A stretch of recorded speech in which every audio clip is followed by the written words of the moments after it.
contenders, be ready to see some of them say their goodbyes. In the playoffs, the 6 remaining teams will brawl in 10 total grueling best-of-5 blood fights in a double elimination bracket. 3 consecutive victories will result in a chance for royalty, while 2 defeats mean the end of a valiant journey. Legacies either move forward or are cut short. Here in the finals, experience a grand bout between a challenger from a victorious path and an adversary that has once tasted setbacks to determine who will be crowned champion of the CrossFire West League Season 1. Not a memory, a movie. Every round, every map, every series is a mark of a continuous history.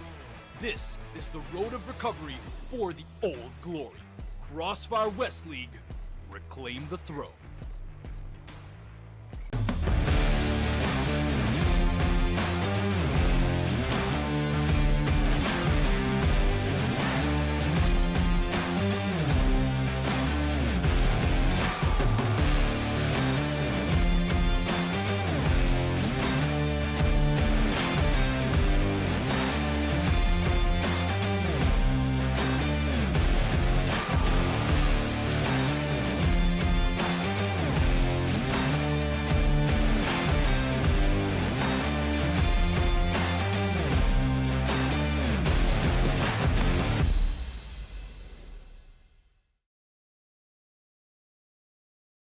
Welcome to the first season of CrossFire West League 2026. See this year's start of the Western League as 8 participating teams from all over the CrossFire West region battle it out in March to May in order to claim the throne and compete over a total prize pool of $228,000.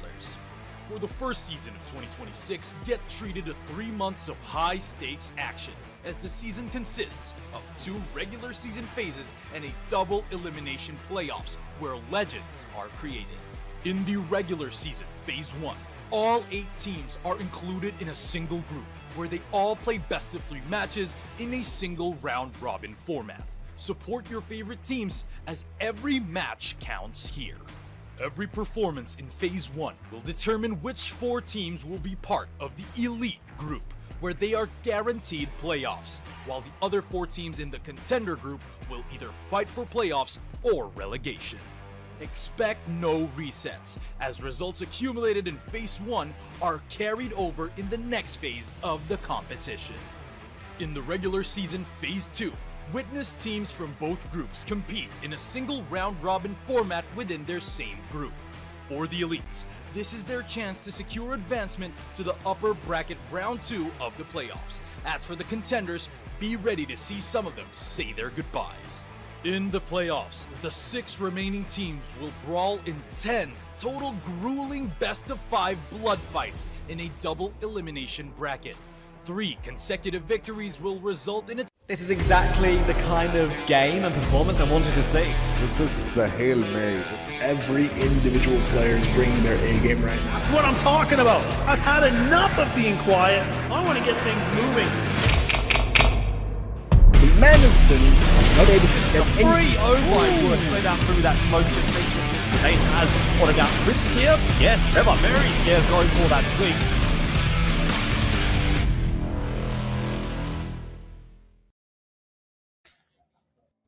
And welcome back, ladies and gentlemen, to the match of the week. The 2 teams on top of the standings is the regional finals rematch, where we have seen back then Gaming Gladiators take on Rock 205. It was that, remember the trivia? Not trivia, the minigame, where we had like, do you want to lose 3-2 or 3-0? I guess Vitality have actually taken one side of it, Penguin. Now the question is, can they pay them back?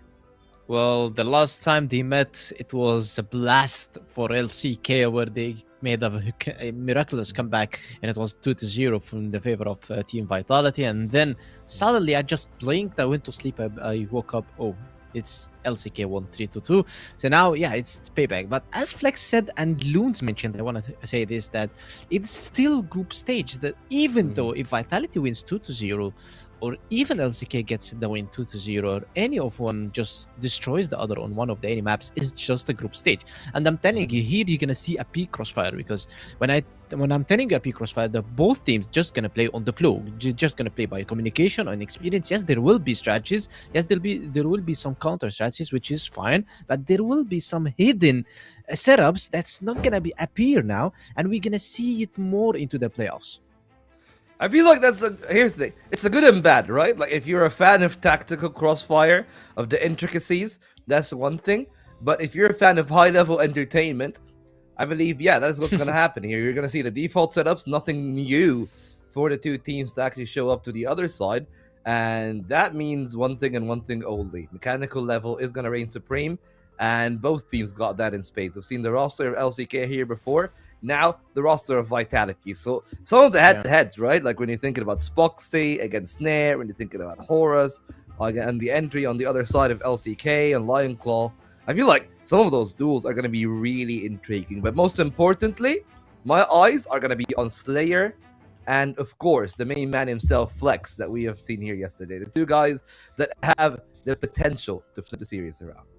Well, if we are going into this game, a special matchup between mainly Snare and Flex, because Snare is an aggressive sniper that likes to show his power in the map. You know, like, he likes to say his word, he likes to appear in all the situations, he loves to go take controls, to try to get a fight, get a pick, and Flex is the same. Flex also trying to put some damage on Vitality's team. So Snare is going to be the turtle shell for the Vitality's team. He's going to try to cover the guys. He's going to try to go for these fights. He's trying to stop Flex from playing this aggressiveness. Spoxy doesn't have anything to do if Flex is playing aggressive. Spoxy will just play his role as a guy who's backing up, is trying to trade, and also trying to use his utility and his experience to clutch whenever it matters.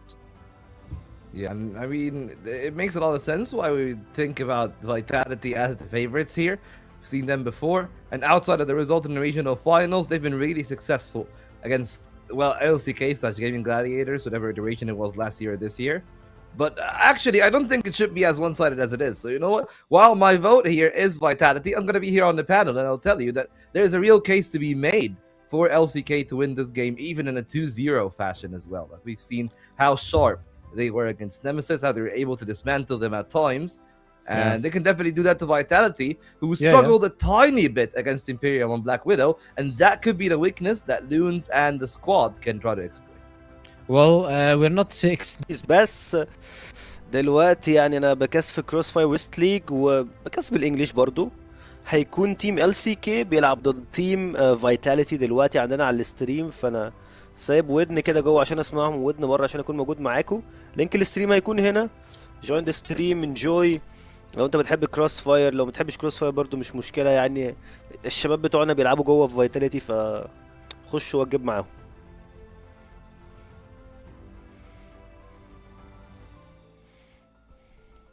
About strategies at all, and I always said that such games you don't need to recap your strategies that much, because all you need to do is to hit your shots and you're going to be winning more rounds, is to clutch and you're going to be winning more rounds, is to play together as a team and you will be winning more rounds. The strategies here is not going to make any sense. You have played this team maybe as a maps, maybe more than 50 map played together, those teams in the last 2 years, so you're not going to make anything that makes them surprising. Well, I'm a little bit surprised.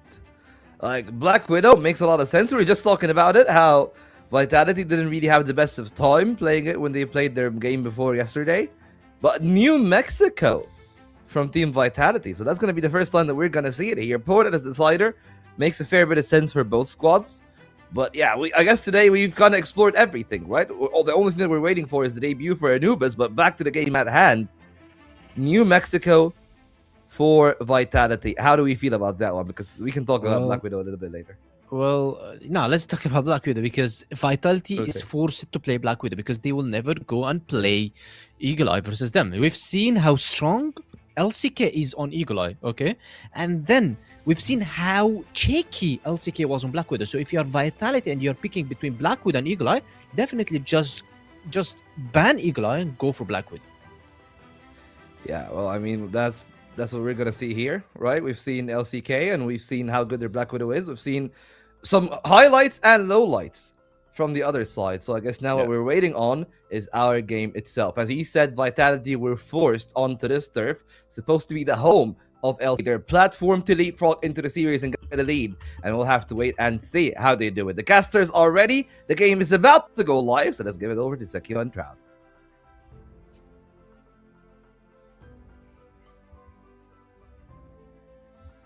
All about. I mean, I really think that LCK and Vitality should provide us with some bit of a banger, Sekio. We've seen the veto. I think it really does make it interesting. I haven't seen New Mexico for a little while. I think I maybe saw it once in one of the previous seasons, because I think it has been out for a little bit and has been changed for a little bit, but I haven't seen it a whole lot overall. Vitality choosing to go into it.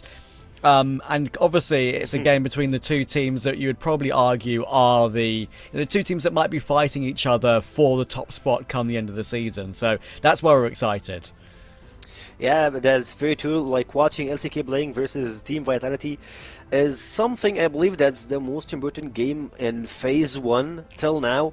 Watching the two dogs trying to eat each other and see who's gonna get I would say the better chance and to have the I can't say the easier way to get to top 1, but like those teams are here to fight, to flex, to see what they can actually do. And speaking of flexing, a lot of players went down now, and we're just left with 2 players in Team LCK. It's gonna be Kiko and Lineclaw versus Snake, Snare, and Todzin. And when Todzin is still alive, trust me, he's just gonna drop some shots and take some kills. Lineclaw will be his victim this time.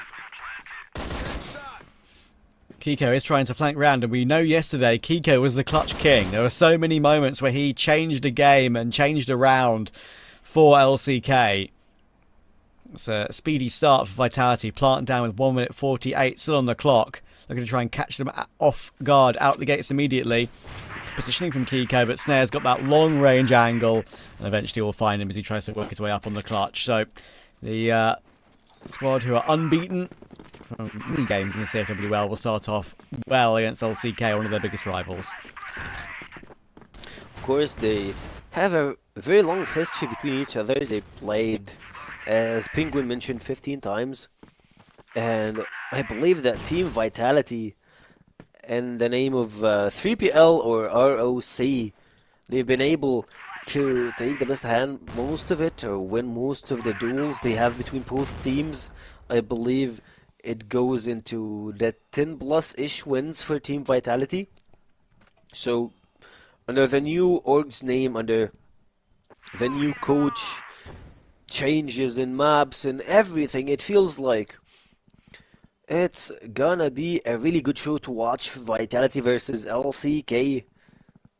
This game, I hope that we can get to map 3 with 3 overtimes. Like, most times I won't be saying that, but when it's Vitality versus LCK, trust me, I wanna see each and every round from those teams.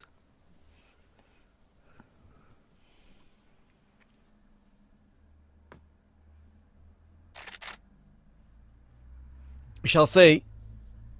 Definitely, like, without a doubt, the game of the day. I mean, we're speaking about this one as the game of the day, and we know there are some great more games to come, with the fact Alucard will be playing against his former organisation, 3BL, later today.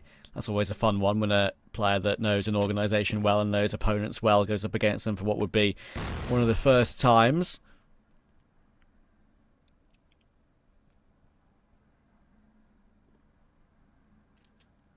But so firstly, we focus here. Probably the 2 of the best teams in the CFWL. Vitality looking to entry in toward the B-bomb site. There are actually 3 players here for LCK, and surely that's too much for them to handle, and absolutely that is the case. The gambled stack of 3 players is going to be enough, unless Snake can do something crazy. A leap in from Dezane will confirm there won't be anything crazy happening. LCK gamble correctly, and there's just too many players for Vitality to deal with. Dezane puts him in his place, and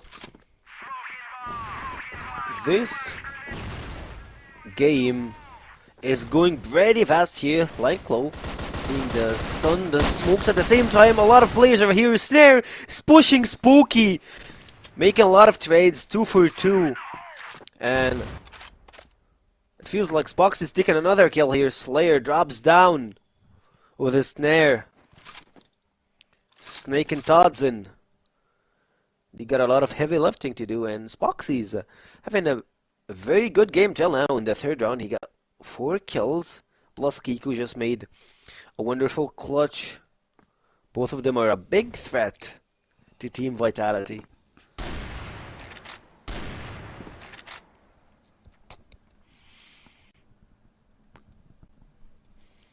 Spoxy again will deliver. That's why these games are always very exciting when you've got the sort of combination we so often see of Spoxy and Flex on separate snipers. Double sniper setup, and you've got Snare, who is the best in the league, more often than not.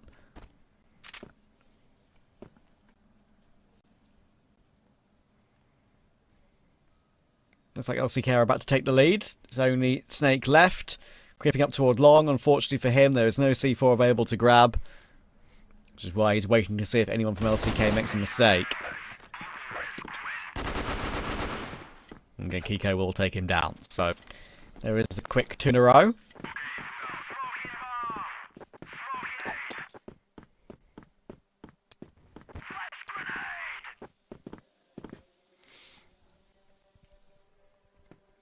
Felt like that. He was just holding the place, making sure that no one can get closer to the C4, and they pretty well did the same, having a split and 2 people peeking at the same time to make sure that Todson doesn't make any weird stuff. Speaking of weird stuff here, a lot of Vitality players are dropping down here, but at the same time Todson and Slayer are stepping up. Left alone 2v2 position.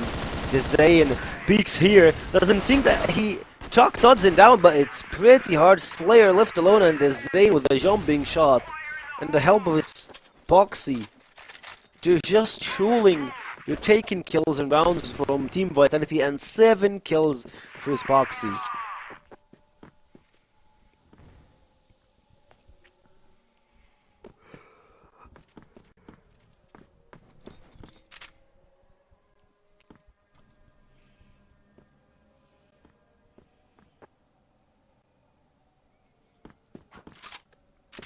Vitality already under a bit of pressure early game, which is great to see. We want to, as we've been discussing over the last couple of days, we want to see Vitality tested.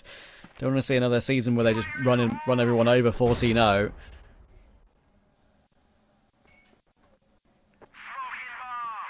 Well, it's amazing for them, and it's great dynasty in the league, and that's what Penguin was talking about on the desk earlier, right, with the fact that they could win 3 series in a row. It's still great to get teams that can contend and push them. This is a good start. Don't forget, this is a Vitality pick. I think actually it isn't, I'll tell a lie. I think the picks in the top right of the screen are the other way around from memory. Pretty sure Vitality picked New Mexico.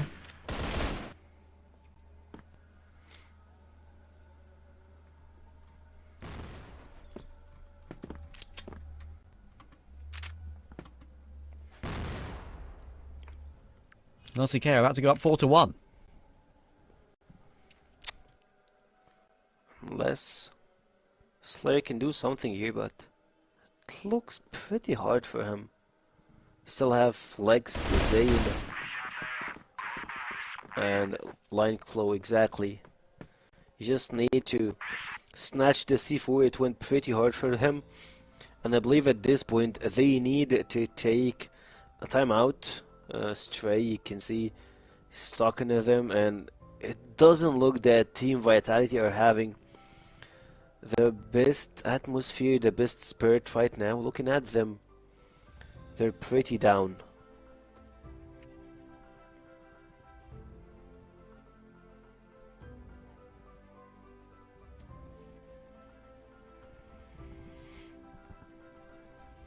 Slayer's got his eyes closed, just chilling, concentrating on what's being said around him.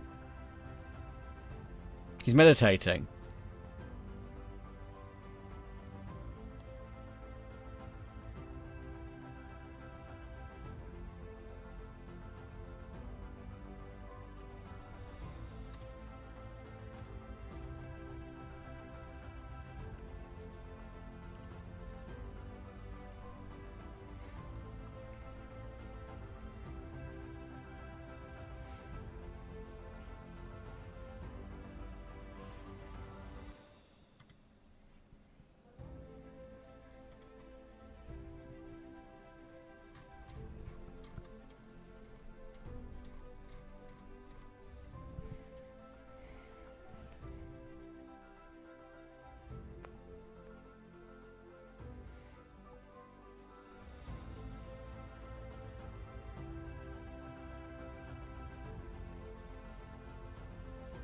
I really want to see the look at LCK's face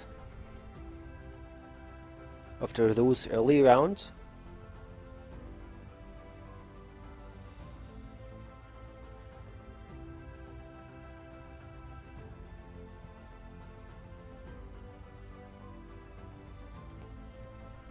Attack pause is just about over. Getting back into the server very shortly.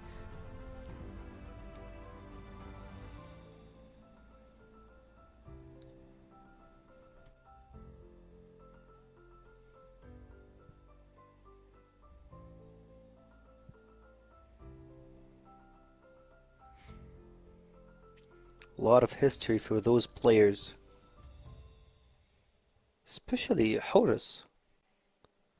He used to play with Penguin, our analyst for today, and our analyst for CF West League. Back in Team Meth, they played together. They played at 3BL also, or let's say Penguin was their manager slash substitute for the team. But Horus, keeping the same spirit since 2021. He's the entry fragger. He's the guy that makes all the mess.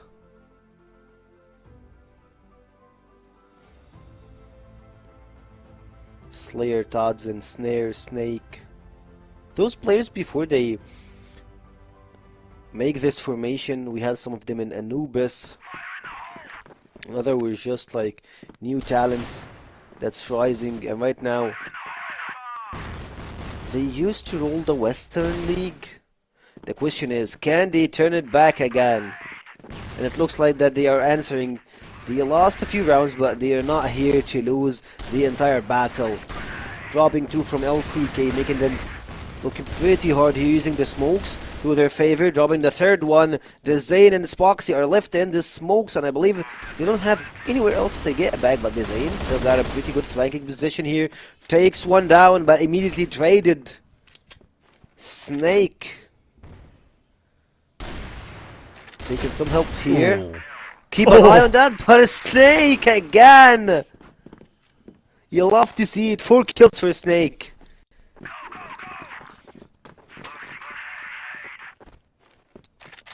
That was almost a great attempt by Spoxy, by the way. He got that first kill and knew exactly what was happening. The player directly below him almost flicked down and got a quick scope. Could have made the round interesting. Could have been a fun one. Fun clutch attempt, and Snare's hitting shots early. Don't forget, remember yesterday he started a little bit on and off. I think map 1 and 2 is missing some uncharacteristic shots that we would usually expect him to hit.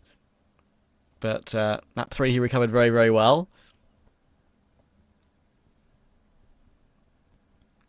Looking like they're going to try and recover here pretty quickly. LCK. That's the one thing I like about Vitality, right? They always kind of choose their timeout timing very, very well. They know at 4-1 down, it might be early in the game, but they just can't let LCK build up a run of momentum. Want to try and stall it early. It's already got them 1 round back. Could be 2 as they manage to deal with Flex early on in round 7.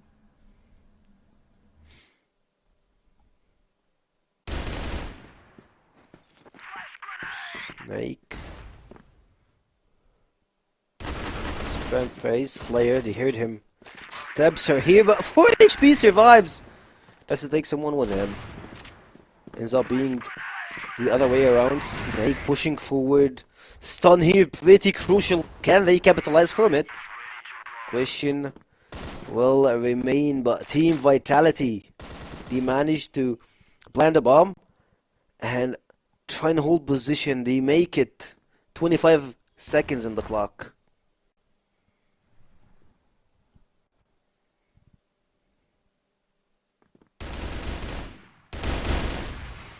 Or forced forward. Lion Claw actually get a second from that, which is pretty impressive considering. And now Snare has got to try and clutch. They know exactly where he is. Very low time on the bomb, and Snare will launch his way in to find a Zane. And Kiko's in the open. There's no way he can get that bomb defused in time. Snare is too good once again. Big 1v2. Vitality are back cooking again. Snare the GOAT.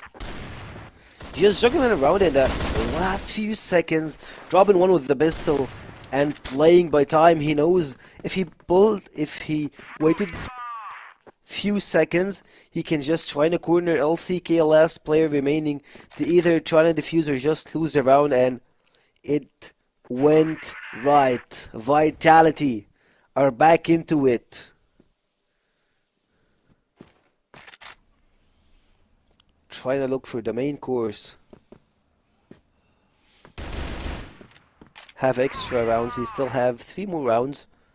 And if Vitality get those, they will turn the tables to their side. Keep in mind, Spoxy and the rest of LCK will make it that easy for them. They're gonna fight it back. He fired for Flicks, but guess what? Spoxy fired back. The double goes. This thing is the third. And Team Vitality drops over. 5th round for LCK.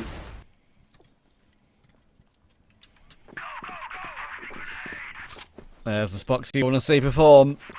Snare's going to start clutching rounds. We need to see Spoxy stopping him before he gets there. And there we go. As I talk about it, immediately the start of the following round, the final round of the first half, he finds Snare early. Now battle goes Spoxy's way.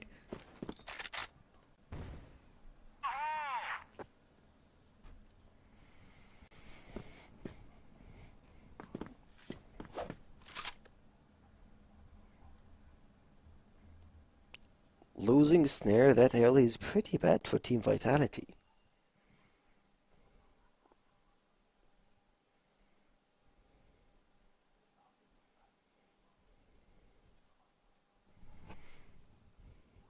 Last round in the half. Playing a bit passive here, moving in cat.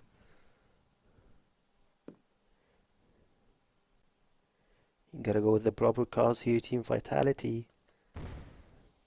Rushing into Flex, I believe they might just trying to use this smoke here and stun. Here's at Flex, trying to push them over. Horus, pretty low in HP. I believe they're just gonna try to run them over Flex. Waiting for some help here. Oh, big nade. And yeah, he's down. Toxin, not allowed to fall back. Lion Claw will prevent that from happening. He gains a man advantage. Snake and Horus.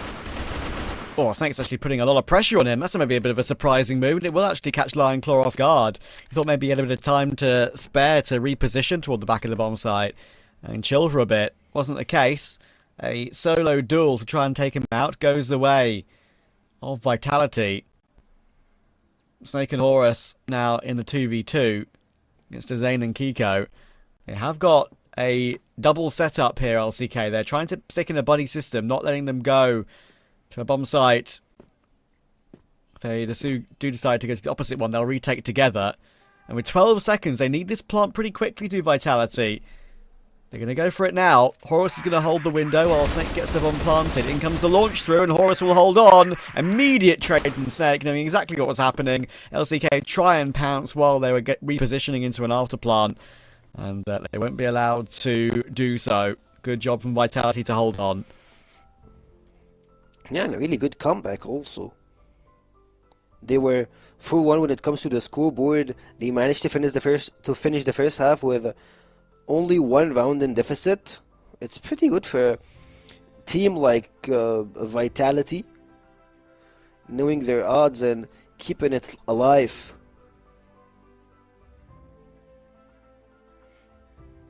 And for me, I really want to see them. How can they execute their defensive strats? Since LCK, they are pretty creative when it comes to trying to recite, and also they never use the same strat twice, as we have seen previously watching them play across the previous years. With those changes, adding the coach, the question will be, will LCK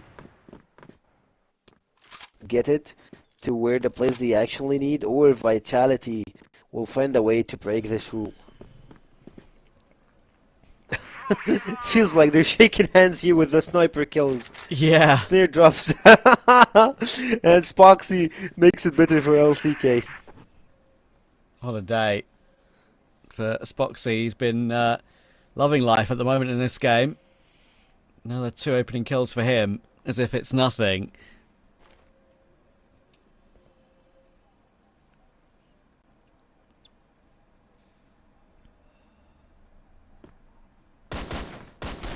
Toxin on the angle towards short, getting a lot of pressure on him, as well as Snake, as they try and force their way onto the site. And Lion Claw, he'll get both of them. Good job. That makes the opening round of the second half in LCK's favour for sure. Slayer's not going to be winning this one from here. If he does, it'll be play of the season. And the season's only 3 days old. He's always the player of the season. We've already seen a couple of good ones of the first couple of days, actually. You know, that famous quad kill we saw earlier today. He had a great 3k on one of the days prior as well. We saw the... Who was it who clutched yesterday and they went to 1v2? It was really... I actually forget. It all goes into a blur up. All goes into a blur after a long day of Crossfire. We had actually a couple of clutches. And most of them were like, not even only 1v2, we saw multiple 1v3s. Yeah. So, yeah. If you're speaking about those, I believe Team Nemesis had one. That's right. Team Vitality, funny enough, like, he did one, not Horus, I believe it's Snake or Snare, one of them did that. And yeah, speaking of them, Vitality are taking heads right now. LCK are pretty low on HP. I believe 2 nades can make a lot of damage here for Team LCK. Exactly, dropping here 1. Horus with a really good flank. 12 in 1, 2, 3. Vitality are back on top and they're leaving Flix alone. That's how you love to see it. Multiple crossfires, multiple angles, and multiple bodies on the ground.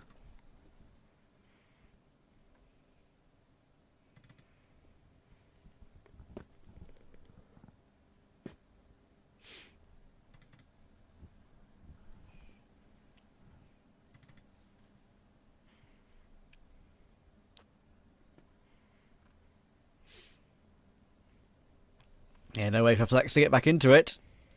Exactly what we kind of expected from this game, I think, so far, honestly. The battle between Snare and Spoxy, the battle between LCK and Vitality going back and forth, not one of the 2 teams really streaking clear.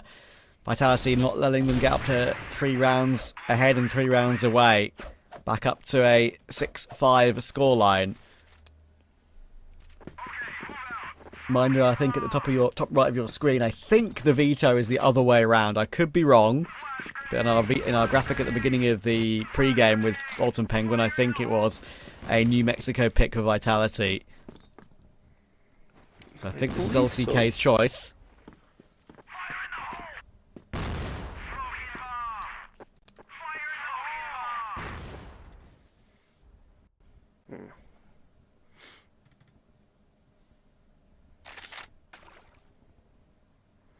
At this point, for me, actually, it doesn't matter who picked the map.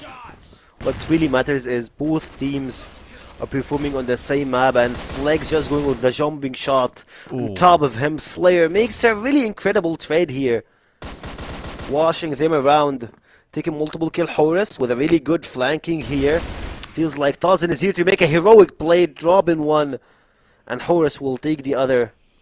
I believe so. Where can Kiku clutch? We'll know in a few seconds. Oh, tag down below. I don't think that's going to happen anymore. There we go. Horus will remove him. Vitality back. It evens. 6-all. Handshake. From here on in, it's anyone's game. Good moment there for Slayer, managing to get 2 kills when it didn't look like it was going to be likely in that mad fight on the outskirts of the B doors. Spoxy again finds an opening though. How good has he been at these in this game? That might be his 5th opening kill. We count the first half too, obviously. Slayer will find a trade, thankfully. They've removed the worry man. And so we'll even peek further. I love that. Secondary TRG doing the damage. Will eventually be taken down by Kiko, but that extra factor of vitality is really working out for them right now.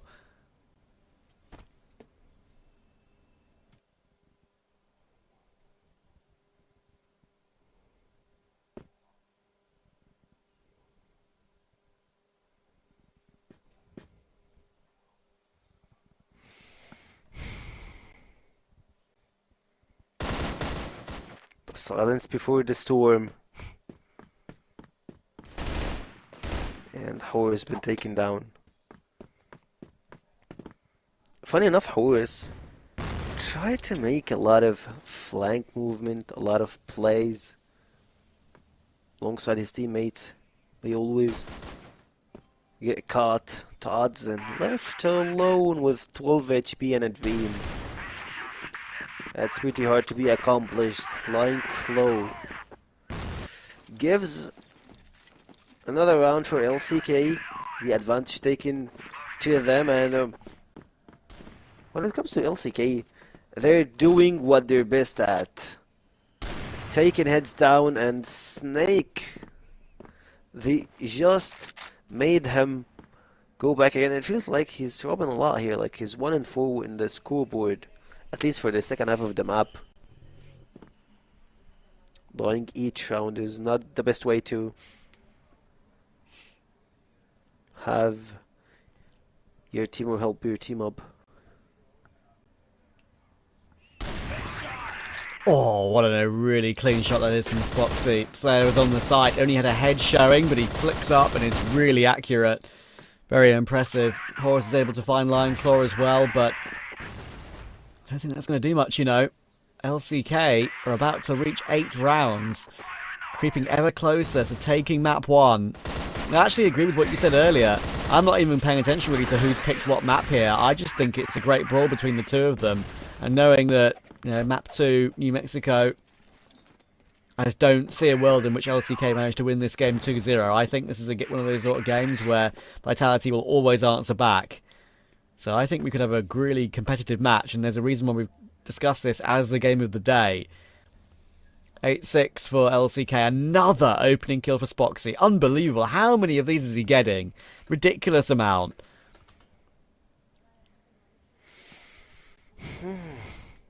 He's always going for the first kill or like the entry frag. For multiple times here, Spoxy and Flex both are flexing their muscles, and I believe the predictions just confirmed that Black Widow was picked from LCK. Just a small graphic error, and no margin for error for Team Vitality at this point. Snake, you gotta land those shots.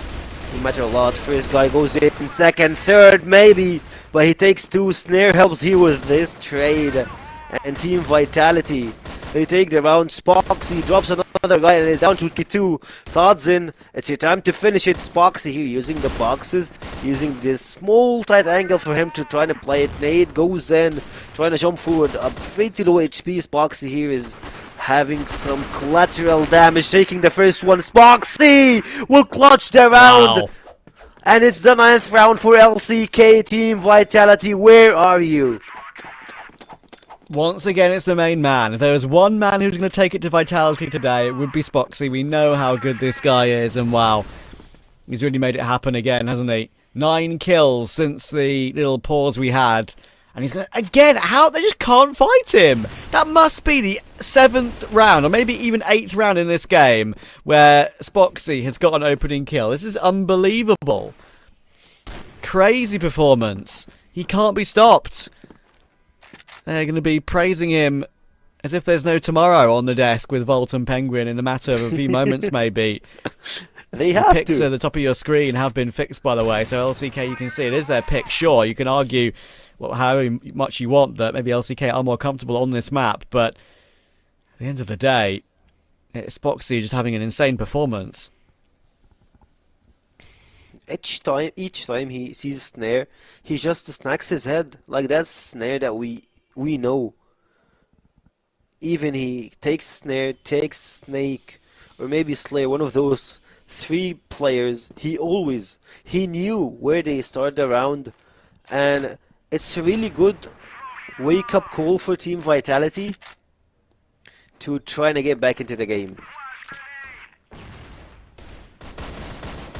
Maybe they can from here, though. Horus, oh, he's held on for 2. That's an incredible double kill from there. Maybe we don't expect to get a 1-for-1 from that position, and it helps out Vitality possibly complete their 7th round. But guess who's last alive? It's Spoxy. Nothing to be done this time, though. Slayer will hold on. 9-7 confirmed. 2 more for overtime. No margin for error, and Spoxy doesn't find a kill this time. No one peeks. Oh, I'm It's Flex sorry. instead! When Flex it's not Spoxy, like, it's Flex. Incredible. and it's always a snare. Come on, guys. 7 death.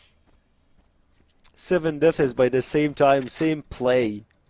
I mean, like, not the 7 times, but I mean, across the 16 rounds that we have, I believe he had more than 7 rounds to die at the beginning of the game. And Slayer takes another goal, make it double, treble here for LCK and Horus.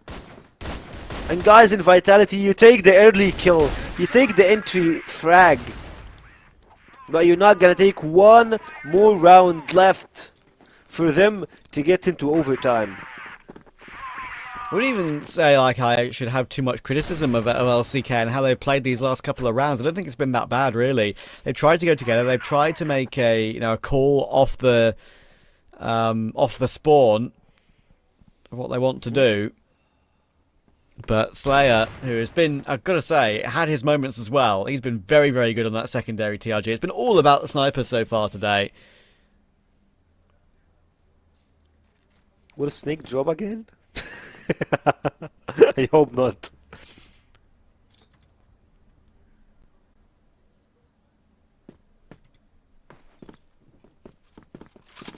I believe it's not one of his best days till now, but it could be.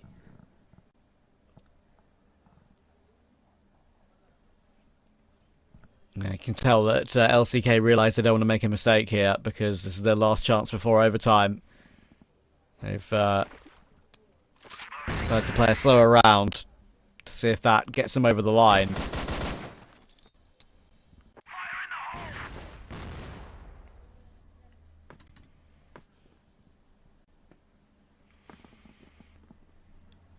Neither team giving up anything.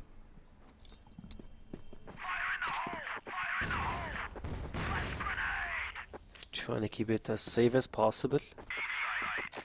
And I believe it's time for LCK to try and do a play here. They still have player number 1 Flex holding the flank, but Slayer, can he snatch any heads here? Oh, actually they're making a small fake movement, and they're gonna face Snake here in this rotation. Drops Flex. Come on, Vitality, bring us to overtime. Oh, that's a big one.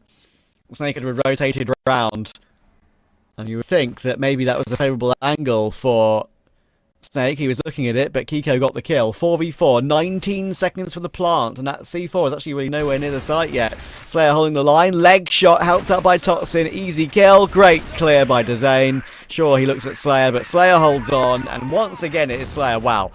Spoxy and Slayer, back and forth. I mean, Snare has actually been more of the quieter sniper player in this game, which is maybe a surprise knowing how good he can be. It's really been between Spoxy and Slayer, and they're going to be going to overtime.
a short pause before we get back to the overtime.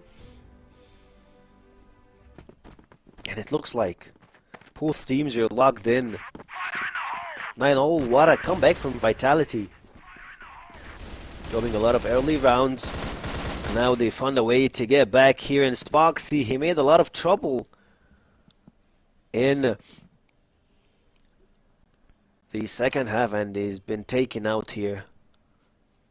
What a wonderful shot. Totson's time to get an opening kill. Spoxy will finally get a taste of his own medicine.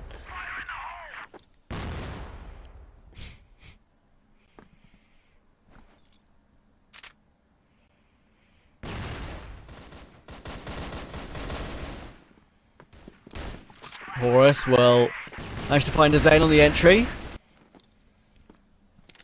And that should give them a 5v3 and maybe the first round of overtime. LCK, will they be frustrated? Will they be getting into their own head slightly? The point about closing the game regulation. They played so well in regulation.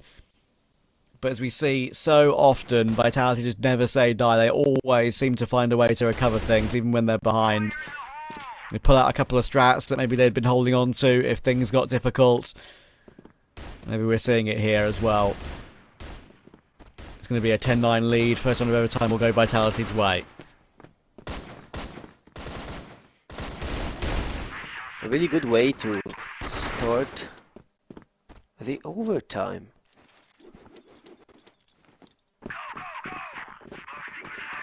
As long as you find a way to shut down Spoxy, I believe that Vitality will be fine with it. Snare trying to give him taste of the same stuff that he made. I believe he knows not to peek this angle. Horus with a really good flanking here through Waters. Dropping Kiku down here, trying to help another guy.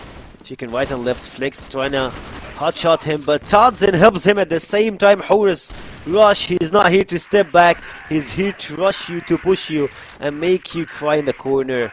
Drops 2 more kills and left in a 2v4 situation.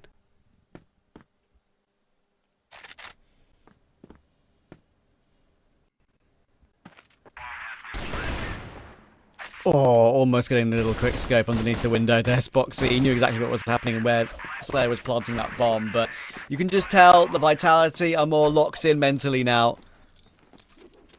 LCK have been a little bit discombobulated by getting caught back and brought back to overtime. There's no comeback from this. But we will see. As long as they shut down Spoxy,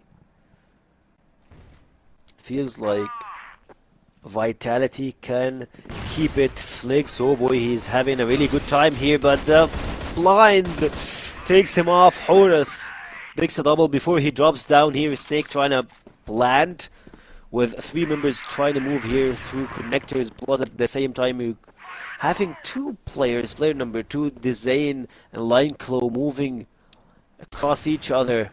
But Vitality, they got their places locked in and no margin for Snakes. Picks another one and Vitality are just ruling on top of their heads, dropping them down through the smokes, through stuns, through everything. LCK, they need to take a timeout.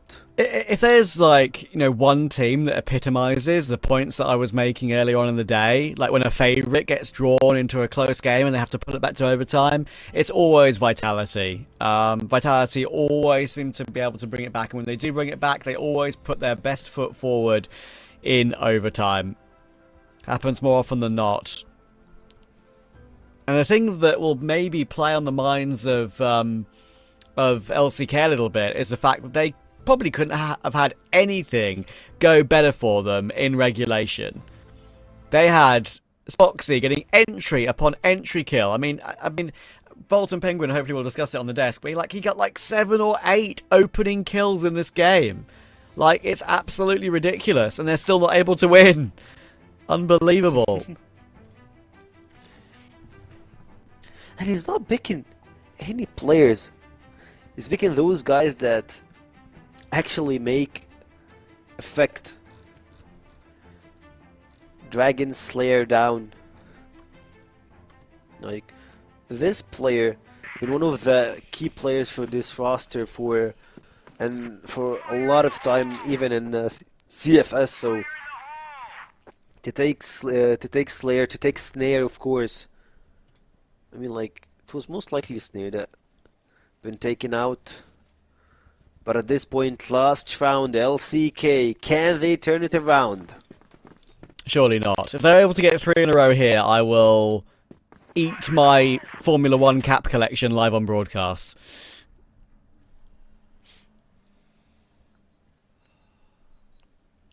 Not that they're edible, but you know. I'll make myself look like an idiot for the comedic value for the viewer. I'll put it that way.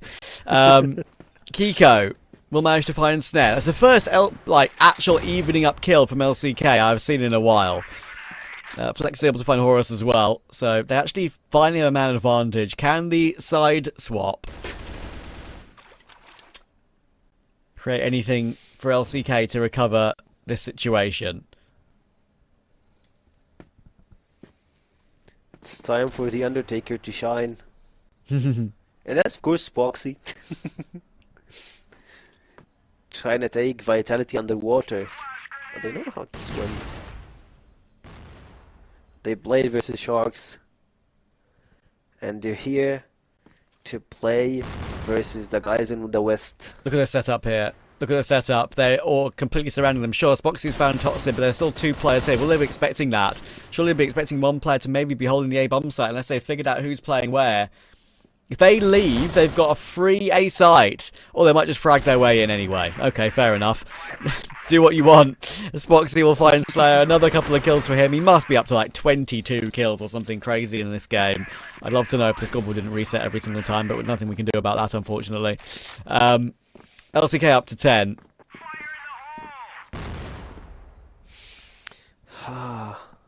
Spoxy doesn't chill down. He's just here to prove that he's one of the best players in the West. Not only the West, in the entire world. LCK? Having Spoxy is a really good addition to the team. Core player. A guy you can rely on. But where is the setup and where are they going with the C4? That's a really important question.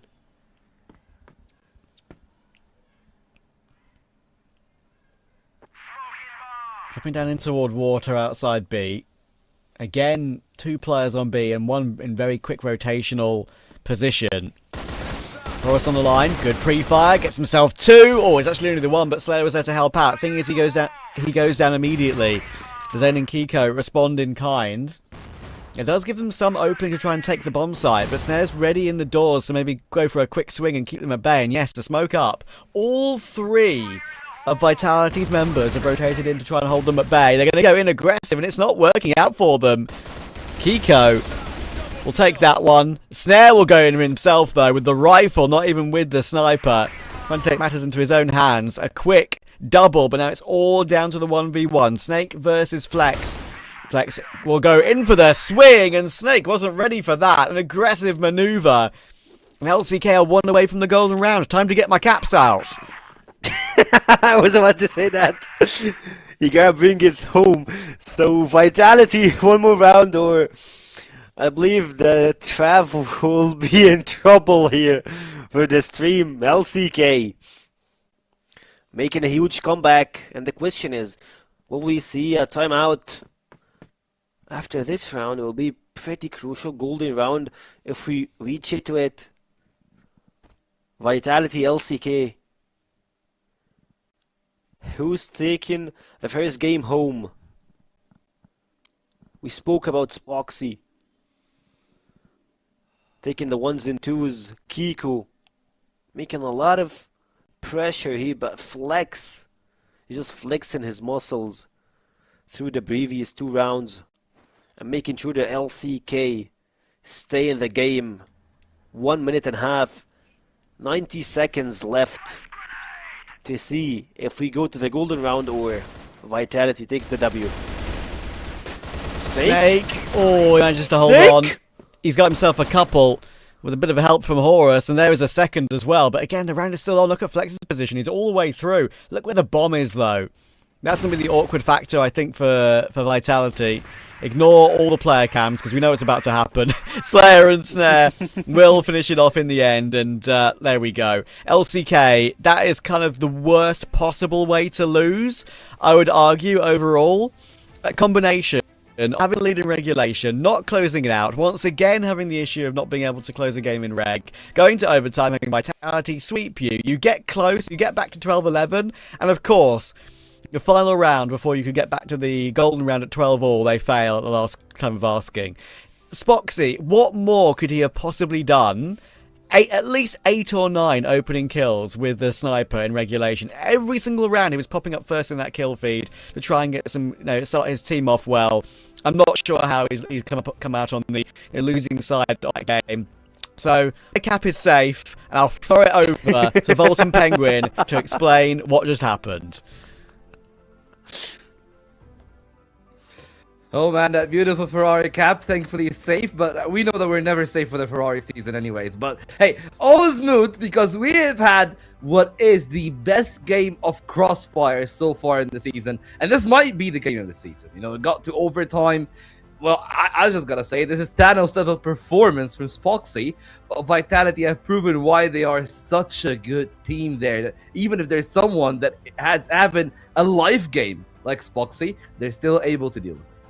Yeah, because as I said, there is no coming back from it. So if you look at the faces of LCK players, the moment that they went 9-9, going into the overtime, there is no coming back from this. The guys just felt a shock losing out this from 9-6, I believe, out to 9-9, and then losing it all the way into the overtime. We've seen a strong dominant performance coming from the LCK team, starting at the rounds on the blacklist round, on the globalist round, when they won 1-2-3, 4-1 round. It was 4-1 in favor of LCK. Then the pause came right in from Stray, the coach of Vitality.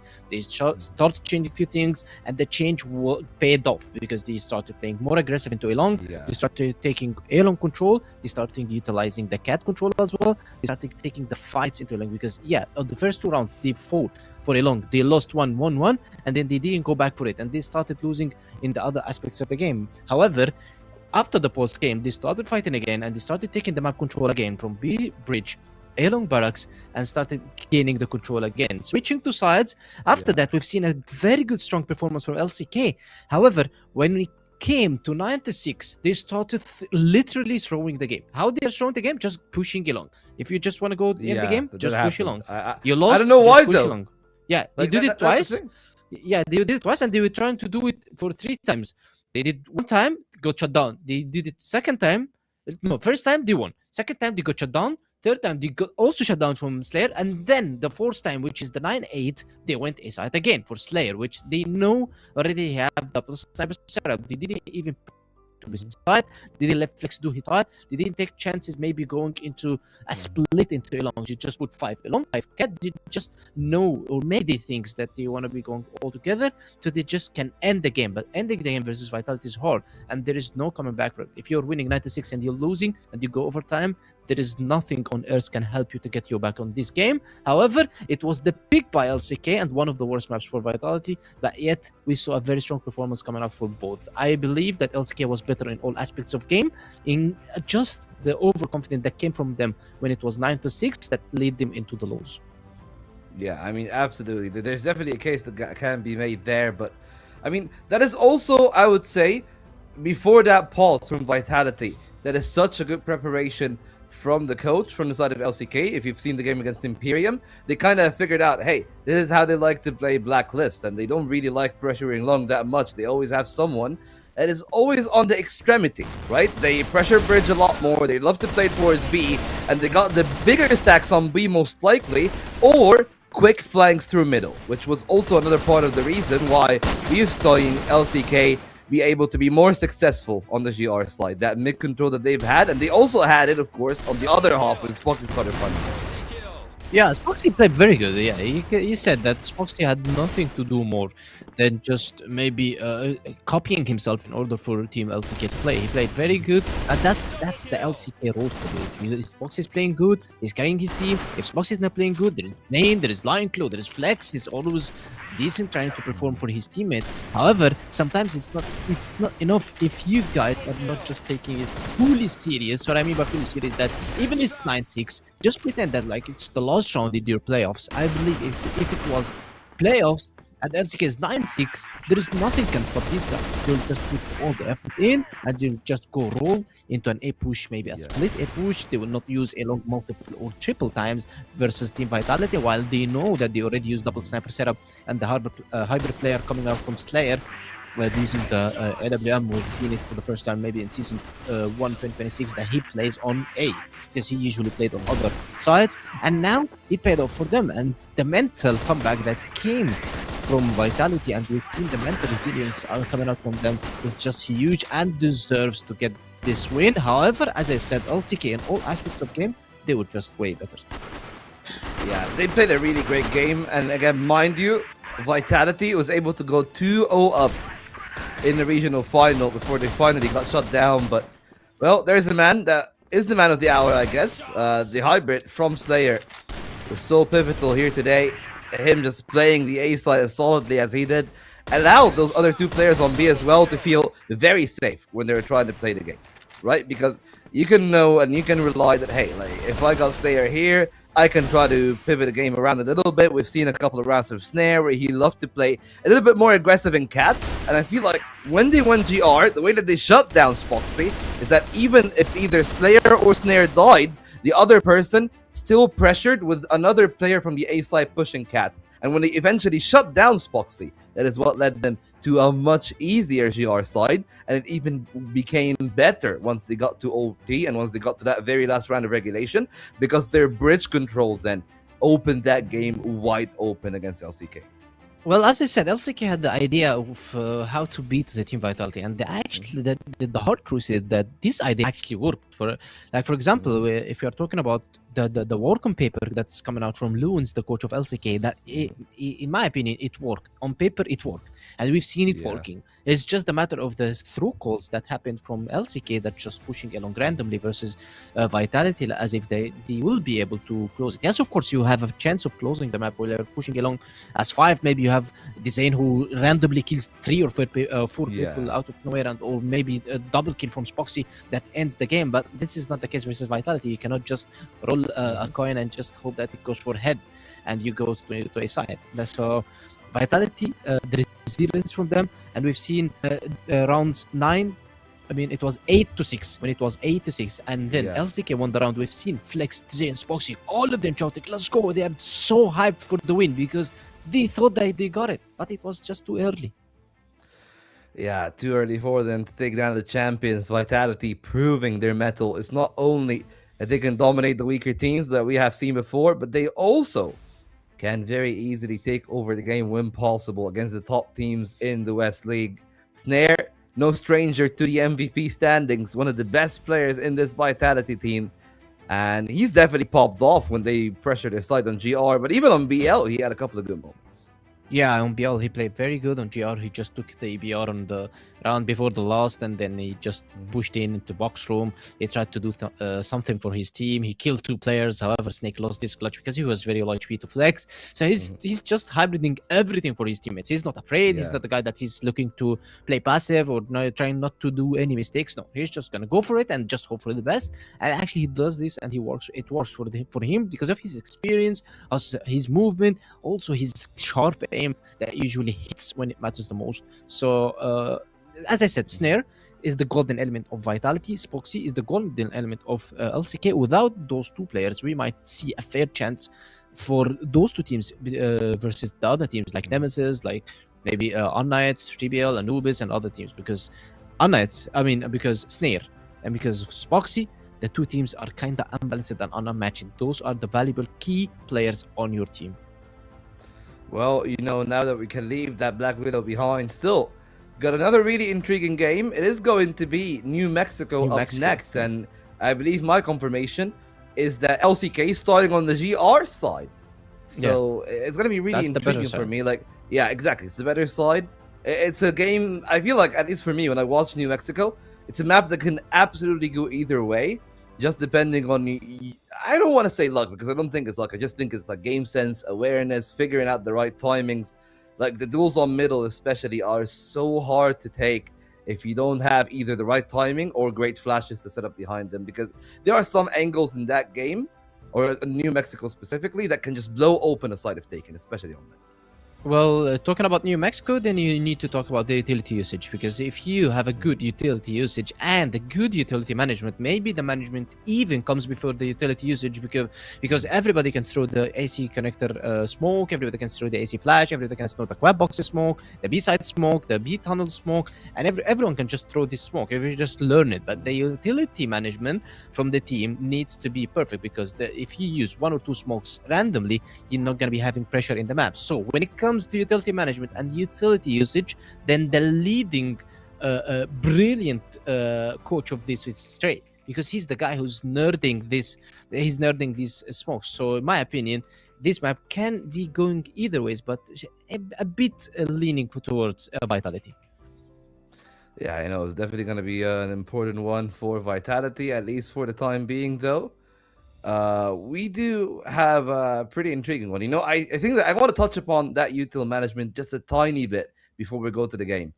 Again, like I agree with you. Like in that level of play, you would expect that they will be able to throw the util. It's just about not overusing or underusing them, and then we go to game.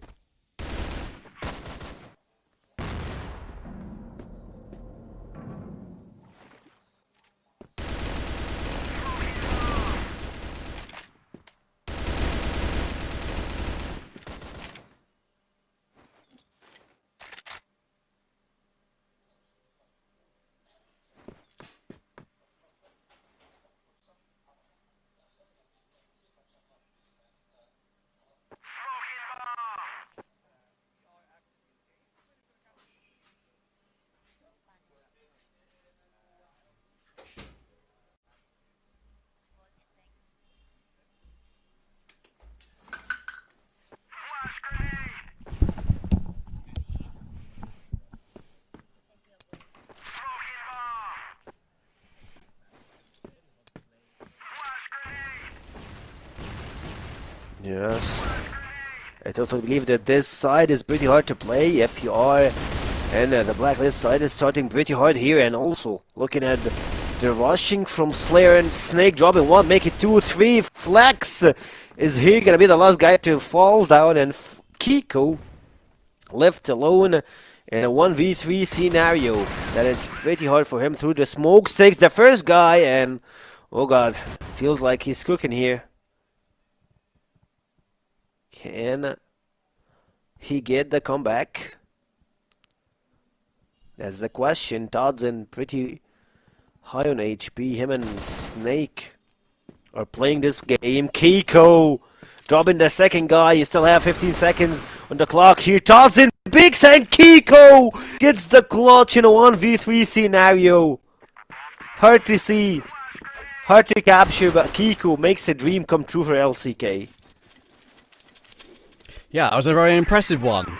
A very impressive one indeed. That was a great way to start map 2 for LCK. My first time seeing New Mexico in quite a while. So looking forward to it.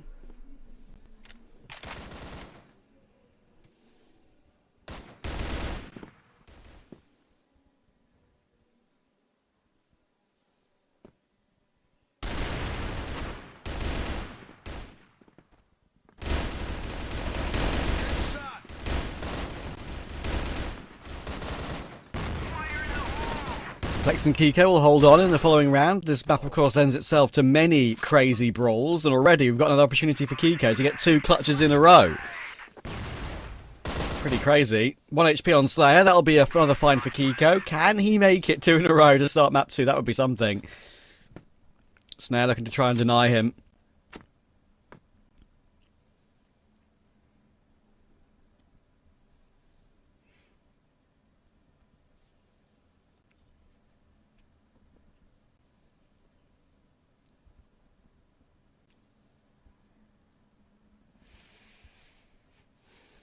can he make it happen again? 12 seconds on the bomb. Tapping coming through. Kiko. He's playing that game. And he's dying. Oh, is he going to hold it behind the box? Can he hit him in time? Nope. Oh my goodness. He can't hit him through that corner. He misses the important shot. And LCK, through two kind of crazy scenarios, have found both the opening 2 rounds. That's also like difficult. I know Penguin has mentioned multiple times that Mexico is not as blacklist or not as GR sided as much as it maybe used to be, but like that is a round that Vitality really would have needed to win, and Slayer couldn't see him through the box.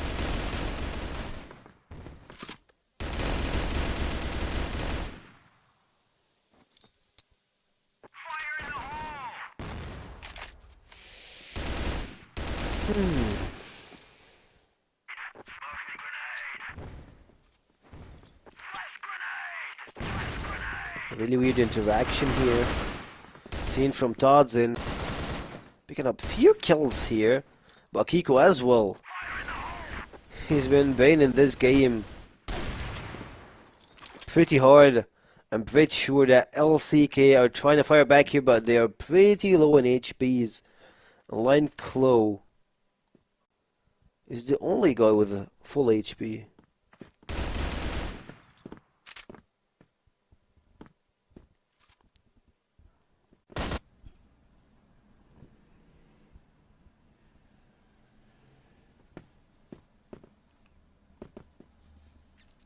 Three v 3, and as you say, very, very low HP.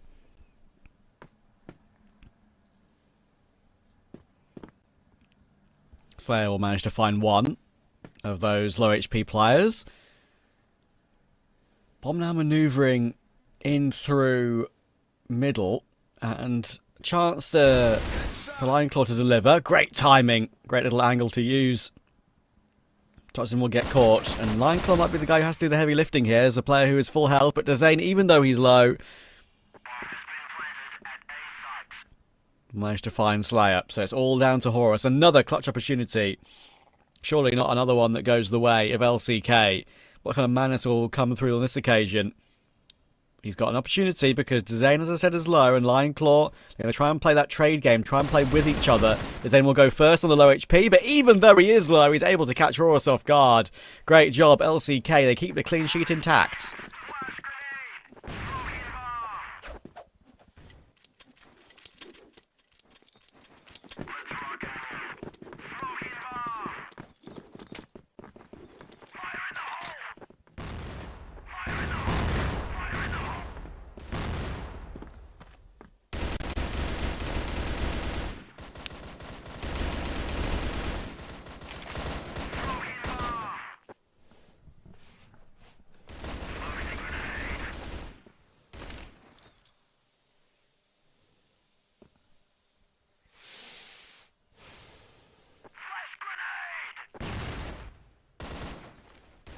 Vitality.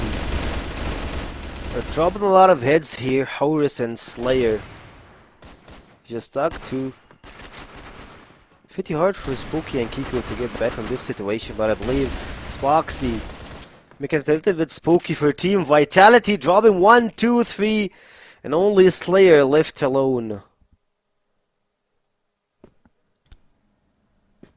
How many of these have we seen so far? So many of them. So many of these Lot. 1v2 situations. And I think every single round so far in this map 2 has panned out this way. Oh, Slayer actually gets that one. And it's all down to Kiko. Surely Slayer's not going to be able to find one more kill on 5 HP. Dancing around behind the site. Choosing to play patience.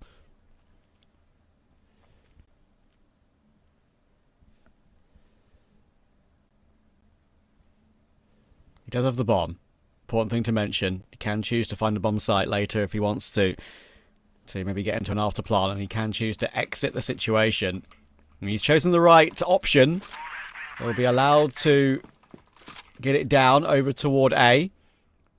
And that leaves a long rotation for Kiko, looking for another clutch. 6 and 1 to begin the game.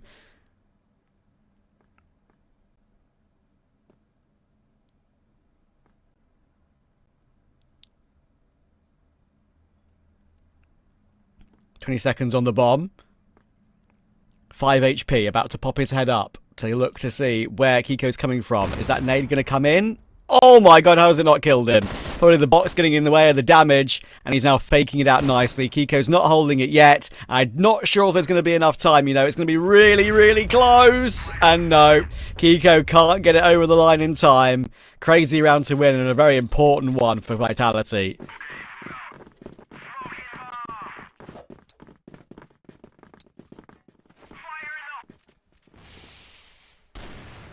Hey, I'm not sure. I believe that Vitality won this round, so it's 2-all probably. Or did LCK get 3 rounds in a row? It was I think the 2 of the clutches, I think, which came through at the last second. Firstly, there was that one with the defuse behind the box that Snare couldn't hit. And then Kiko got that 1v3 that you caught at the beginning of the game.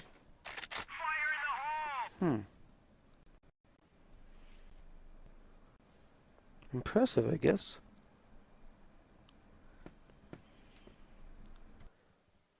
Vitality. A really big name. And a big players.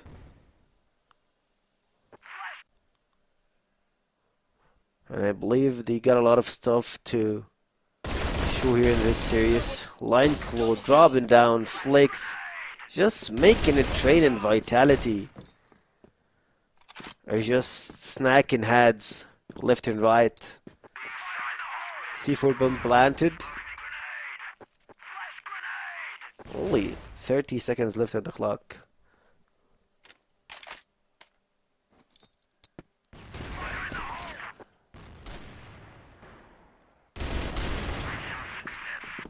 Snare gets both to close out the round very impressively. Size on 1 HP as well. And that could be a big move for Vitality in this one. We know it's, maybe not as difficult to get rounds on New Mexico anymore, but to see how it's going to go. Flex is already going to start the following round immediately. Snare will go down. Pico, all aggressive, looking for multiple, only gets the one. Snake will manage to get a good trade. Now Flex it's his turn to try and deliver, and he pre-fires Horus for the second nicely. Nothing going for Vitality in this round.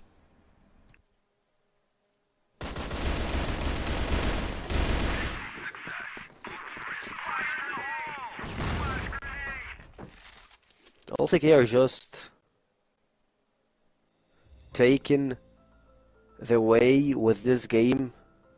It looks like even though that they are doing this, I'm not sure who got the timeout, but it should be for Vitality after this pretty bad start that they're doing early on those rounds.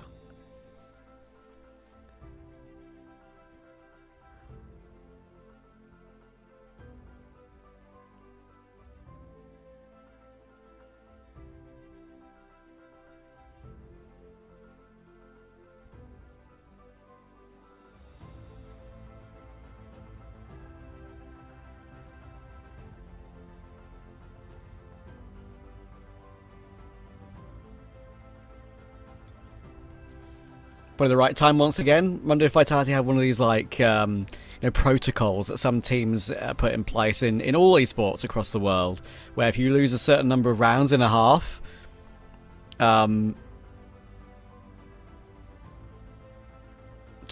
before you call a tactical pause, right? I think there were some teams that will, if the opponents get to 8, you always call the tactical. If you get first half, if it's a certain scoreline, you always call the tactical. Stray getting quite a lot on the mic right now, as you can see, speaking a lot to the full squad. So, wonder what ideas he's going to try and put forth.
And we're back again.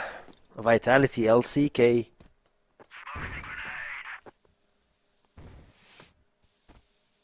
I don't know what could happen in those rounds through the smokes. Todzin. That's not how we do it. Like that's not how we see CrossFire. Just making the ones and twos. Him and Horus. Hello, Vitality to have the upper hand here, and I believe they have a lot of control over the B side, but they can hear them through waters. A good opening for Vitality. Snake? Oh, hello. Huh? That's a funny moment. Spoxy reacts at the very last second. An incredible flick round, actually, to even be able to get that kill. Unfortunately, it's not even going to matter much in the round. Vitality will be able to pincer well and play well together. 3-4.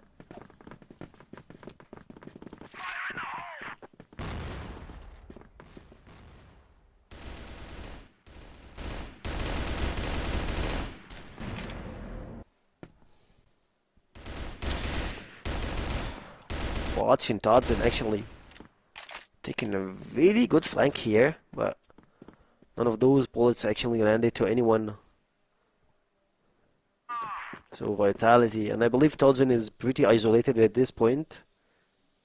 Needs a lot of cover, but at the same time the remaining parts of Vitality are just rushing the A site.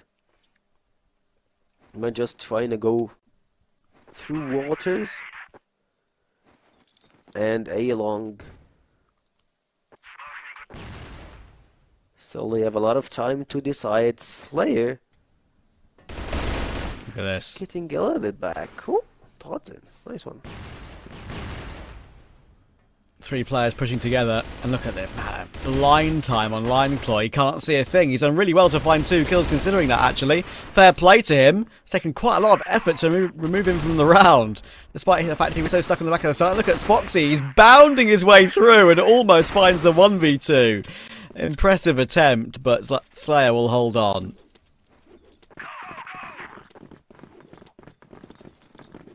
That's just Slayer things. I mean, after the bows, it feels like that's a different way Vitality approached this game. Strats, movement, and new protocol being played here. Snake and Horus both are making a huge pressure here. You can see the movement trying to change their position. Keep in mind on Slayer, he's having a really good angle on player number 4, which is Poxy. We've been making a lot of bane, but taking him down will be pretty important for the players. Doors hold a lot for LCK. This is a very good half of Vitality at the moment. They're playing really well as a pack as well. Hancock going to try and play underneath the window. Got help from Spoxy. But right now Vitality's excuse me, strength is really trading their way into these sites. The chaotic nature of the map, obviously, making things a little bit awkward. But, and that's a Spoxy miss. Not one you see too often. Means that, it's actually a clean sweep. Wow. Okay, we can't do anything in this round, can LCK. It's going to be a 5-4 half of Vitality. Kiko should not be able to get away. Somehow he's been able to, but not until Snake gets into position. Very good job.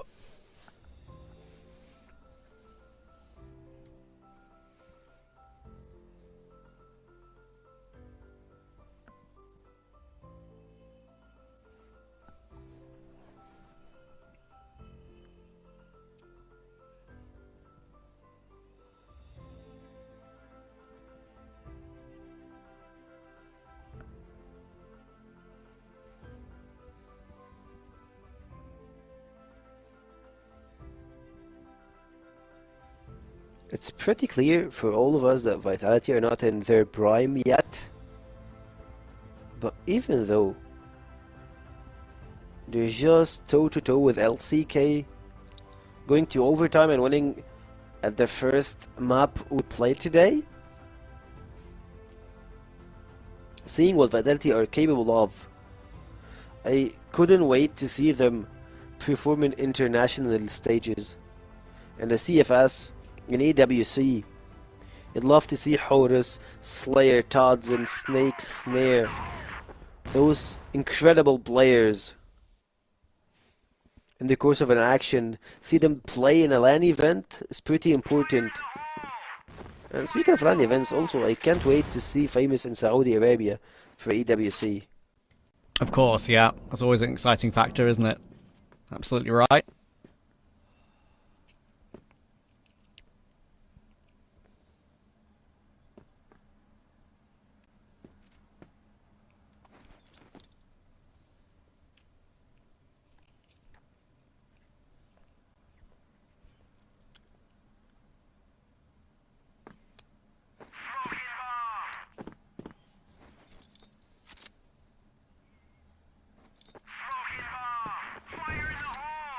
Lots of nades coming flying in. Lots of damage as well on Zane. Look at the amount of blind time again on Line Cloys. Taking the majority of it, feels like, in some of these plays, but Slayer will hold on. Kiko looking to try and advance, but takes to Zane and Flex to play together to get any kills back for LCK. And there's another one onto Snare. Big pick to take. Snake and Totson looking to try and recover now. C4 can be planted on B. Spoxy make it. The Zane is holding a tight angle behind this box. At the same time, having two players enter from the same place is gonna be unusual from Team Vitality. Still trying to go on A side back. Flex left alone here. He's just leaving on. Two guys just jumping in. LCK. The Zane just picks a quadra kill. He got early 2 and late 2. And it feels like there is a player in any of those 10 players gotta step up, gotta do stuff to make sure that his team collects the rounds at either Flex, either Kiko, Spoxy, and also Snare. Even though, like, do you remember Snare died 6 or 7 times? Yep. As an early kill entry frag, and he ended up having the MVP. How crazy is that? Like, It is funny. how many times do you need to not die early in the rounds to just do that? Sometimes you can make up for it later on in the game. It's impressive, but yeah, I kind of agree. Kind of funny. I would have almost chosen Spoxy as the MVP, even though he lost, to be honest with you. But oh, look at this move from LCK, moving 3 players up together. Back at 5-all now. Anyone's map, really. Wouldn't be surprised if we see this one going 3, but I'm still convinced that Vitality will find a way to always catch LCK at these late game moments where they're just not maybe used to getting the win over them. And it can be that sort of way sometimes. Slayer will drop down, get caught by Flex. So it looks like it's going to be very difficult for Slayer to respond from here. Dom is planted. Good nade, though. Okay. That means it's a clean duel. No damage taken. Dropping down. Does find Spoxy. Surely not. It is a surely not, because Flex has been able to find Slayer. So that is LCK back into the lead. It feels like we're in a roller coaster between LCK and Vitality. Yes, sometimes Vitality takes the upper hand. LCK, they're fighting back, getting their stuff in, and Snare, that's not the shot you really want to miss on Flex. He's been flexing his muscle all over across the second half. 4 kills, not even 1 death. You want to shut him down, the Zane down, and it might be a little bit easier on New Mexico. At LCK, new rotation goes to the middle here, spotting Horus. Try to go for an early peek, but it ended up bad for him.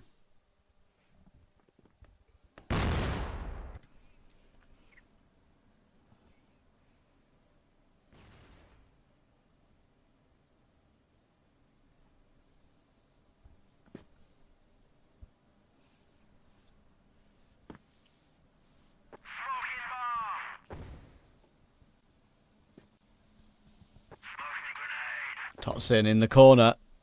The Zane, Kiko, and Lion Claw.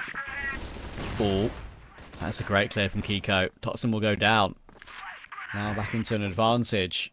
It's not looking to maybe pounce onto a site just yet. They're going to try and get past the angle when they smoke off the rotation.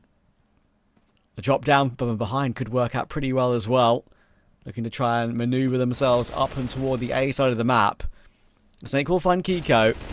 Zane, I think he knows he's got a lineup coming in here. Great flick round from Slayer. It did not look likely he was going to get that kill. And it gives him a chance in the 1v1. Spoxy and Slayer. I believe he's just gonna try to plant here, going behind the boxes. And Slayer trying to find an easy way to enter. Those doors are not gonna be helping you a lot. Spoxy holding another angle. And I believe he might just trying to stick this. But at the same time, Holden moving forward, jumping through the window. Or just might trying to wait till Spoxy gets closer. He hears the steps, he sees the angle, fakes the defuse, and immediately takes Spoxy down with the C4. Another round for Vitality, and we're back to being toe-to-toe. 6-all on the scoreboard. Big clutch for Slayer. Very important. Vitality could have been falling 2 rounds behind again. I mean, sure, we know that LCK tend to not hold on to their leads, but we'll see how it goes.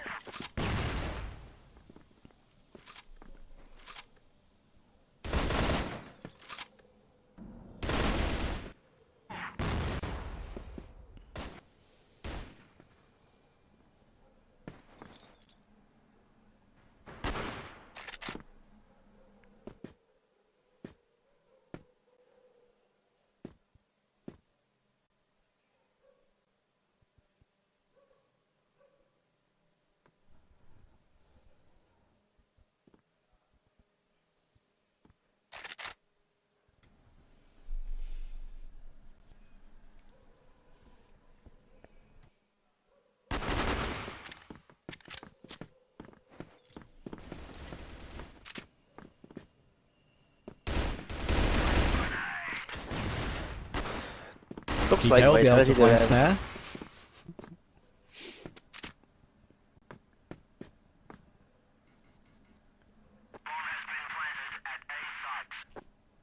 Can Slayer clutch another one?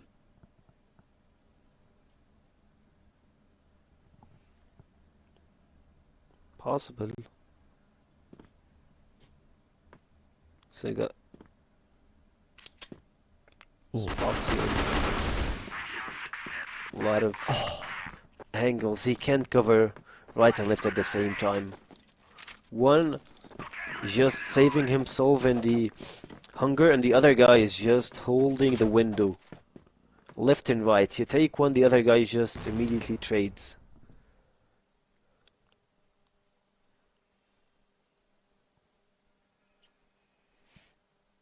Vitality and LCK, they're just taking each round to their side. Like one for LCK, one for Vitality. It just goes like this. It feels like we might go to overtime golden round if we stayed in the same tempo, same rhythm from both teams.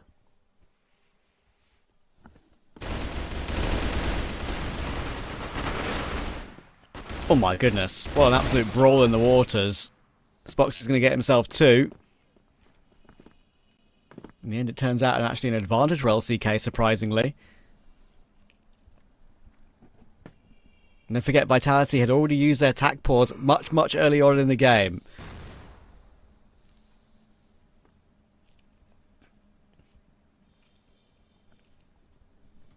He can only get one more if we get into the overtime. So they might hope that we get to overtime. And speaking of New Mexico, I believe that Vitality are on the better part of New Mexico at this point. But they are not just doing enough to take more rounds. Snare, jumping in waters. Having a really good flank here, pretty fast waste. You had to wait. No trigger discipline here, man. Snake and Snare, both the dynamic duo. A walking path through a small tight angle here, takes another one, and a Snake with a sneaky way of shooting, moving, boxing to his side. Juggling right and left, taking LCK back, and give Team Vitality another win to their side. Look at that. Yeah, very clean. Impressive. Again, Vitality's not letting LCK get away, right? It feels like it's the same thing every single time. Wow. It's like a combination of LCK just not being able to close out games and Vitality being so good that they turn on the style when it's absolutely needed. True.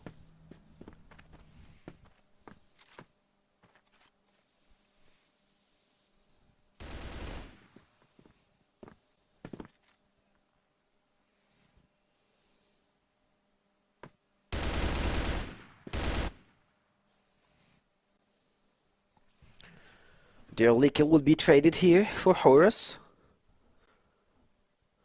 I feel like Horus in Team Vitality is that guy, he either go 10-0 or 0-10. Like, he got nothing in the middle. He's either too good or just giving information, and through players' cameras it feels like Todson is giving a lot of information for the players to play, and it feels like they're looking pretty desperate through what's happening here. LCK, Kiko, double man trying to push Slayer here, taking him down, and Snake and Snare again left in this situation. They clutched it once before, but it feels like Snake can't handle the pressure again. It's so hard to have to play all the rounds in a 3v1 fashion or 4v2 fashion. And I know where he is as well, so it's pretty much no chance of winning this 1v3. LCK are going to squeak into the lead again, it looks like. Flex the Zane, Spoxy trying to recover It's like things. Yeah, true. In the end, he does get his one kill, but it's not going to be more than that. Back and forth, back and forth. Fingertips in front of Vitality to try and drag this game into a third map. Port is waiting if we need it.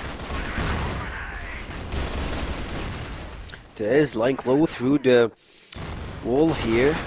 Taking a kill with Kiko. The Zayn with his tracking. Big Slayer down. And LCK, it looks like they're gonna break the cycle and get to the match point. You can hear, you can see that Flex is just calling for it. One more round. You'll see it. But can they reach it? That's the question. Snare dropping one. The other guy is here. Him and Todson making a lot of blood here, but at the same time LCK would put them in their place.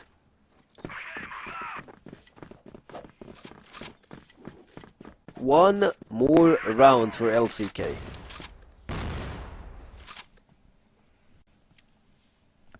This would be a great win if they're able to pull it off. Very impressive.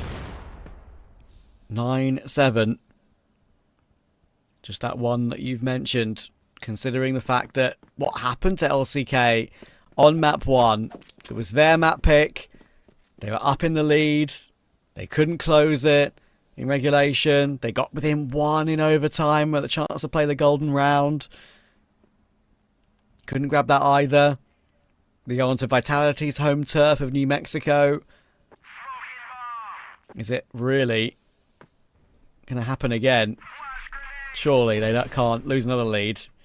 Knowing Vitality, it wouldn't surprise me if they put it back again. Knowing LCK, also wouldn't be surprised. Seems to be a pattern between these two, knowing from previous matches in previous seasons as well.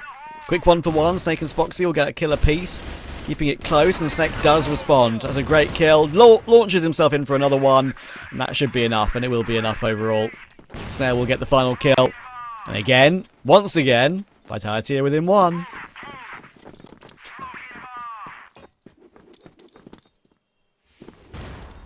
They're calling for the overtime.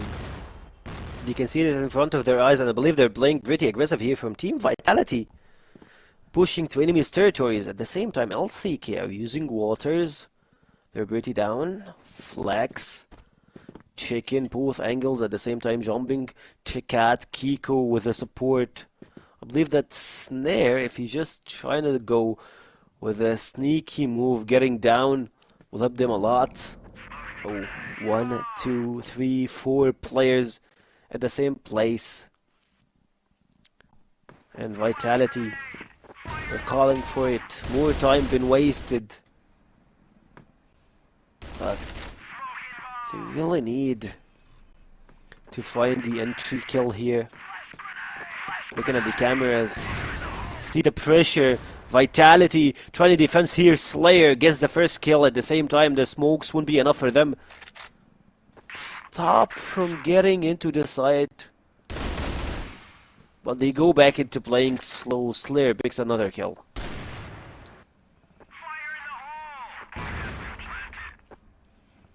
Wouldn't this be something if LCK are able to hold on here? They've managed to get themselves into a 3v4. They've got the C4 down. You could argue that sometimes this does give you an advantage, but Vitality have been so good at recovering these situations. They're showing it again. Slayer has found Lion Claw. Hussein, good job. He's taking out a big scalping snare, but it's all now down to him, and it's surely going to be impossible when he's getting rounded from 2 different angles, and there we go. Horus will get it, and guess what, guys? Vitality have pulled it back to overtime again. How does it keep happening? Overtime after overtime after overtime. It's the league of overtime, and when it's from LCK and Team Vitality, you're more than welcome to just witness it, watch it, and see how Team Vitality been able to bring back their points, bring back their chances of not needing to go to map number 3. Still, I would say a shaky performance from Team Vitality, but till now, it's getting the job done. This would be a very Vitality way to win the game. I agree. Kind of insane, actually, that we've seen it so often. It's that even previous seasons, from memory, from watching, and working previous seasons of CFWL, I just remember so often as Rock, they used to do the same thing. They were, occasionally tested by teams in the league. They'd be pushed quite deep, and they'd be under pressure in games. Maybe they should be winning a lot easier, and they find a way. No, LCK are probably one of the main contenders, aren't they, over the course of this season? But it would be pretty crazy if they are able to recover things. Once again, from a similar position, 9-6 map 1, 9-7 map 2. Insane.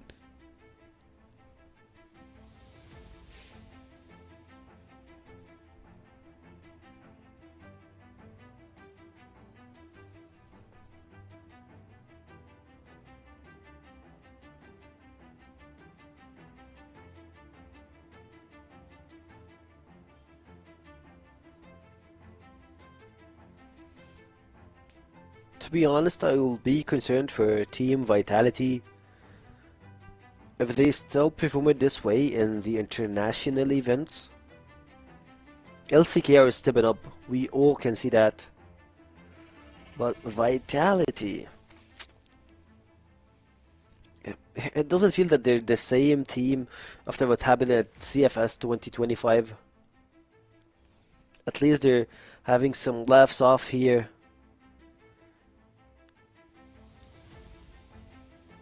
Trying to chill a little bit and get it out of their nervous system and getting ready for the game.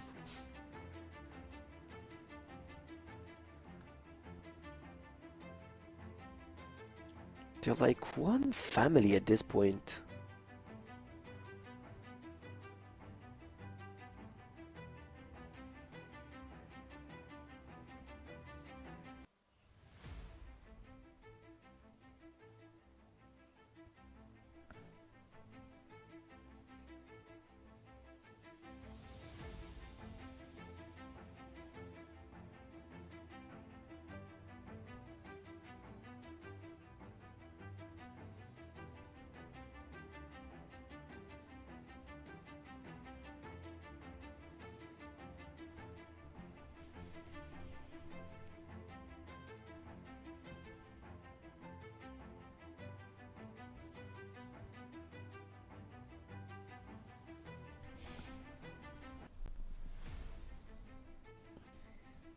Getting back into the game very shortly. See if LCK can recover things and maybe get some revenge from the previous overtime.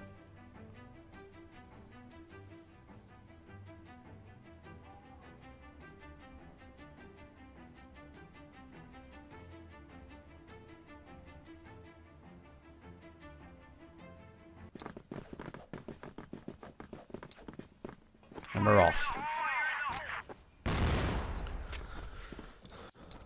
And they're into a quick start here. Snake Snare doing the same stuff we used to do, but now they're back into their side that they got a lot of rounds from it. The question for me is, will they get the same amount? You need 2 rounds here at least. So if we go to the other half, you know that he's still got away with it, but we'll see. Only time will tell. I think like Vitality, I reckon they're of the mindset right now that this is a portion of the game they just refuse to lose, and they refuse to go to map 3. It'll be a really, really long day for them, let alone the entire broadcast if they if that is the case. So yeah, I think they're going to lock in and try and use some of their things they've got in their locker to throw into the game when they know they need it. Snare will go down to Spoxy though. It's a really nice kill to recover it into a 3v3. It's always about Spoxy. It's always him. If you see his performance through the entire series, he's just trying his best to keep LCK in the picture. The bigger one, and Spoxy, as you've mentioned earlier, you would take him as the match MVP, the first set MVP. But at this point, he's doing a lot of work, taking the second kill here. Tadzen dropped by Kiko, and he's telling us not only Spoxy, Kiko's here to deliver as well. Snare left alone in a 1v2 scenario versus Flex and Kiko, and quite frankly, Kiko's pretty low in HP. Wow. But it doesn't matter for him, he gets the triple kill. He's like 1 HP, literally. Literally 1 HP. That's, yeah, walking as if he's full health, playing in the same way as if he's got all 100 points. Impressive. Oh, look at Flex, he's diving in here. Decided to take better of it when maybe you heard some players come around the other angle. LCK back into lead at 10-9. They just won't go away. Vitality having a great game overall, but LCK are battling, I think, showing that they can really be a true contender maybe this season as a whole. And another great double kill. I say a double kill, it's a triple kill, but from 3 separate players. Dezane, and we'll get 2 of the 3. Leave Snake and Tots in 2v3 after plant, bomb down. And now the retake's about to come in, but Dezane, he manages to get that one more, and even the trade. Oh my goodness, even though they had the plant down, Dezane is the hero. Incredible work. 11-9, keeping ever closer to port. Feels like they needed to take this pause. Since like they're dropping 2 rounds here, they still have only 2 remaining at the first half of this overtime. Vitality. We keep mentioning their name a lot. Mention their stories. What they managed to do, they won 14-0 in the regular season last year. Last split, like the split 2 of 2025. They made an incredible run. And till now, it feels that their record is pretty hard to be broken by anyone. I believe no one have ever done this in the history of CrossFire.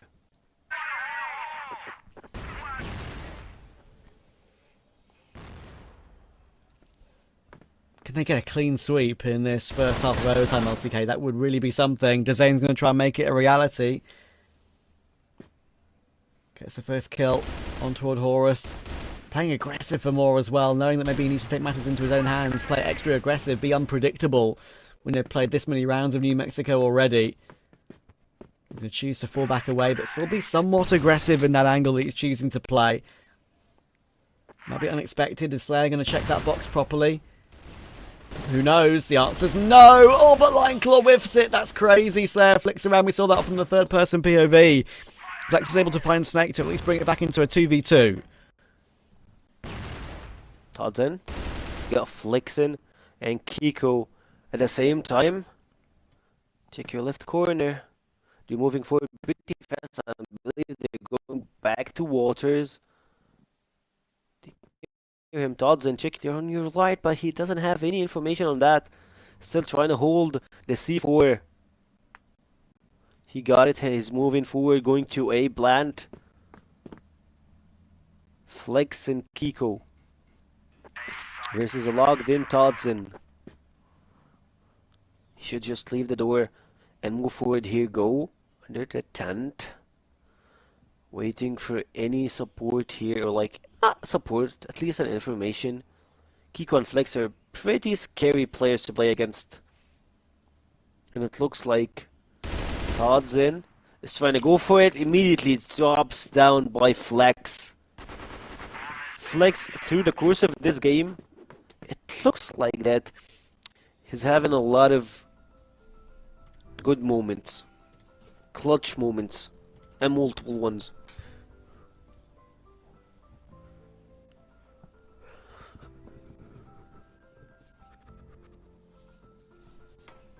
Yeah, chance to have a discussion now for Vitality. You could really be going map 3 here.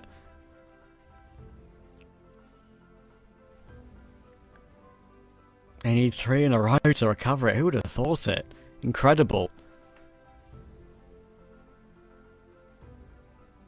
You can tell the mood for them right now isn't too great either.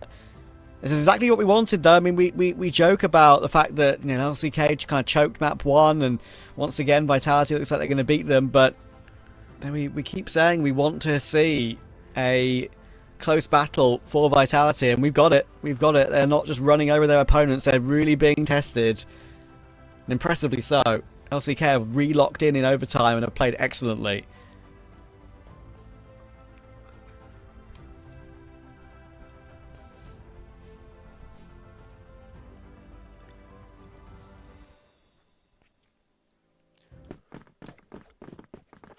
People always say that overtime goes to the favorite team for the map, for the series, and it looks like Vitality are not for this one, but they're trying to fight back, and it looks pretty good for them, dropping a lot of kills here.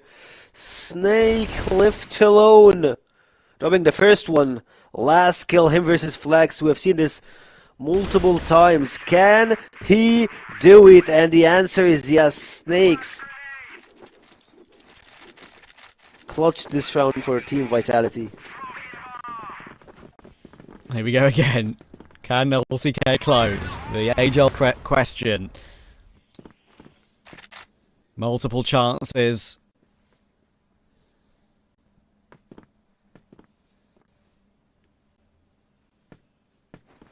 Vitality have already ripped one away from them, thanks to that great play from Snake, like you said. Oh, another opportunity as well. Flex gets caught by Totsin. And bit by bit, as this happens for LCK, they'll keep thinking about the previous map and thinking about what could have been. Need to focus in the present, focus in the here and now.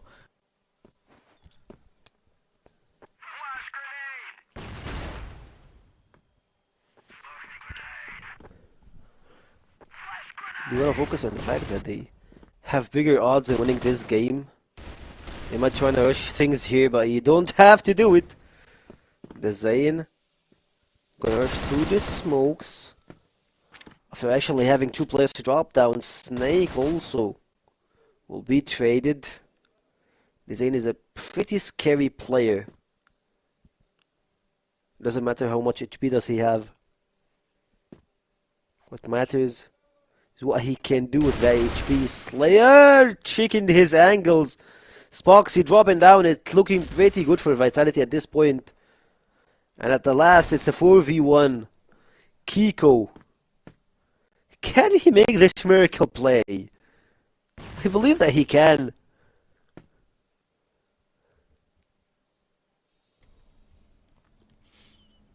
I believe in him.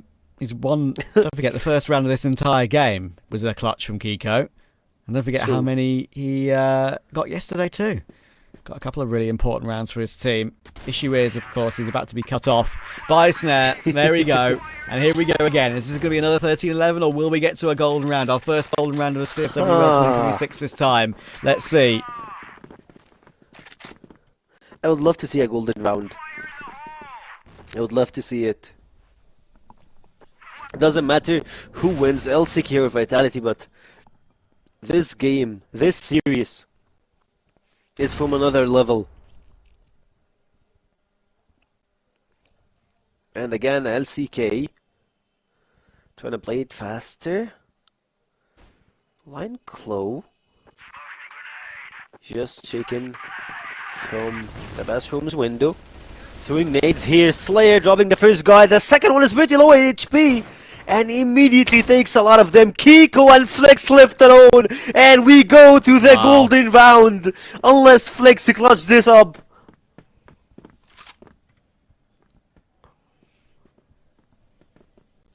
It's the golden round. Surely Flex can't do it, right? Surely not. Voltar, our host, said if LCK loses this, I think they lose their mental. Well, I mean, I think they may have already lost it from map 1. Like they've been able to recover anything at all to fight in map 2 is impressive. And now if they, from 12-9 up, can't close, oh my goodness. Vitality winning it 2-0 in this fashion would be heartbreaking. And there we go, Flex will be dropped. Not again, LCK. We have a golden round for the first time this season.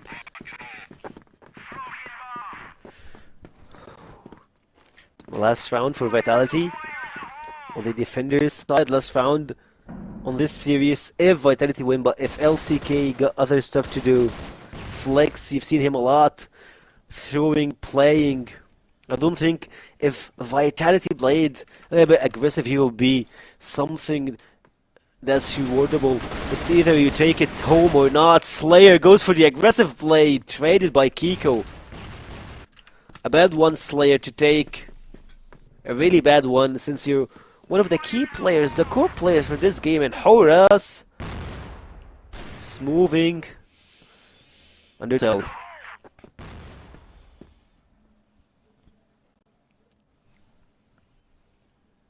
I can't believe this is a situation we find LCK in right now. They're just not going to be feeling good about themselves if it happens like this. Oh my goodness, Vitality just feel like they can be untouchable sometimes. Can LCK with Dizayn and Kiko make it happen? Horus has once again swung and taken a frag on a timing.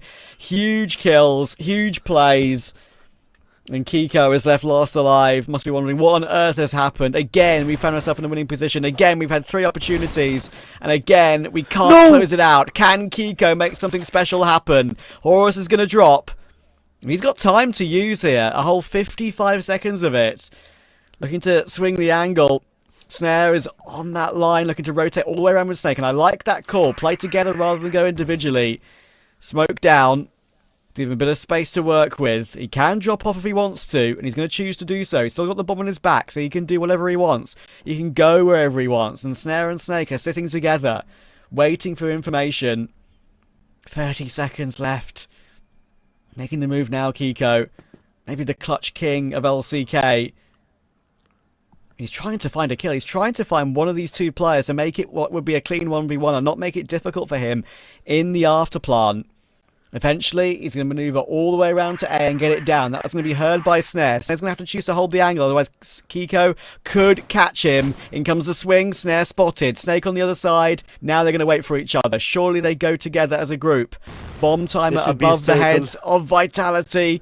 Playing in the corner. Can he get it done? Wouldn't this be some way to win? Snare will drop first. It's all down to Snake. No way! The angle! And he clutches it on what surely is about 5 points of health. Oh my goodness. LCK, it's happened again. I can't believe it. He almost clutched the 1v3 situation. Kiko made an incredible play. But Team Vitality, they just win as a unit. Seeing them, what they actually made in a, I would say, like an incredible comeback. They were losing 12-9 at the first half of the overtime. They just like dropped all their rounds, and boom, in a blink of an eye, another team shows up. They take round after round after round, and they're just putting them up together. And at the last touch, Kiko plays in a 1v3 scenario, and he's just turning tables around, picking 1s and 2 kills, and the remaining bot survived with only 5 HP. That's how would you love to see it. LCK versus Team Vitality. A magnificent way to finish the second best of 3 that we have on our broadcast today, and to have more talk about this game, to speak about Kiko, Flex, Snare, Snake, we'll head to Volt and Penguin, and a lot of questions should be answered on this analyst disc. Well, Penguin, I don't know who's living La Vida Loca a little bit more. Whether it is Vitality, who went on a crazy streak there from being down and out in overtime, surely, right? Them getting the golden round, getting the victory, or is it LCK? Like, is that a mental boom moment? Because they were this close from beating the champions twice. Yeah, well, they have problems in closing games. I guess Loons have some work. He has some work to do with the team, because we've seen every time whenever LCK is about to win with 2-3 rounds ahead, they just go and throw some. I'm not gonna say throw, but they just like play it very calmly. You know, you need to give it all. You need to play the same way as you're playing. We've seen this in Black Widow, and I said LCK was better in Black Widow than Vitality. However, when it went to Mexico, also in the first half, I've seen that LCK was better until the tactical pause that's been taken by Stray, and then he started talking with the team. It was 1-4, I believe, or 1-3. They lost multiple clutches, and they won a one phenomenal clutch. Is one of the best clutches that I've seen in this map, New Mexico, from Slayer. When he was 1 HP in the window, he played the time perfectly, because if he lost this clutch, I guess in my opinion the game was already done, because they were already losing 2 clutches before, and this was the third, and he was about to lose it. However, Slayer clutched it, and he went with his teammate into 5-4 first half, while I thought it's gonna be like 6-3 or 7-2 in favor of LCK. So again, LCK starts very strong, and they have problems in closing games versus Vitality. That's the mental, maybe the mental readiness that they have, or maybe it's something that in their mind that they still think we cannot close it, or we're gonna face consequences. However, how Vitality played the map is not the map that you pick and you play by that way, because we've seen also good plays from Team LCK. The way they pushed is very good, the way they defended is very good, the way they had the confidence and the clutch round is very good. In the end, it's not enough for you to beat them on New Mexico. Yeah, I'll say, I want to touch upon their BL side a little bit, but let's start with the first half, right? Like 3BL Vitality here. We're on the BL side, as he said, tough start to them. But once they got rolling, I feel like they absolutely got rolling. Like when they were losing, the rounds were a bit competitive, but when they started winning, they would walk into a site and kill 3 people, and even Todson would be lurking, and he would still find value, maybe a little bit less on the global risk side. So what happened there? Like, I mean, we talked about the timeout, but like in the server itself, what was the reflection of that timeout? Do we see, like, maybe, I would say, I've seen more aggression, but is it just more aggression, or was it maybe a bit more coordinated, or better ideas came in from Stray? The change was to play together. You saw that after the team tactical pause, they just played together. They stopped going for like controls not 1v1, because there is no control 1v1, but they stopped going for the 1v1 duels, even if you're going for controls. They just go as a group, try to take control, to deny the space that usually LCK takes from them on the A tunnels or the A alley, and then goes for all of these controls, and then suddenly they execute together. So going as a group, going as one team, executing this side as one team, and they don't need to stay on the side for a long time. What I mean by from the second side, I mean before the side, we call it the second side. before you go on site, you don't need to stay that much. If you just here, regroup, utilize your utilities, just use them and push. Before, I feel the vitality was a bit slower than we expected. That they take control slowly, they try to push slowly. That after the tactical phase they took, they just played way faster. They went for the trades. They tried to deny the space control alley that's been done by LCK, and it paid off very good because the in my opinion, the half was going one-way sided into the favor of LCK. Not because maybe they are better, but because the clutches that you've done.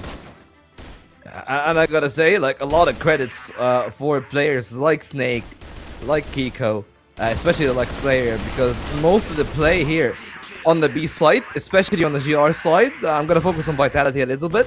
They started off a bit too aggressive on the GR side for my own liking, but eventually they found the rhythm. They found the rhythm just before they were able to tie the game up for overtime, and once they got back to the GR side, even in OT, they were so deadly in finding value and leaving, getting a kill and then getting back the space. You look at those trades here in overtime too, like they were so solid. And maybe one of the parts that weren't as solid, even though he had a good game, was Spoxy, because Spoxy was lights out on Black Widow. Here on Mexico, like I feel like the snipers definitely are a little bit less effective compared to the Vipers. It's very hard. It's very hard for him on this map, so you cannot blame him for such things. He's just trying to find some angles, trying to find some pressure. It's not like Black Widow as we've seen. However, let me talk to you about how good Vitality played after they went 3-0 in the overtime.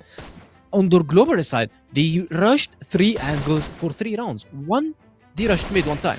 2, they rushed waters, and they got 1 kills through the tunnel before passing to B tunnels.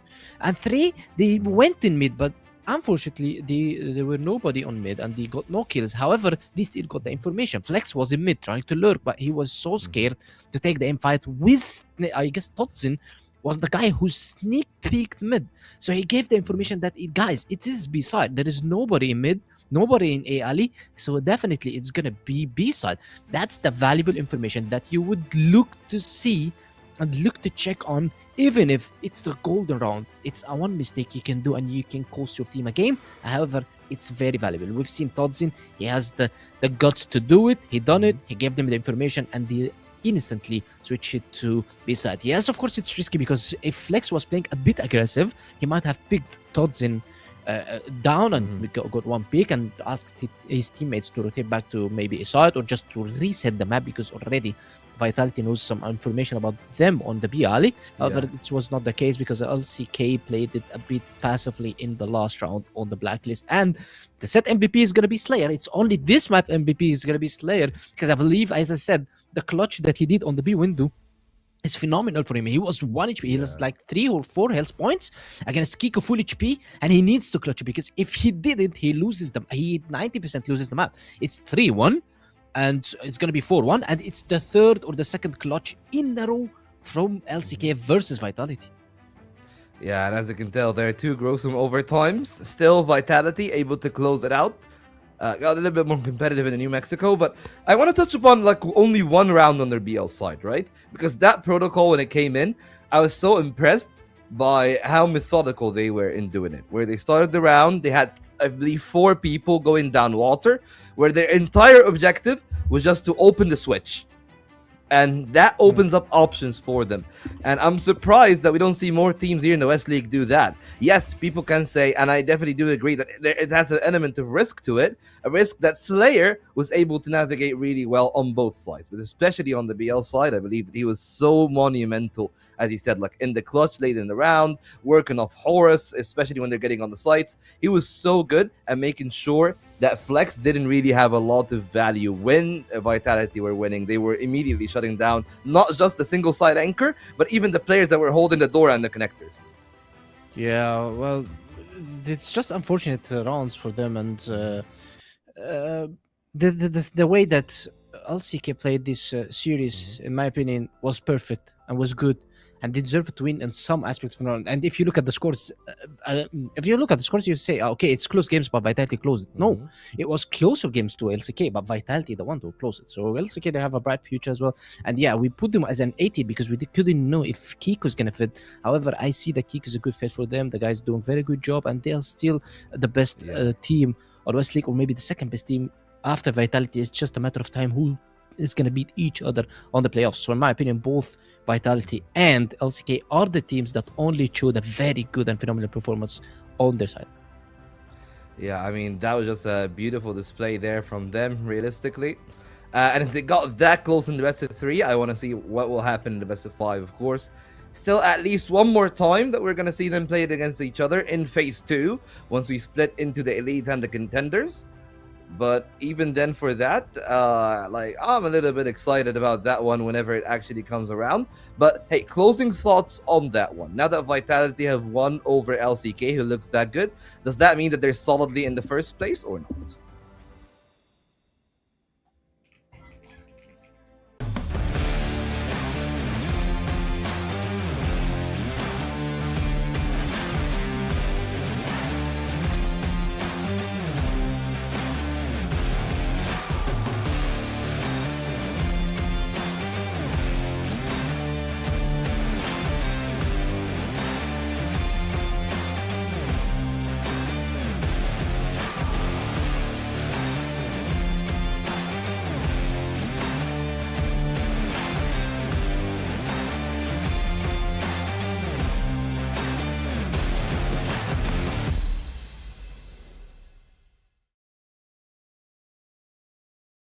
Welcome to the first season of CrossFire West League 2026. See this year's start of the Western League as 8 participating teams from all over the CrossFire West region battle it out in March to May in order to claim the throne and compete over a total prize pool of $228,000. For the first season of 2026, get treated to 3 months of high-stakes action, as the season consists of 2 regular season phases and a double elimination playoffs where legends are created. In the regular season, Phase 1, all 8 teams are included in a single group where they all play best of 3 matches in a single round-robin format. Support your favorite teams as every match counts here. Every performance in Phase 1 will determine which 4 teams will be part of the Elite group, where they are guaranteed playoffs, while the other 4 teams in the Contender group will either fight for playoffs or relegation.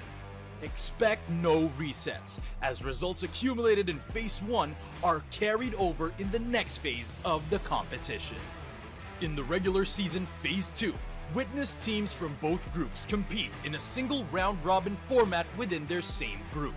For the Elites, this is their chance to secure advancement to the upper bracket round 2 of the playoffs. As for the Contenders, be ready to see some of them say their goodbyes.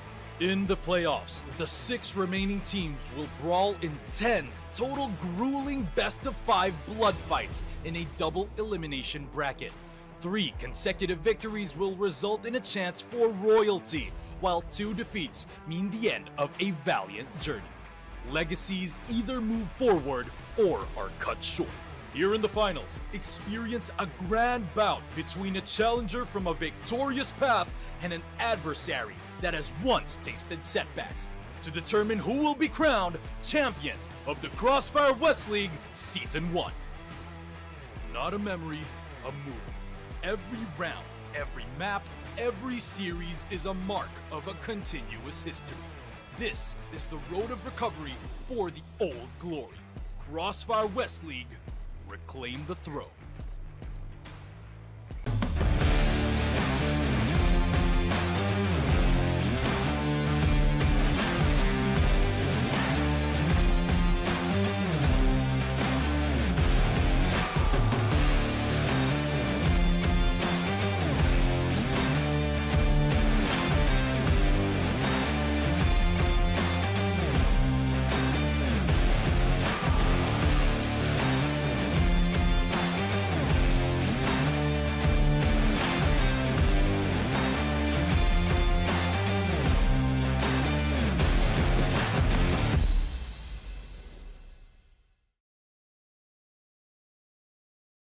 Welcome to the first season of CrossFire West League 2026. See this year's start of the Western League as 8 participating teams from all over the CrossFire West region battle it out in March to May in order to claim the throne and compete over a total prize pool of $228,000.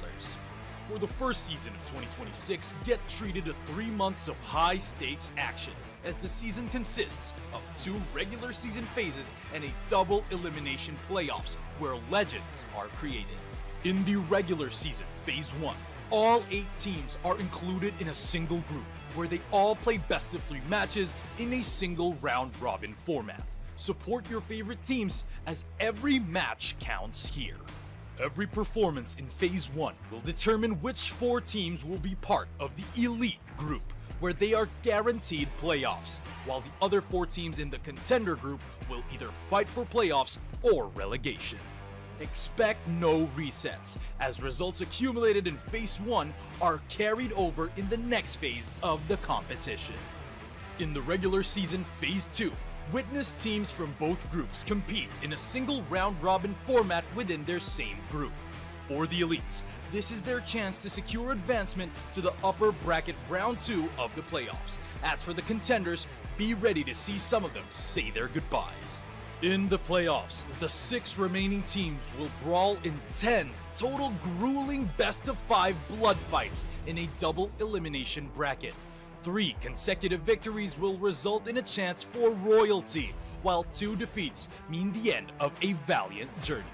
Legacies either move forward or are cut short. Here in the finals, experience a grand bout between a challenger from a victorious path and an adversary that has once tasted setbacks to determine who will be crowned champion of the CrossFire West League Season 1. Not a memory, a movie. Every round, every map, every series is a mark of a continuous history. This is the road of recovery for the old glory. CrossFire West League, reclaim the throne.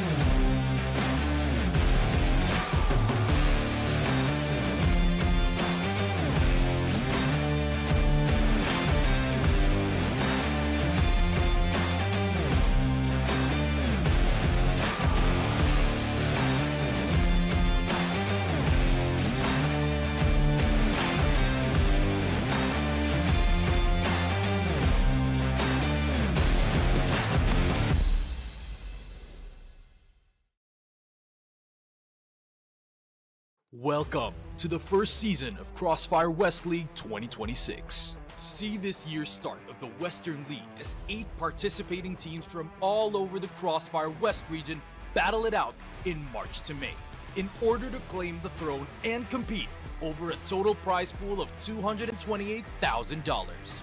For the first season of 2026, get treated to 3 months of high-stakes action, as the season consists of 2 regular season phases and a double elimination playoffs where legends are created. In the regular season, Phase 1, all 8 teams are included in a single group where they all play best of 3 matches in a single round-robin format. Support your favorite teams as every match counts here. Every performance in Phase 1 will determine which 4 teams will be part of the Elite Group, where they are guaranteed playoffs, while the other 4 teams in the Contender Group will either fight for playoffs or relegation. Expect no resets, as results accumulated in Phase 1 are carried over in the next phase of the competition. In the regular season Phase 2, witness teams from both groups compete in a single round-robin format within their same group. For the elites, this is their chance to secure advancement to the upper bracket round 2 of the playoffs. As for the contenders, be ready to see some of them say their goodbyes. In the playoffs, the 6 remaining teams will brawl in 10 total grueling best-of-5 blood fights in a double elimination bracket. 3 consecutive victories will result in a chance for royalty, while 2 defeats mean the end of a valiant journey. Legacies either move forward or are cut short. Here in the finals, experience a grand bout between a challenger from a victorious path and an adversary that has once tasted setbacks to determine who will be crowned champion of the CrossFire West League Season 1. Not a memory, a movie. Every round, every map, every series is a mark of a continuous history. This is the road of recovery for the old glory. CrossFire West League, reclaim the throne.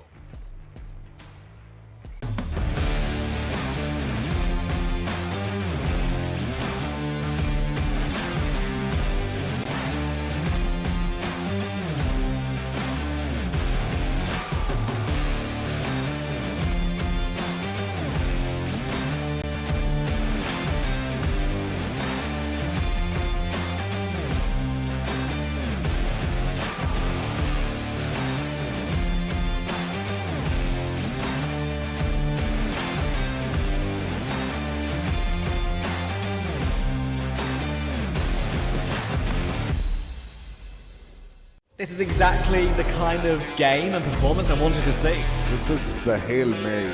Every individual player is bringing their A game right now. That's what I'm talking about. I've had enough of being quiet. I want to get things moving. Madison not able to get Free! Oh my word, straight out through that smoke just Zane has what about Chris here? Yes, Trevor, very scared going for that quick.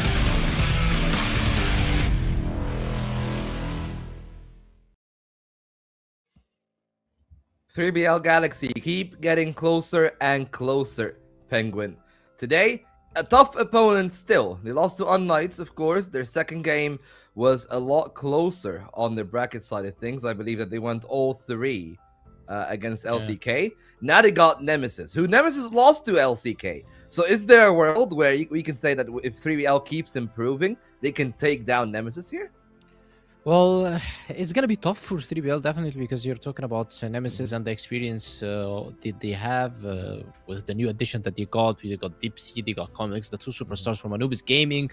Also, they have Alucard back, Raffin, the addition also from LCK, and he was multiple times champion. So now they have everything to get it on the win. 3BL Galaxy as well, they started very slow, as we saw versus unKnights from Eagle Eye, and then somehow they got better and they beat LCK on Subbase on one of the best maps until now. But they showed a very poor performance on Port. They showed a good, fair performance on Eagle Eye, just saying that Eagle Eye was one of the best maps for LCK, definitely. And we've seen even Vitality today banning Eagle Eye versus LCK. They don't want to play Eagle Eye versus LCK. And I believe with this performance that we've seen from LCK, it was Eagle Eye on the map will 100% that Eagle Eye would have won this map. Now it's time for 3BL Galaxy to show us also a very good performance. So, what I mean by good performance here is closing the series, or at least if you're going to be losing, the three maps needs to be very close ones. Not only one map you played it perfect, which was the case yesterday versus LCK. It was only sub-base. And you played very poor on Port, you played average on Eagle Eye. Okay, you are saying that LCK is very good on Eagle Eye. Now you need to get one map, maybe lose the other a bit, just like 10-8, 10-7, and the last map you fight hard for it, so you show your dominance. Maybe the experience from Team Nemesis, as we can see right now, can close the map, but can close it like 10-8, 10-7. However, if they close it 10-2, 10-1, then it's big problem for Team 3BL, which we have seen yesterday from them on Port. So the consistency needs to be a key for 3BL right now. The map veto needs to be a key. I believe that sub-base ban is gonna come definitely from Team Nemesis, because Team Nemesis lost to LCK on sub-base and LCK lost to 3BL on sub-base. That means that 3BL have good strategies on sub-base. We might see Black Widow, we might see Ankara. That we definitely will not see any high sub-base in this series. Yeah, I'm expecting Black Widow for sure. Like, because I'm thinking about the bans, right? I think 3BL always ban New Mexico, if I'm not mistaken. So that leaves their hands tied a little bit. So I feel like there's going to be an easy open option of Black Widow if I'm on the side of Nemesis. And also, you know, there's another intriguing small storyline that we can talk about here. We can talk about on Nemesis. And on Nemesis, there's a player that once started his career on that 3BL Galaxy team Yes, in he's Alucard. Alucard. You know, of course, like there's a lot of love. He there, didn't of start course, his for career. him. It was in the middle of the career because he started with Team S. It was his peak. They played in 3BL for 1 year. Then he went back to unKnights. From unKnights, he went to Inner Circle, and after Inner Circle, now he's back to Team Nemesis. Yeah. I mean, Nemesis is more or less now Egyptian majority as well. With, as we said, Comics and Dipsy being in there. I believe that it's also Big Comics that's coaching the team for now, if I'm not mistaken. So yeah, Big Comics is his brother and his older brother. That's why his name is Big Comics. I mean, I always see the other side of things, right? I always see like the big brother and the small brother is called like mini other brother name, right? So like I would say like comics and mini comics or little comics, something like that. So I got caught aback a little bit knowing that it's actually the other way around. But hey, like, you know, all's fun and games. But this game is not going to be that much fun for 3BL, as you said, if they don't actually bring their best level.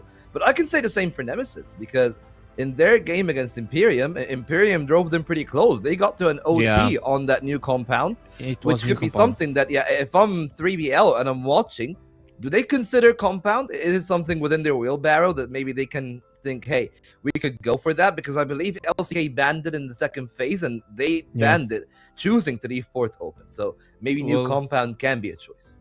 If they're gonna pick new compound, then they need to look at their performance on new compound versus team unKnights, because their performance wasn't the best. We've seen some I want to say that it was misplays coming from them, solo plays coming from them, and this was not the case on sub base. So if you're playing sub base very good, then you need to hold on in your sub base and you need to pick it maybe as one of your maps.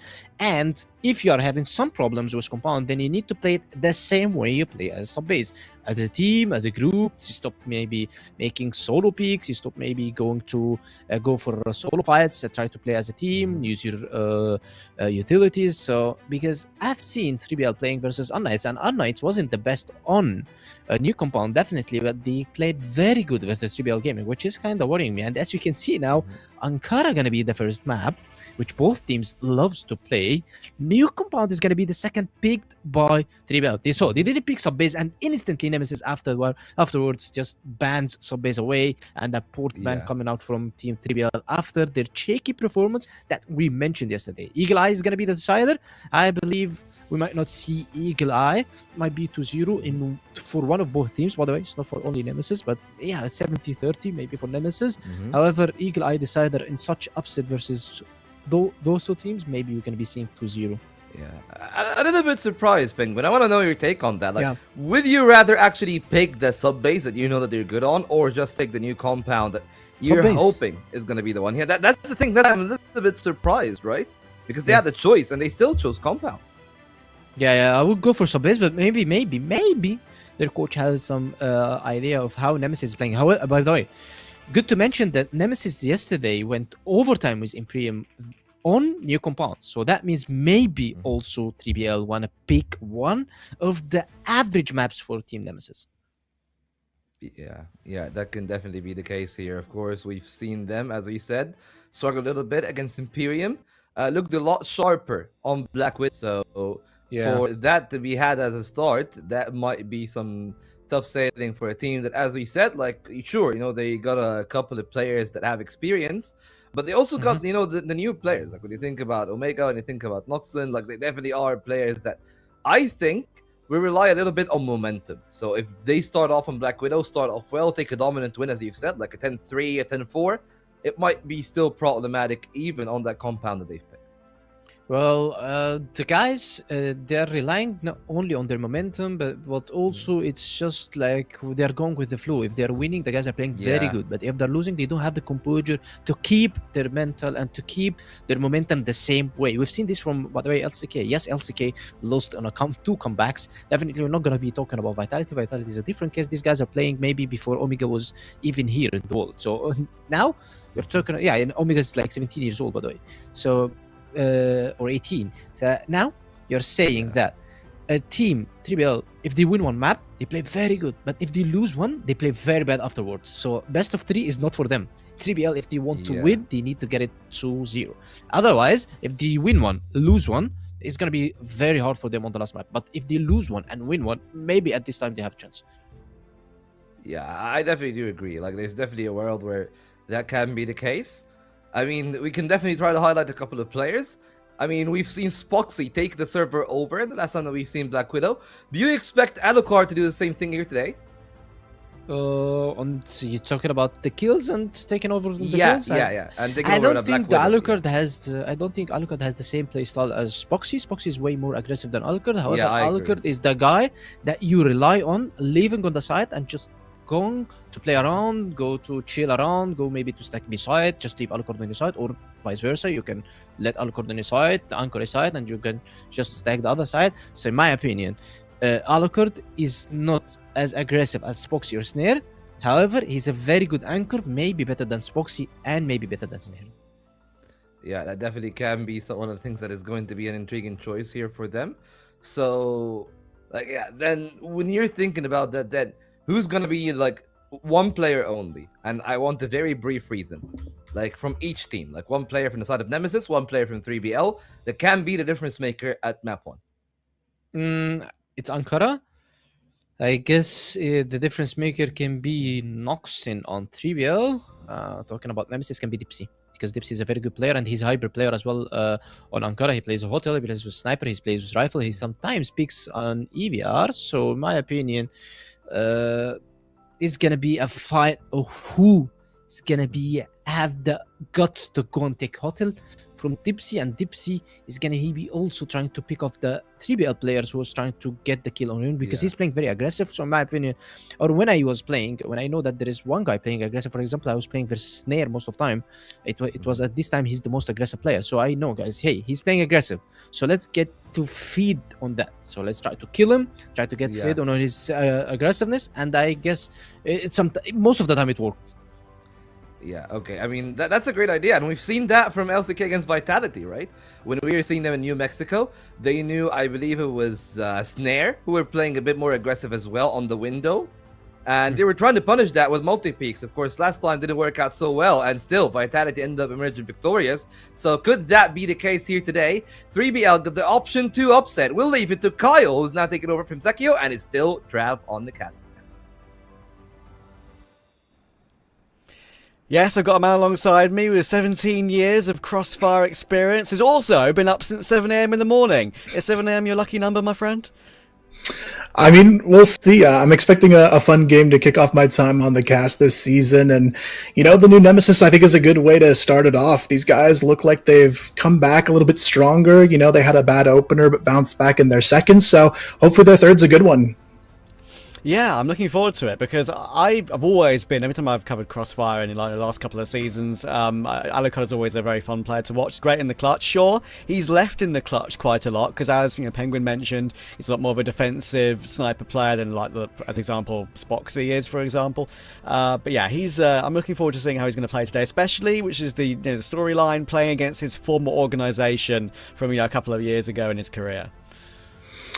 Yeah, this one's going to be exciting, especially given a lot of changes on this lineup. I mean, you've got Alucard, who's pretty much been, I feel like, on every roster at some point in the last 4 or 5 seasons. He hasn't really found his home in a team, and I'm hoping with this new lineup, maybe we're going to see it stick for him, because I feel like he is such a strong and valuable player to have on your team, but the last couple rosters that he was on couldn't find that full potential to unlock his value. But when you look at the rifling core of this Nemesis roster, that's where I'm also very excited to see them in action. You've got some of the best out there, Raffin, Dipsy, Beck. These guys know how to get it done under pressure, and that's what 3BL, I think, is going to have to stand up to. It's a massive test in front of them here, especially for a roster that has a lot of young players and a lot to prove today. Exactly, it's Amiga and Noxin who are probably the 2 players that I've heard, being spoken about a little bit more than some of the others maybe, as these young talents coming through. Of course, Comics is pretty young as well, so it's going to be an interesting battle to see how these 2 teams go up against each other, starting on Ankara. And we're starting, of course, with Nemesis on that global risk side, 3BL on the blacklist side. Ready to try and take some control outside A main. C4 looking to try and worm its way through, though. Yeah, nice passive setup to kick it off for 3BL, just slowly inching their way up the mid staircase, trying to get some information, but it's actually fairly exposed. Nemesis playing a very wide 3-2 split might actually allow for this opening to go a little bit too unchecked here. You can see Hunt already kind of leading that push into mid, gets the info on the bridge as well. A great pick to get things started onto Dipsy and Nemesis. They've got to pick up the pieces here. They've lost a lot of the map control, and the collapse is coming through as well. Beck trying to rotate and reposition here, but they've already lost control of the site. Yeah, looks like the C4 can get planted, and Sad is covering that aggression nicely. Beck was looking to try and go and deny that, but Sad makes sure that he keeps his teammates safe and keeps that C4 able to be planted. Raffin and Comics now looking to try and retake 2v3, and they are coming in from two different positions. They might try and rotate and go together. As you can see, that is what they're going to do. Comics on the high ground looking to try and throw some utility to force their way back into the bomb site, but Amiga is dancing and going from one side to the other, and it's not even him in the end that gets the final 2 kills. It's Sad and Dizzy off. Yeah, really solid start here coming out from 3BL. I mean, the big advantage they had in that round, though, nobody was holding mid for Nemesis, so I'm curious to see if they'll change things up here in round number 2, and that's exactly what they're going to do. Alucard sneaks his way into the lower tunnels early on to get that early vision on mid, and this is going to be the game-changing maneuver, I think, here from Nemesis. Now they've got a lot more forward control, and they're going to know exactly what's happening early, but it's not going to matter. Hunt and Omega bursting towards the B bridge, get the early pick onto Dipsy. Yeah, I like how assertive they're being early game here. I mean, we've kind of been saying, I think Penguin said 70-30, you maybe would favour Nemesis ever so slightly. I think they are trying to really put their best foot forward early game here. Not rushing in too aggressively either after getting that opening kill, looking to reposition and group up as a collective. 3 now walking outside A. Still 2 split though on Nemesis, so got to make sure you get those trades in play, otherwise you still could be falling down quickly. Yeah, Raffin really in the key position here, just anchoring on that vent position, but the timing has to be everything for him. That counter flash is going to come through, but nothing going to land for Raffin. Now they've got a chance to burst into the A bomb site. Beck completely flashed into the corner as well. He's going to be out of position now on the push. Omega jumping over the top, takes him down.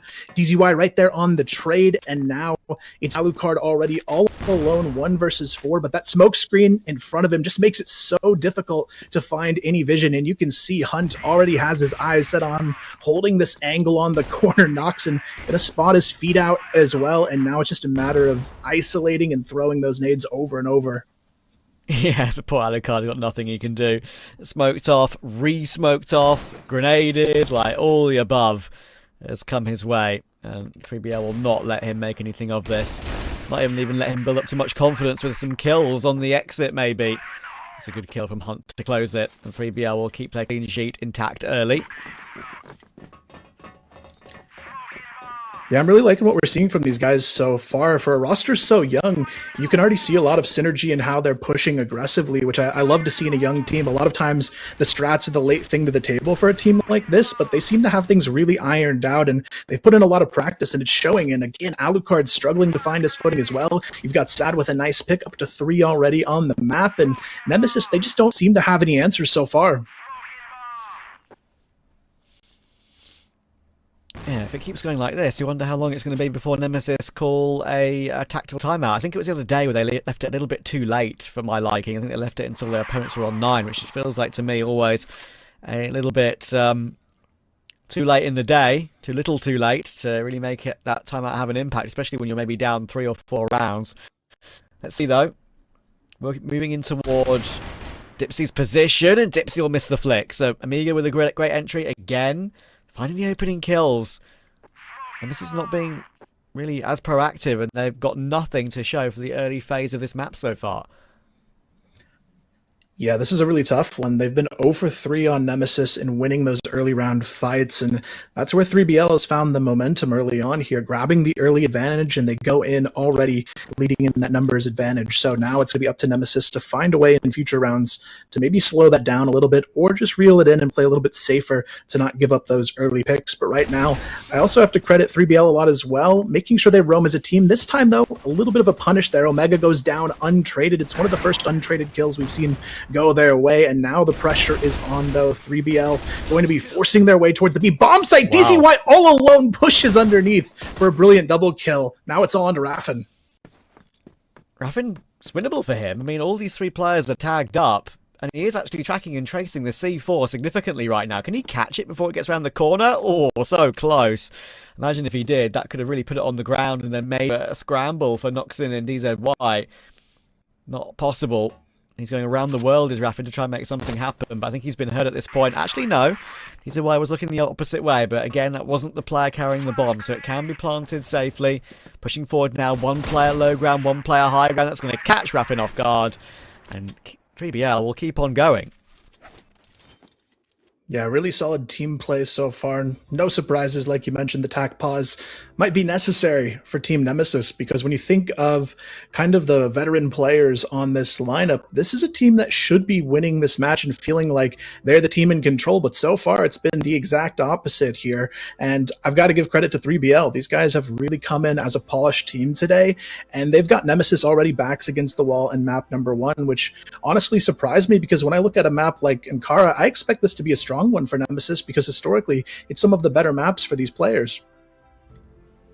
Yeah, exactly. And so far, very obviously, for Nemesis' side, they've just not been able to find any progress at all. It's not even getting any opening kills. They've been playing catch-up every single one of these first 3 rounds so far. And no surprise at all, they would want to try and have a conversation about it early on. They'd be maybe a bit surprised in themselves that they started so slowly. 3BL catching them with the very sort of patient and mature gameplay, maybe mature beyond their years at the moment. Yeah, I think for 3BL, it's just making sure they can come out of this pause timer and keep the momentum on their side, because I do agree with what Penguin was saying earlier on the desk. They have the momentum now, but I also want to see how they react when they no longer have control over the map, because that's going to be the telling part, I think, of this match, because it's easy to feel that momentum and keep riding it win after win, but when you finally hit that brick wall of losing the first round, that's where I'm curious to see 3BL react. But for now, they just got to keep riding that high and seeing how many they can stack before Nemesis finally answers back.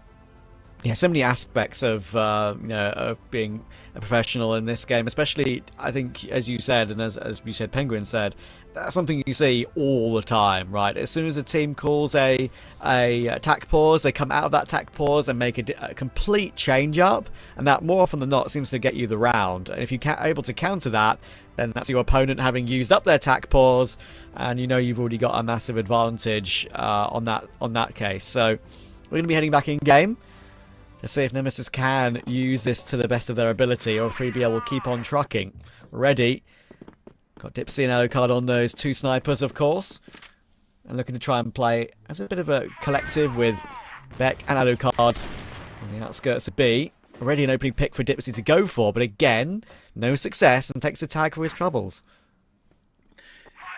It's a tough one. Kind of unconditional for Dipsy as well. I think that's the 3rd time we've seen him get aggressive and find not a whole lot out of it. He died actually the last 2 times he went, this time almost losing that exchange as well. So for 3BL, they're going to be taking those opportunities all day long, because that's been half of their advantage here, finding the early kills, getting that early numbers advantage, and then they push afterwards. Whereas Nemesis, I feel like they need to play a couple passive rounds, set up some traps, and force those trades to go their way, because the aggressive counterplay is just not working so far. This time, no lurkers or defaulters on any opposite side of the map for 3BL. There's a rotation coming in now from Beck, and they're going to need it because all 5 players are looking to burst in toward A. Good spam from the pistol from Amiga, leaping his way in. Beck able to respond, and they need more of that, but he's forced away. He's forced back behind the grate. He's able to get 1 as he falls away, thankfully, and the bomb's not yet down yet, so I think they will, for the first time, have an advantage to work with, even if the bomb plant does come through. Yeah, it's going to be all about the positioning now here for 3BL. They're going to be able to get the plant off, but now they've got to make sure they've got full coverage on the retake, and the 3 players on flank are going to be extremely difficult to deal with. It's only really going to be Alucard rotating in from that GR spawn position, so they've got to be ready to fight on vents and arches simultaneously, and this is where you need at least 2 players who can react quickly, but right now it's only Sad trying to double coverage on the both angles here, and I don't think this is the necessarily best position they could pick here, because if he doesn't get at least 2, this is going to be such a hard site to hold, but Sad holds the line for just a moment, but it may not be enough here. It's going to be a full retake coming in from Nemesis, winning the round after the pause, and that is the momentum shift they were looking for. Yeah, big round. That's your first chance to cast one of those situations with the full 3 split screen. How did you find it?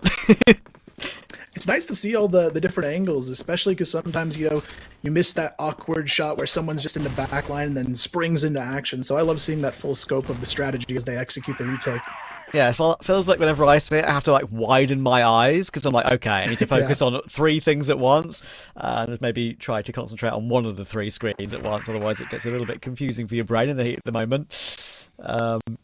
Yeah, Nemesis on the board, and that's the most important thing. Really important retake to get a bit of confidence early game, because they would have been probably completely void of that. Noxin and Hunt looking to try and make a peek toward Raffin, and that will catch Raffin off guard. It's as he moves forward. Wyatt catches him off. Another opening for 3BL, and maybe only a flash in the pan for Nemesis.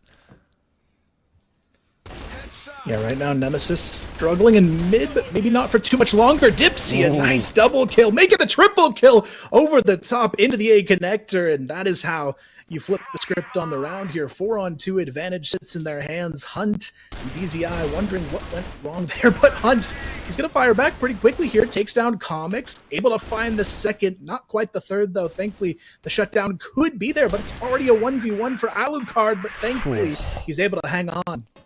That would be really frustrating for Nemesis if they have a crazy Dipsy 3k like that and they don't win the round off the back of it. Thankfully, Alucard will back it up. Here's a replay what Dipsy was able to do on the left-hand side of your screen. Great flick up and the reaction to find Sad mid-air as well. Big moment. He wasn't finding success in the early rounds, so managed to find it mid-round instead.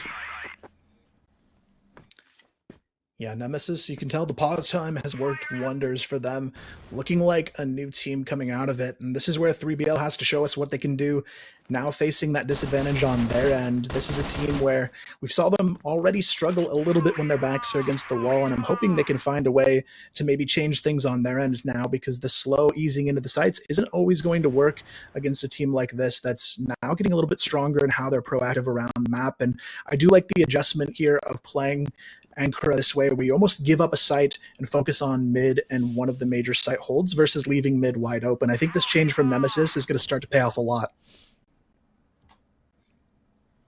We'll see as the game progresses. Noxon's going to move forward now as Dipsy looks to try and make his play, but it's Amiga with 2. First one was through the smoke as well, and he finds the third. As easy as pie. How's he got away with that one then? Noxon's caught Dipsy on the angle, easy headshot, and just like that, 3BL, all 4 kills come through. Alucard is all alone, looking for a 1v5, and he's got players all around him. Not going to happen. 3BL on to 4. Yeah, that's a tough one. You could see it on the X's of the minimap, though. They kind of lined up for Omega from the A connector there, giving him that chance to find some early picks and just not being able to secure that trade. When you've got that 3-2 stack, leaving one of the sites open, there's no need to get overly aggressive on that A bomb site. You've got the advantage already in the passive hold, so I'm hoping they take note of that and maybe play it a little bit differently the next time around. But 3BL still kind of sticking to what's been working for them, going for the passive hold across the map, trying to filter that information and maybe sneak a player through mid. You can see DZY already working his way up that mid staircase, which has been open quite a few times for Nemesis, so I don't blame him for maybe trying here. Alucard having to check 2 angles, might have to fall back here if he gets contested. Pretty big nade damage. I think Noxin and Omega both took a hit to that. Now he's going to try and force his way forward. Not going to check the close angle, but the flash comes through. They might be very blind off the back of that, but he's able to flick round and find Rapid. There, though, it is going to be 3BL getting full control over this one, pretty comfortably so. And now it's actually Comics who somehow is able to hang on for just a sliver of a second there before going down in the trade. Sad now left alone in a 1-on-3. I don't think there's really much he's going to be able to do in this situation, though. Yeah, pretty impossible, I would say. Alucard and we'll be able to find him. So good entries. Kind of back and forth to begin with, but then the Nemesis had the rotations in place and had the positioning to make sure they sealed it.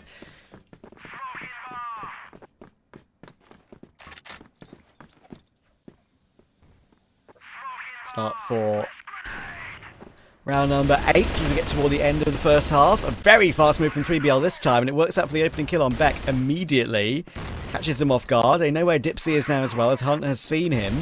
Using that little jump up to the rest of his ability for at least information. Now 3BL will kind of relax a little bit in their man advantage. Yeah, for 3BL, no need to get too aggressive here. You're going to see Nemesis looking for that bridge fight. Not quite able to get Hunt, though. Left with 13 HP as he falls back and starts to rotate. But for Nemesis, they're also kind of second-guessing themselves as well. Here you can see them moving out of the stack, sending a couple players back towards the A-bomb site. But Noxon, he's already there and waiting for both of these rotators. Catches them headshot after headshot. Now full control in the hands of 3BL as they look to go for the full rotation here. But Noxon all by himself says, why not make it a third? Almost has a chance at the fourth, but Alucard, you can't give him too many 1v1s. There's still a chance, but thankfully Hunt right there with the backstab to shut it down. They're doing well at keeping Nemesis at bay right now. Nemesis, you can very clearly see they are changing things up more often than not in these rounds to try and find answers, but it's not really paying off for them. 3BL are countering brilliantly. They're finding openings. They're individuals which we know can step up, are stepping up. It's impressive at the moment.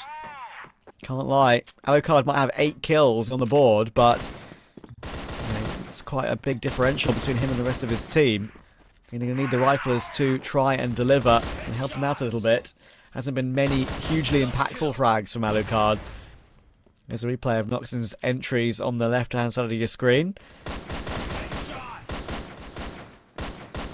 Yeah, I mean, Noxon, he's really one of the big keys here for 3BL. If he can continue to entry frag and cause a lot of trouble, he's going to be able to keep them on top of this one. Omega, though, I have to say, has impressed me so far in this match, too. Sitting at a nice 6-3, having some very impactful individual play from him, too. So we'll see if it's enough to close out here with the first map victory. They've already guaranteed themselves at least the half at this point.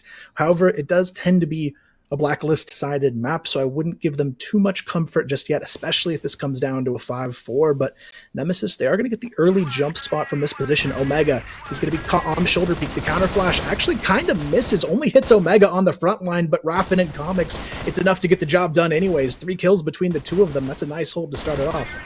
Yeah, a bit of confidence for the second half as well, as long as they don't fumble it from a 5v2. It would be a massive surprise if that was the case, and there we go. DZY is stuck, and he'll get triple swung out of the round and out of the half, as Nemesis will confirm their fourth. Competitive, as we thought it would be. We'll see if that continues in that second half. Yeah, honestly, a pretty solid first half from 3BL. They had the early momentum, started with a 3-0 lead.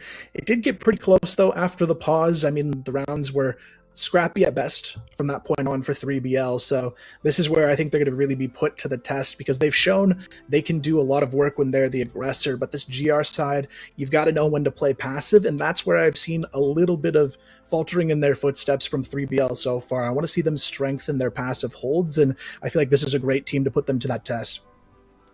Yeah, that's a good point, because it is a game where we thought Nemesis would be favoured purely due to that extra experience they have. The roster changes they've made, we've all felt like could be pretty exciting for the season. Probably going to be in our top 4 anyway, for who we think will make that sort of upper phase of the next stage of the tournament. And we split these two groups of teams in half.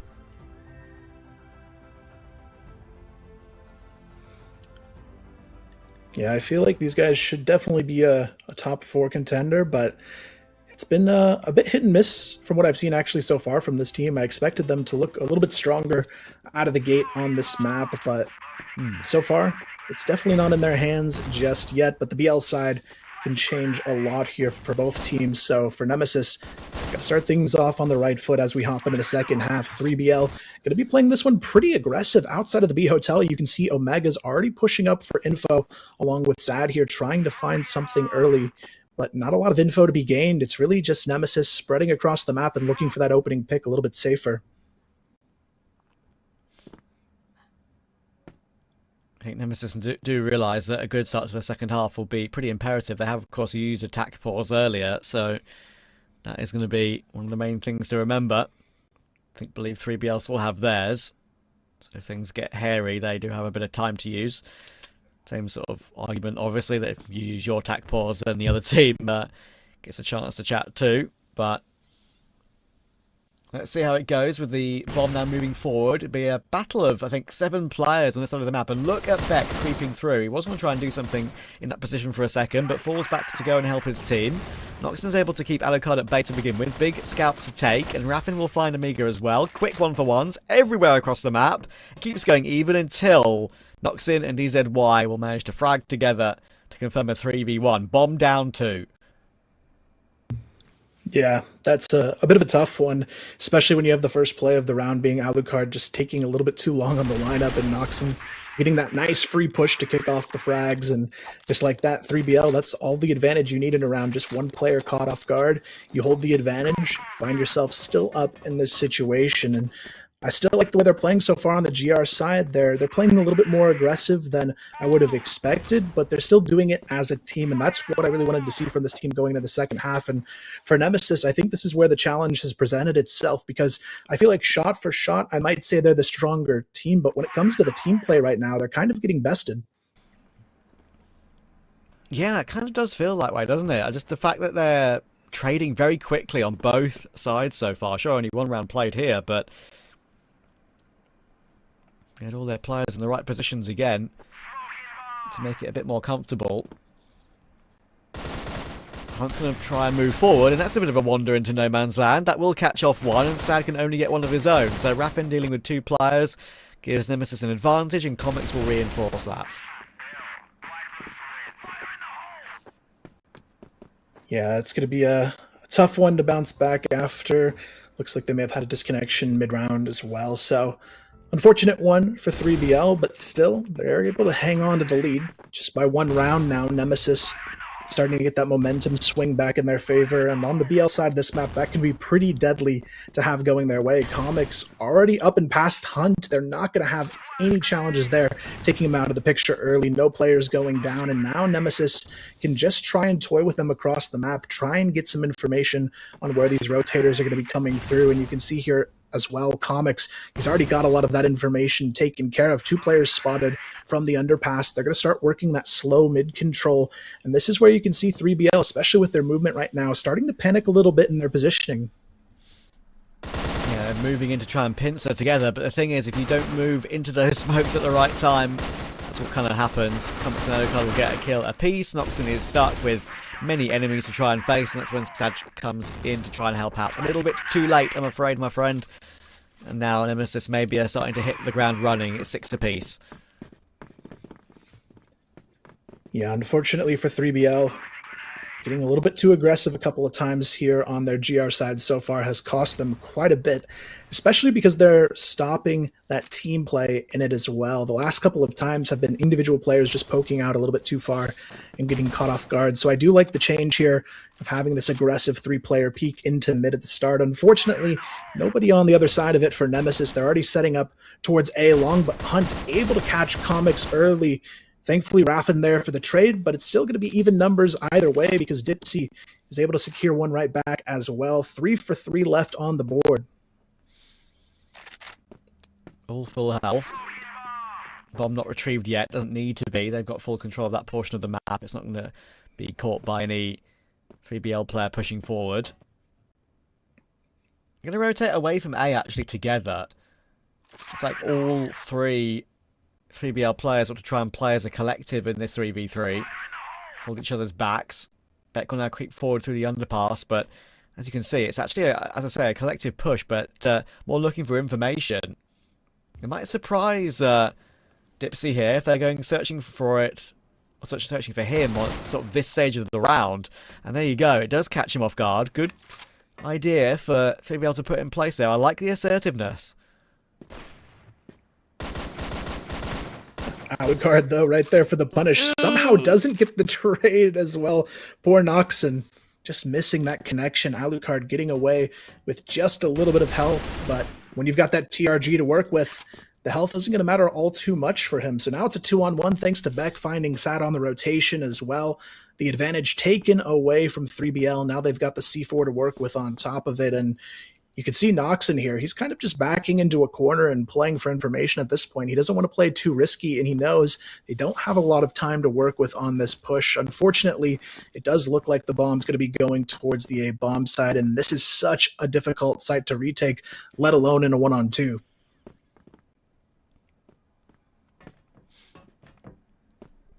Yeah, they've just got enough time to get it down as well. I need a couple of seconds. Oh, actually missed it for a second there. Why are you going to panic me like that, Alucard? Come on, bro. That was a bit worrying for a moment. You got off of it a split second too early. If that was 2 seconds later, Noxon would have won the round via timeout. Crazy. Anyway, still got a chance of clutching it. He's behind the smoke. Beck is keeping a very close eye on that.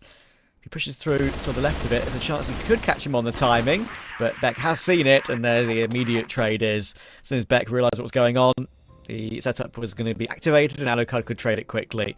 Good job, and now a tack pause coming in for 3BL. Yeah, I think it's a good time to bring it out. The GR side definitely proving to be a little bit more of a challenge for how 3BL likes to play. It seems like they're a team that thrives off of getting those early round engagements and playing aggressive to find them, but now that you've got the opposite side of Nemesis starting to be aware of that, catching them early, winning the early fights, they've got to be able to reel it in and play passive here. And Kara is one of those maps where you can't be afraid to just set up a passive play and hold true to the bomb sites, but a lot of teams get caught in the mistake of just playing overly aggressive a little bit too often on this map, and that's where I want to see 3BL change things up a little bit, because the aggressive play is just being punished time and time again, and it's just not working out for them so far.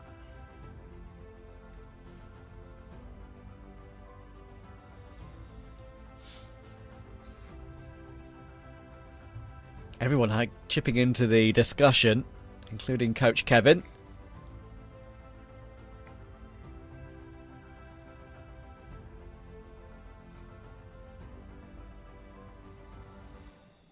And a couple with the EWC 25 jacket. Probably his pride of place in the cupboard, that one maybe. Yeah, honestly, would love to see these guys make it back there, but I feel like based on the matches we've seen so far, it's a relatively even playing field this season. I feel like Vitality and LCK maybe a cut above the rest, but in terms of like a third spot up for grabs, that's really anyone's for the taking so far. That's what it feels like, doesn't it? I mean, I think the whole point of conversation over the course of this season is who is going to get anywhere near Vitality, if anyone. 14-0 in the group stage in 2025 Season 2. The fact they won both their playoff games as well. Kind of unbeaten in 18 or 19 games now, if you count this season as well. Especially that game against LCK, which should have been at least a map 3, maybe even a LCK 2-0, choking it from 9-6 and 12-9 in front. So we'll see if anyone can finally take one off of Vitality. They always seem to lock in when the game gets close. Nemesis hoping to be one of those teams. But we're going back in after the 3BL tack pause. What will that change? Hopefully for 3BL, it's going to be a massive change. They need it here. They're starting to let this one slip after what looked like their map for the taking in the opening few rounds of this one. Nemesis doing what they do best, firing back strong, and they continue to do so coming out of the pause. Sad, already taken down by Comics over towards the A connector. Now they're starting to split off and look for that information. Omega is a little bit forward here, has to be careful playing in that mid-garage position. You can see as well Hunt pushing out a B-long for info, so they do have a lot of info to work with, but they have got to be careful not to get caught off guard here. You can see a nice nade kill goes their way, but Hunt on the flank, able to get 2 big kills and even the score. That is massive. The round was done if he really didn't get that second, let alone the first. Going back in for more, though, is definitely a little bit bold. He wasn't ready for Dipsy to still be there. Alucard finding Amiga will probably put an end to this unless Noxon can win what would be a 1v3. 2 more to find. He is? Oh, I was going to say he's rotating toward B and guessing correctly, but he's not really getting his running shoes on. So I think Nemesis will be there on time. They are actually on opposite portions of the map right now, so expecting a Nemesis plant on B very shortly. Yeah, unfortunately for Noxon too, it's basically going to be a max distance retake in the making. So he's not going to have a lot of time to full clear this bomb site. He has to move very quickly to check all of these corners. So if you're Comics and Dipsy in this situation, all you've got to do is kind of tuck in and wait this one out, run down that clock, add that extra little bit of pressure, because by the time you've got Noxon on site, there's only going to be 20 seconds to get it done with, and that is not a lot to clear out this large of a bomb site. You can see here Noxon as well trying to check every corner, but he's getting anxious. Time is running out. Comics gets the spot. He knows all they've got to do is wait and set up the bait and switch play here, and that's exactly what they're going to do. Comics, though, goes down. Dipsy gonna play this one smart. Knows he has the clock on his side, runs down the clock to perfection, but the flash and the bomb stick isn't gonna be enough. Just barely not enough time to get through with the defuse. Thankfully for Dipsy, he saves the day. Yeah, it's big. That could be the big difference maker in this first map of this one. Could have got 3BL back on even keel. Would have been a big clutch for him to grab, but not gonna happen on this occasion. And now 2 away and 2 ahead from the opening map. It is the Nemesis map pick, as a reminder. New compound being picked by 3BL.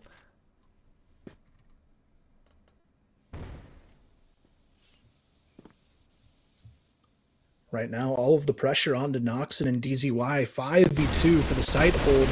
DZY has the position, able to find himself a double. Nothing more just yet. Still a 3-on-3 exchange as the rotations come through, but Nemesis are able to hold on to the A bomb side after all. I thought DZY was actually going to pick up 3 or 4 there, but unfortunately his teammate just goes down a little bit too fast. Yeah, almost took enough distraction away to actually make that possible. Quick flank going through the vent already is Amiga. Will that be on a good timing, or will that get caught quickly? Alucard's having to worry about 2 separate angles right now, and then as soon as Hunt tries to make his way through, he goes down. But there's 2 pistol kills from Amiga. It's all down to Alucard, and he can't hold on. Big retake from Amiga. That puts them back within 1 again.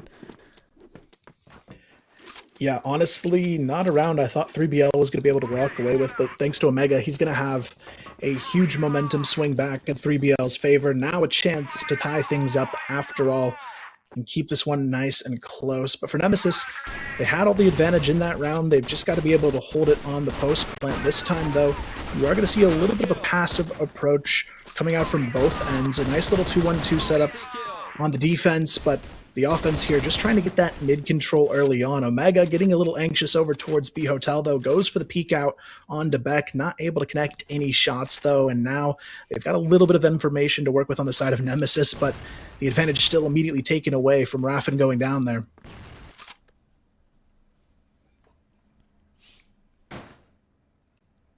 Good catch from Comics. Hunt will drop, recovers it into the 4v4. Very normal setup right now, a bit more of a search maybe for Amiga, but we are taking the bomb over toward A, where the regular setup of 2 players are, and Noxon will just about creep into the event as Alucard looks to make his way up. That door could be the big one, and that's a great headshot, but he can't get more than that. DZY looking to be baited in, but Comics is so ready for that. Really good clear, and that gives him an advantage in the afterplant when it comes through. Yeah, for Omega here, he's going to have to move quickly on the retake positioning. It's going to be a double flank for the retake, so could be a chance to catch them off guard. A lot of the attention being put towards the GR spawn side on the retake. Comics kind of leading the engagement if it comes through arches or vents, and he's going to have to be sure to connect, but Beck, great game sense here, going to drop down early, gets the information on the vent player, takes him down as well, and now Sad in the 1-on-3. Not a whole lot he's going to be able to get done. It's 9-7 now on the board. Yeah, good job from Nemesis. They've been tested here, truly. I don't think 3BL should be in any way embarrassed about how this game's gone. They've played well. But Nemesis might just have a little bit too much as we get toward the business end of this one. 9-7. 1 away from taking their map pick.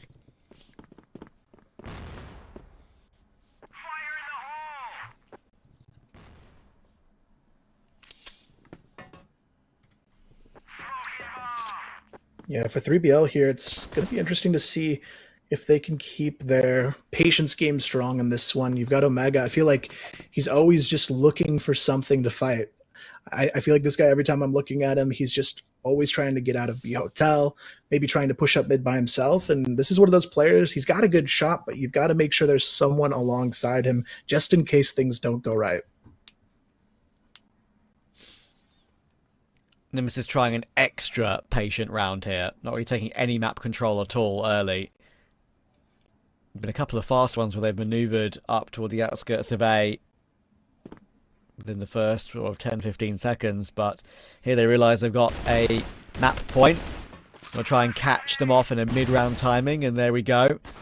Already some damage taken by Amiga. He's got 2 angles to worry about, and the little bait jump there from Raffin is beautiful. It throws his aim off. DZY gets run down by Raffin, and a bit of comics damage as well.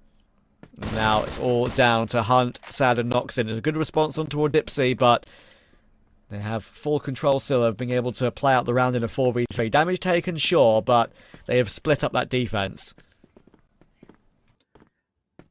Yeah, for the moment, at least a chance to rotate comfortably for 3BL, and you can see Hunt trying to sneak behind enemy lines, but Alucard, this is the key position here. Catches the rotator early, shuts it down, and now they've got full advantage for the push. Noxon, he needs something short of a miracle here to hold on to this site, but there's no miracle today. Sad 1v4, map on the line, but he has no way out of that one.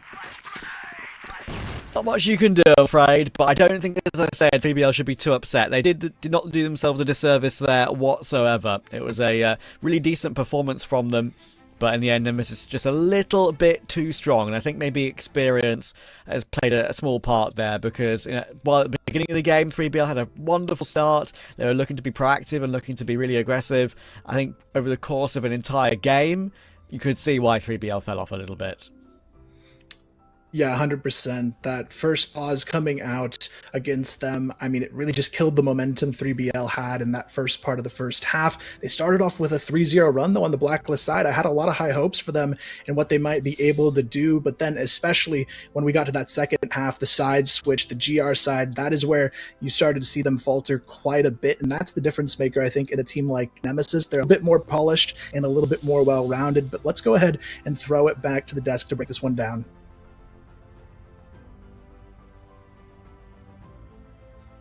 Experience trumping what is a very capable 3BL team. Penguin, I don't know if I want to say their woes continue, because that wasn't a woe. They definitely brought a real fight, much like they have brought before to unKnights, much like they brought before in the second day against LCK. Even here today against Nemesis, they seem to be doing really well. Well, I don't think 3BL can do like other experienced teams, like they can just come back from a deficit, but they started really good. They started with 3-0, and then we saw a tactical pause on 3-0, tactical pause. Nemesis team started to talk out, and then suddenly this game finished 10-7. So we played 17 rounds.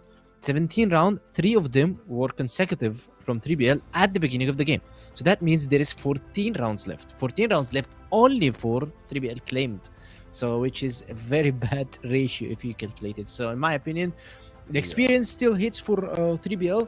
The guys are trying to still play better gameplay than used to be. They started very good. They have the momentum, but then suddenly when they lose 1, 2, 3 rounds, we see that their momentum kind of shifts a bit to the enemy team. We've seen Omega very good performance. However, Team Nemesis, yeah, I saw them going down first round, second round, third round, but I knew that these guys are capable of coming back, capable of turning the tables around, and when they switch to Blacklist side, they will be even stronger because of their rifles and their strong stretches coming out from their coach. Yeah, absolutely. And I mean, after that timeout, not only were they better strategically on the GR side, on the side of Nemesis, Alucard also really stepped up in a couple of important rounds. And I feel that was the part that 3BL struggled in the most, because they were good in finding peaks and finding spaces on the BL side. Once they moved over to Global Risk, they just couldn't really find those same kind of spaces, right? They tried to be aggressive. I think that Trav and ZZXQ started to talk about it a little bit, but they were a bit too over aggressive for their own good. Yeah, because they know that if they keep holding, it's just gonna be a matter of time that they lose the round. That was a good decision by them, by the way, because you're not gonna be able to hold versus Team Nemesis, a team that plays together for like a while, the teams that plays Crossfire for years. So they definitely gonna be knowing that how you're gonna be playing a hotel, how you're gonna be holding a side, what setup you got on a side. So, and we've seen also Team 3BL Galaxy, they tried to play defensive. In the last 2-3 rounds, they only won one because of they played defensively. So maybe they took the chances by playing aggressive. However, the aggression here is not a problem. But if you have a numbers advantage, or if you have like 3 versus 2, 4 versus 2, the aggression here makes no sense for you. And that's what happened, because we've seen a 3 versus 2 for 3BL versus Nemesis. Yet we've seen Sad trying to take CT alone, just pushing, jumping off the box, and then instantly dying. Noxin trying to 1v1 card in mid, and then instantly dying. The 3v2 turn it into 2v1. So that's when the aggression hits against you. However, if they play defensively, also Team Nemesis will have the advantage. So they try to play the check on information game that Vitality actually used. It's just different experience difference between both teams.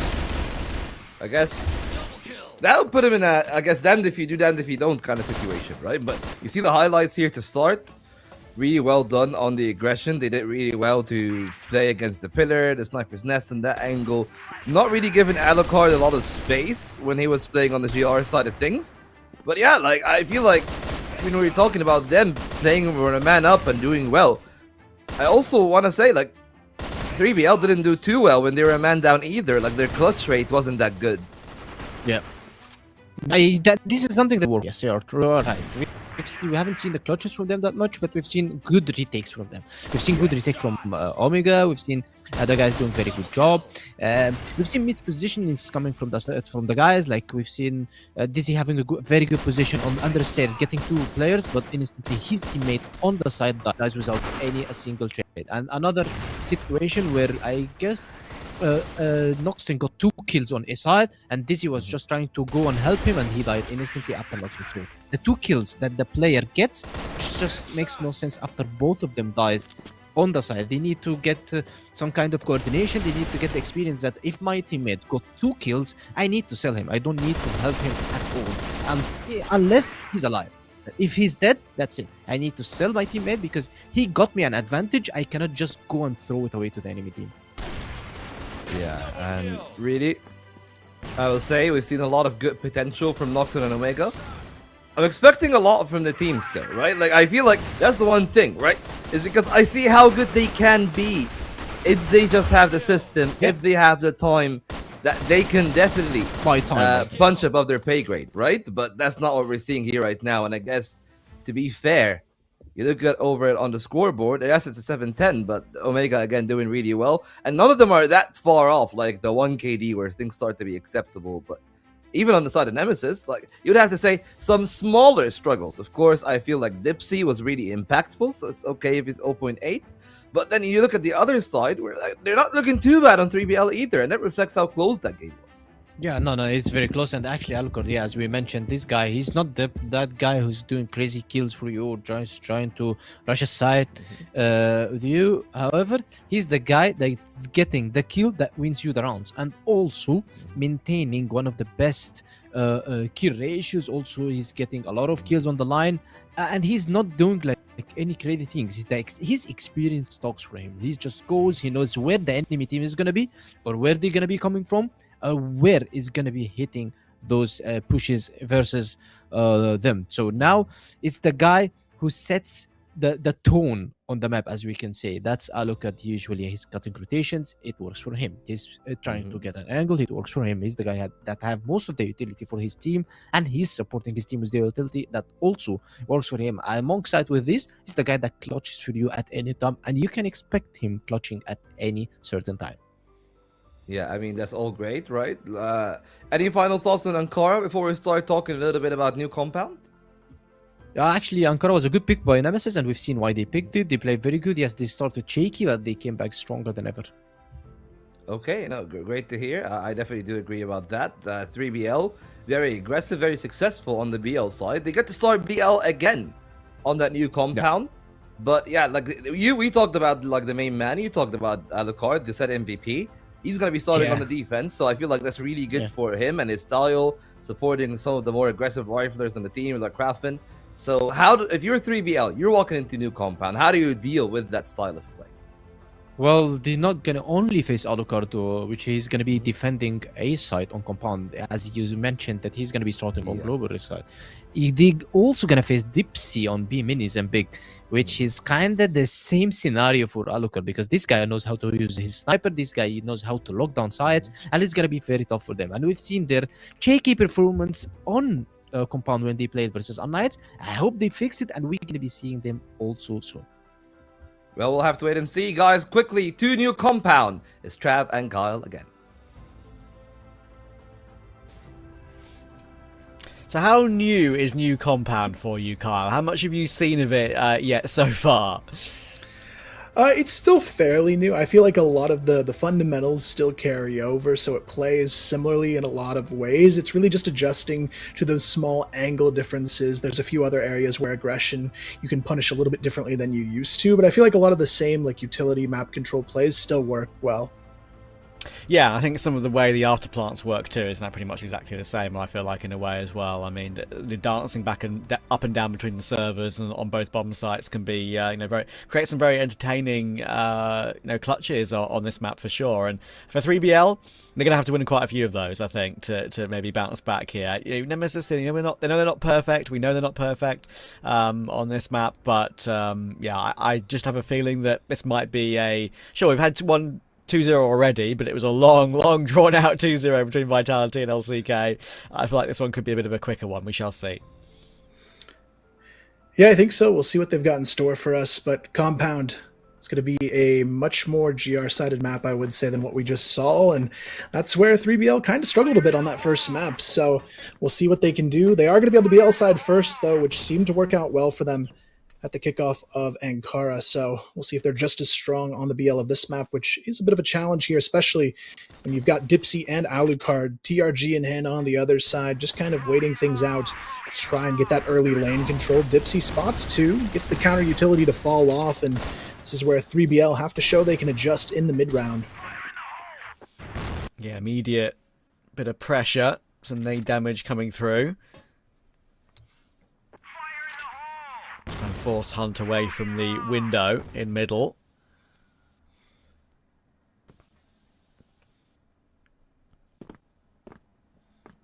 It looks like Sad was going to leap his way out for a second there, but only a bit of sound cue. Only a bit of a fake push forward. And he and Amiga will play together in there as they discuss what they want to do.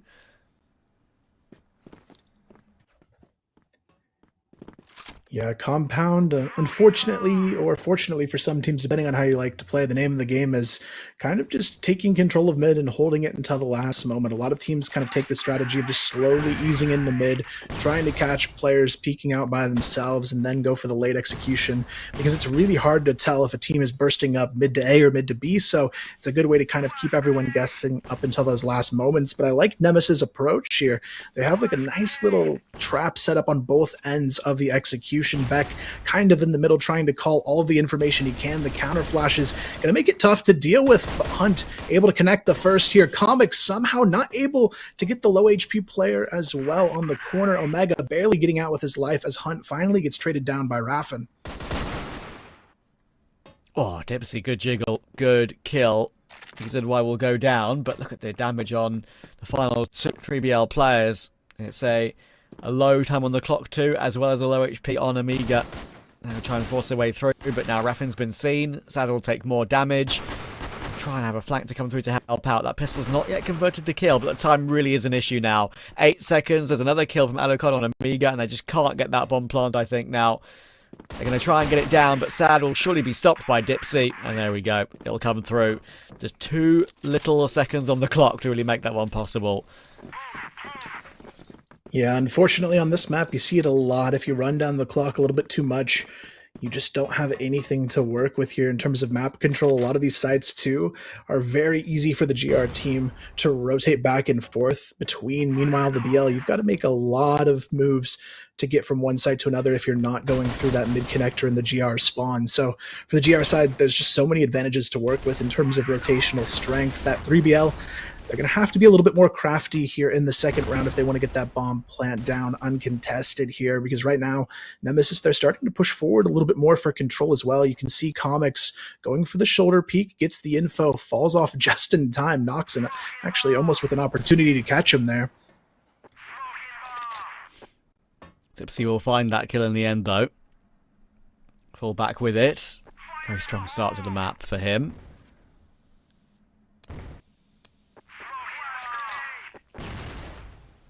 Oh, Tandem knocks in both pretty much full blind off the back of that.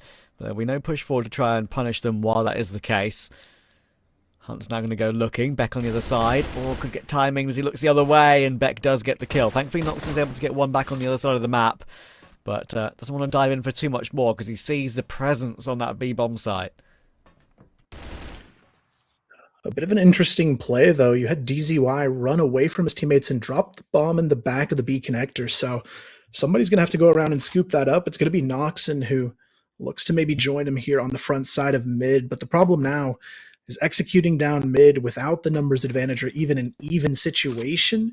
It's going to be extremely difficult to break through either direction. They've got a nice split here as well across the players of Nemesis. Raffin, the only player kind of alone, isolated on the back of the A bomb site, but they choose to go down through Alucard, who actually misses that opening shot there, has to fall back with 5 HP. Noxon, though, going to be flashed. Thankfully, a flash on the table for Nemesis to work with. Now Alucard, all he's got to do is stall. Again, there's no time for these guys to work with. 3BL, run down the clock. They've got 15 seconds.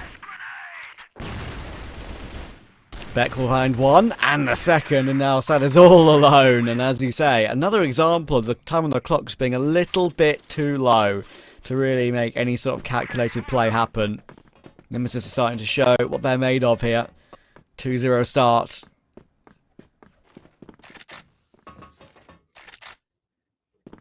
Yeah, for 3BL, it's going to have to be a bit of a change of pace here. I want to see them take at least some sort of forward control early. It was what worked so well for them on the previous map. I'm surprised they're playing this reserved so far on Compound, especially if they're just going to keep going slow up mid. The problem with this mid position is even when you're forward, everybody's so tucked away on the GR side, you really don't have a lot of information to work with other than knowing if they're peeking out of A side or not.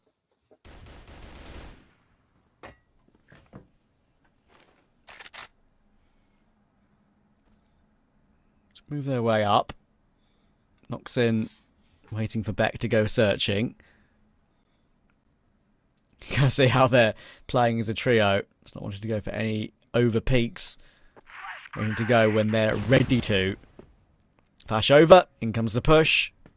Take this sort of middle position. Outside A. Alucard ready to maybe go for a little bit of a peek with Raffin actually on that angle. Or stay away from it until Amiga launches his way in. So many jump shots in these entry kills that come through. Yeah, really good start here for 3BL. They still have to break ground to get through the site, though. And this is where that doorway on A-Long is just so difficult to take the fight on for the BL side, to the point where they're not even going to go for it. They've sent all three players back into mid with the bomb, leaving Hunt alone. Just kind of hold on to that angle and play the lurk. And now you're going to see potentially a mid pinch coming to life with Omega kind of leading the charge here on that backside of mid. Dipsy, though, goes for the early peek, able to find him alone, untraded as well. 30 seconds to get the job done. Hunt trying to find something through the back line, but he's kind of hesitated a little bit too much here. His teammate's already going down in mid. He goes for the quick spam onto Alucard. Thankfully able to switch to the HK and get the job done, but it's still a 2-on-2 with no clear winner in sight. But the one advantage, again, is they are running out of time. Can't believe it's happening so often. And now, once again, it's one player remaining. C4 can go down on A, but only just in time. And Beck knows he can maybe put some pressure on to see if he's planting in a weirdly open position. Not the case. Will the nade finish the round off? Or really close at doing so. Almost finds the full kill on Sad, but he's still standing for now. Can he close a crazy clutch? He can't. Another late round scenario. This time a plant does come through, but Nemesis are still the victors. Yeah, unfortunately for 3BL, just another case of not getting the timing down as a team when they needed to. I mean, Hunt had the perfect position when his teammates were getting poked at in mid to just go into that A bomb site, sell it, draw the attention to yourself. But instead, he waits for two of them to die. Then he goes in and takes the 1v1 against Alucard. And by then, there's no mid presence left to kind of help him on that A bomb site fight. So unfortunately, just some timing issues here on the side of 3BL. And of course, as we've mentioned, like running down that clock 3 rounds in a row to not really give yourself time to get that comfort in finding the information too, just makes it that much harder.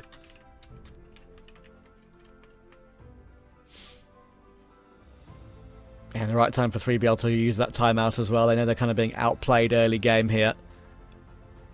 Maybe looking to try and maybe pace things up a little bit because, as we've said, I mean, there's so many rounds in a row that have been caught. Not necessarily like the timer has expired as such in any of these situations, but they've just given themselves too little time to really feel like they're going to be comfortable in taking a site. And, yeah, just... Sure, numbers disadvantage doesn't help, being like 1v3 or 2v3 or whatever that late in the round, but so many of these examples just not helping them really. So maybe some faster maneuvers together could be the play. Yeah, it's going to have to be a pretty solid response coming out of this one. If they go down this bad this early, I don't know if it's going to be recoverable going into the second half. It is a pretty GR-sided map, so maybe there's a chance, but from what we saw in the first map, GR isn't really the strong suit of this team, which worries me for them a little bit here as we look at what the second half might actually pan out to be like. But you also have to give the credit to Nemesis as well. The way this series started, it looked like the day might be a struggle for them, but now they're finally starting to get closer to that peak form.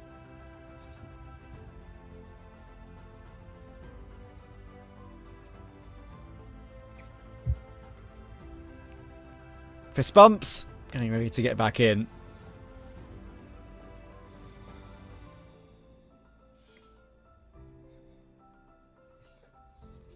The Team House buff. See if it helps 3BL get back into the game.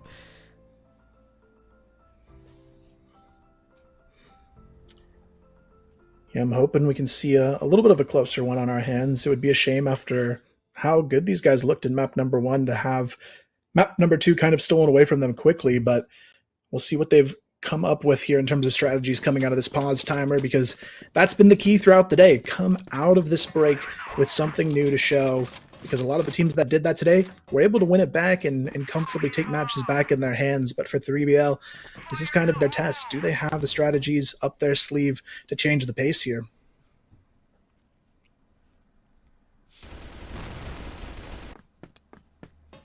Presence made.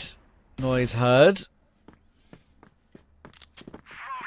That's looking to fall all the way back. Seeing a lot of the, obviously now the HK being at very much its peak again. And seeing the other regular rifles that we usually see, like the M14 as well, being used. A little bit different for Beck. He occasionally does like to change things up a little bit. Alucard, oh, lovely job. That is a classic angle for Alucard to play. We've seen so many moments from him over the years for playing those duck and divey angles behind the servers on that A-bomb site, and he delivers there once again. Pause doesn't work out for 3BL, it's 4-0 Nemesis. Yeah, that's a tough one. I'm not sure how many he lined up there with that first set of damage, but that was kind of insane coming out from Alucard, and just goes to show you, if you give these guys a nice angle to fight on, Nemesis, they are such a tough team to go up against in the aim duels, and it's really what shows their experience and their advantage here. Now you can see 3BL playing a little bit more nervous in these rounds, kind of afraid to take these fights, and I don't blame them. Any direction they've gone, they've kind of ran into a brick wall, it seems, and Dipsy, he's going to try and hold the line, but actually gets caught by the flashes. Noxon able to take him down early. Comics quickly gets into position on the lower B bomb site, able to at least stall out for now. And this is where 3BL have to be a little bit more decisive. If they just sit outside of the B tunnels, they might miss the advantage. Back on the flank as well. Gets the bomb carrier alone. What a crucial error. Wow. That's so frustrating. What a gap to slip there to get that one bullet he needed. Crazy. Didn't even want to use his primary, which he, as I was talking about, is the, I think it's a VPR, I think it's called. something along those lines. I haven't seen too much of it in the opening games of CFWL so far this season. As I say, mostly been HK and M14.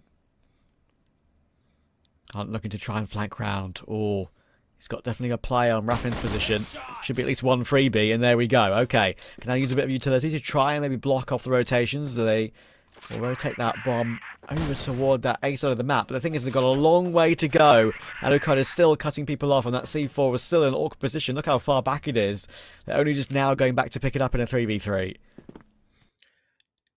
Yeah, it's a bit unfortunate too, because if anybody's there to help Hunt out of that position, they might have been able to hold on to it and use it to its full advantage. Instead, Hunt, he's kind of just left to his own devices there, gets traded out, and now we're back to where we started here, Trav. 20 seconds on the clock. The C4 still isn't in a bomb site, and 3BL have no choice but to put their foot on the gas and hope that they can get an uncontested. Thankfully, this time around, it's actually an A stack being called by Nemesis, so they actually have a chance to hold it in the post plant. But man, these are getting way too close for comfort here. But now Nemesis at least have to go for the full retake.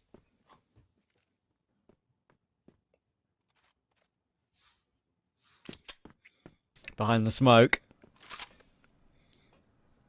Chance to finally get around on the board here for 3BL, because they're the ones with the after plant, but it's a great clear.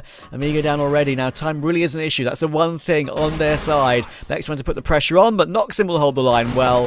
Alucard doesn't really have the time to go about this one. He's going to get pinched between the two of them anyway. Good multi-kills from Noxin. And then, there we go, 3BL. You're on the board. Yeah, honestly, just a bit of a gamble there from Nemesis. They made the wrong call, and 3BL a good job of holding on. But that B-bomb site is got to be one of the most difficult to retake across any map here. So I always feel for people when they're going in a full retake on that B-bomb site. But we'll see what the adjustments look like from 3BL. They got a lot of things that kind of luckily fell into their lap in that previous round, and I don't think they're going to get as lucky in terms of positioning advantage this time around. They were able to sneak Hunt behind enemy lines last time and really open things up, but now you can see Nemesis, they've already made those necessary adjustments here, putting a lot of forward pressure on mid, and 3BL, they're just going to go for it anyway, sending their whole team aside from Sada on the lurk straight through the middle to try and contest onto the A bomb site. You can see them funneling back into position, but Raffin not going to hold his feet to the fire there. Noxin actually gets a two-piece opener very quickly, back-to-back headshots. Comics thankfully there to rotate in and find one, but the rotations are actually going to be pretty strong here for Nemesis. They find themselves a second. Things are kind of just falling apart here now for 3BL, and it's up to DZY and Sad, but DZY, he's already been spotted out, but gets the headshot quickly enough, and now it's all down to the 2-on-2. Yeah, very back and forth. And how many of these situations have we had? It's actually kind of incredible. Even though Nemesis are 4-1 up, it feels like a much closer game purely because of these scenarios. Good kill from the back of the site for Sad. Ducking and diving. Now Dipsy in an awkward position. Does find one. Trade isn't quick enough though. Gives Dipsy a chance. He's going to run him down. More than enough time for that defuse. That's an annoying one for 3BL to lose. They had all the advantages, but just didn't trade quickly enough. Yeah, unfortunately, that one kind of comes down to Sad. I mean, if you give enough time over to Dipsy to miss two pistol shots and then pull out the TRG and kill you, that is kind of on you in that one, unfortunately. So, for 3BL, it's not looking too good so far in this one, and Dipsy might have just put the nail in the coffin there with an early pick onto Sad after that clutch against him as well. That's got to be a brutal way to start the round. Yeah, frustrating one.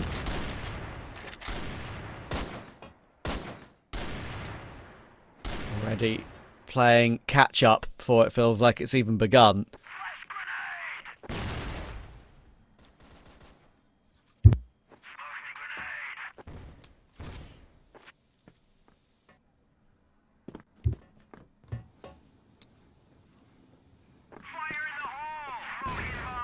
Again, we've got similar strategy here from 3BL. It's kind of just running down the clock and getting that information, and on this map, it's so risky, especially when you've got no information, no advantage. You're really just gambling on a good push at the very end, and I don't know if it's going to work out for them. It's been consistently kind of their downfall on this map, but maybe they've got a trick up their sleeve here. This time having Noxin on the lurk towards B might be able to help pinch it at the last minute, but Alucard, he's the big threat to deal with here. Hunt has to try and cross, misses the shot. That would have been a huge one if he could find it. But again, they've just got no opening to work with. Yeah, that's a frustrating part. It's an opportunity missed. And look at the lineup for Beck. The big flank round toward the bottom of middle. Raffin will find his as well, and it's an absolute clean sweep. Again, 3BL, I mean, sure, there was like a whole 40 seconds left there, but guilty of being a little bit too slow. And Nemesis have already clocked onto that multiple times, right? And a great example there of them realizing they're playing that slow, that there's an opening to flank all the way behind them while they set up, and Beck does exactly that. Yeah, for Nemesis, just doing a great job of rotating and making sure they can support each other once they've got that information gathered. You can see them going for an early play here over towards the B pillars. Not going to find anything out of it, though, but Alucard able to open things up nicely with a pick onto Hunt over towards A long. Spots Omega on the fall-off angle as well, and all they've got to do now is hang on to the advantage, and this is where it should be their round for the taking. I mean, 3BL, they can't really easily carve a path into A now. There's 3 players already on the bomb site, forcing them to rotate back towards mid and the B pillars, but even towards B, they still have to get through Dipsy, who's pushed up a little bit, holding that TRG on the long angle.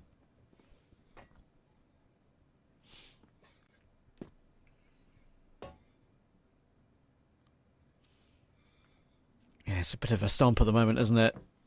Another opening pick to Nemesis. Looking to close this one 2-0. Looking to avoid Eagle Eye entirely. Flash on the fallback for Dipsy. Now has control toward the back of the site and has got teammate rotation to come in as well to help him out. Look at the setup they've got. Raffin and Comics are here as well. This is almost impenetrable, you feel. Look at Beck again, by the way. Beck once again is trying to have a look, but this time he stopped. Okay. They figure out a way to stop that possibility. I think they've figured out that there are multiple players on that site, and I think they're going to choose to back away. Yeah, I do like the call, though, to keep Sad in this position. He's trying to call for the rotators as they move, or potentially not move, off of this B bomb side. It's only actually one player who goes back to A.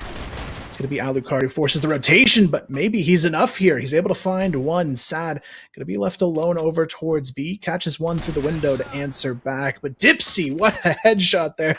Just rips it right off the dome. Sad going down, and now it's going to be a tough one here on the post plant. Nox and Omega, the last 2 alive. 2 of the key players really throughout the day for this team, but now more than ever, they need to find a way to hold on and grab this round. But Alucard already getting proactive with Dipsy. He's going to go right in over the top here on the vent. Omega, he's stuck in the corner, gets the first shot, immediately traded. Now with 15 seconds, Noxon has to hold on for dear life, gets the first, but Alucard, is he going to just stick it here? Fortunately for Noxon, he catches on to it, and that is a huge hold for him. Yeah, huge. That is a massive lifeline. Basically, it's non-negotiable. They have to get 3 in this half to have any chance, I would feel like, for me. And that is an important one to grab. Again, one that could have gone either way. Again, a late round scenario with the bomb down. So many of those. Here's the replay on your left. Live on your right. Noxon has always been doing a great job in these sort of situations. No wonder what would have happened if Alucard held it down. If he would have got there in time to push him off of it. Yeah, I think he would have had it there. He had the time on his side. He just second-guessed it. But, you know, when you're at this level of competition, I don't blame someone for going for the fight just in case. But this time around, Nemesis back in their winning ways. It seems Comics with the opener. DZY down to just 7 HP as well. A lot of advantage for the GR side to work with and potentially hold on to, and this is where we've seen the unfortunate funnel into mid for 3BL not work out for them all too much here, especially they often lead in with the disadvantage already being faced, and this is so extremely difficult to break through, especially because you can see Nemesis, they've pushed out early with Beck over towards A long, so they've got enough information to actually stack 3 players on the mid lane as well, so 3BL, they're just walking right into a 3-stack. Leap their way forward. Comics is ready. Only gets a 1 though. Pretty good from Noxon to trade that cleanly. Alucard in the corner though. Does go overlooked somewhat. Gets a free reload off. Raffin very calm against DZY. Quick headshot. And once again, Beck is going hunting. It doesn't even need to be activated this time. It's a quick kill from, I think it was Raffin to finish off the round before we switched. And yeah, Nemesis are in full control. Yeah, unfortunately for 3BL, this one seems like it might be pretty close to done and dusted for them. They're going to have probably the best half we've seen from them all season long so far to pull this one back. But you know what? We've seen crazier things on the day, Trav. I believe just a match ago we saw 10 map points given up by LCK. So I'm a firm believer that anything can happen here. Of course, mate. I mean, that was incredible. I'm still thinking back to that series and wondering how that happened. I mean, LCK, Penguin mentioned it on the desk, like, famously they just have trouble closing out the game against Vitality in particular and Rock in previous seasons. I mean, again, an example in 2026 of getting 9-6 and 12-9. I mean, what on earth? How on earth did they not get one of those two maps? Baffling, but that's what happens when you're the best team in the league. You need that extra little bit to really put them away, get them done and dusted.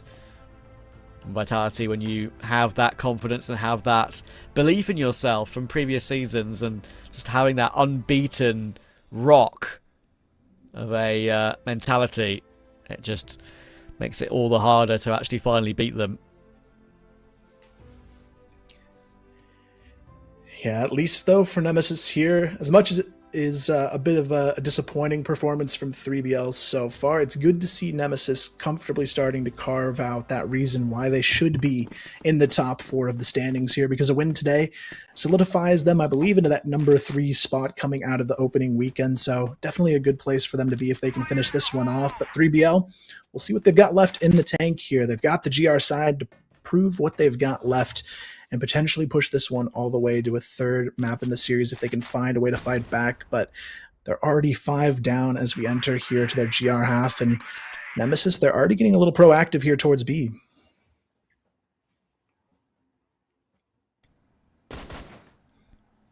Good catch. Hunt already down. I probably feel like he's not been able to do much right in this game, unfortunately. One of those situations where you feel like you have a chance, but unceremoniously put down.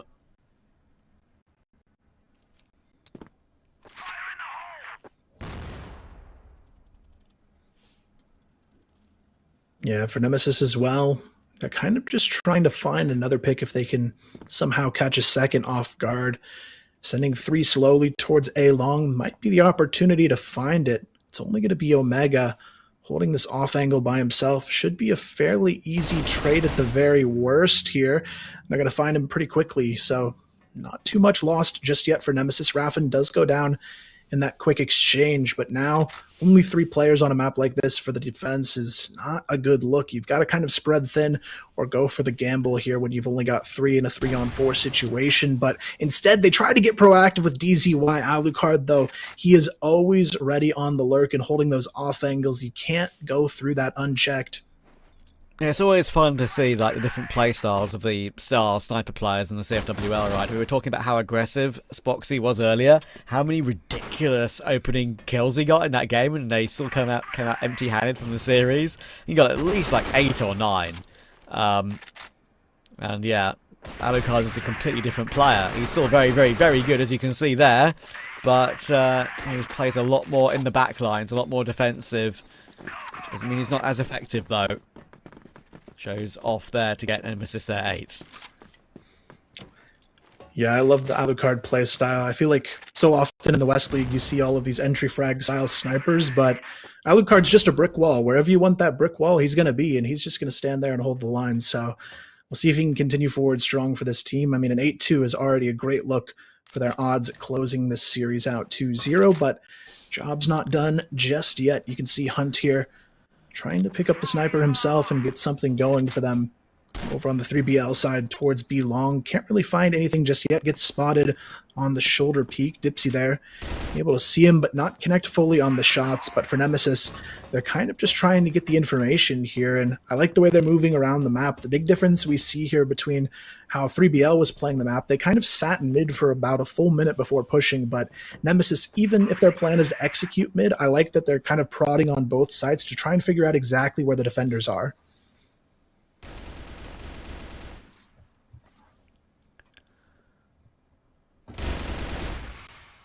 Oh, Sad's actually going to manage to catch Raffin before Beck gets that trade. But a bit frustrating because, of course, they were in each other's vision. Definitely an opportunity to have saved his teammate if he got that kill a little bit cleaner, but it is what it is. It happens in those sort of angles. 4v4. Mid control. For Nemesis looking to push their way up now. Actually looking to cross a bit earlier than maybe I was expecting. This is something that maybe 3BL will take a lot longer on earlier. Let's see if it works the same way. It looks like it might. Comics is going to run down Amiga nicely. Noxon still behind the site, but I'm expecting him to be checked at some point. Going to drop their way down now. There's the information. There's the easy kill from Beck on the run.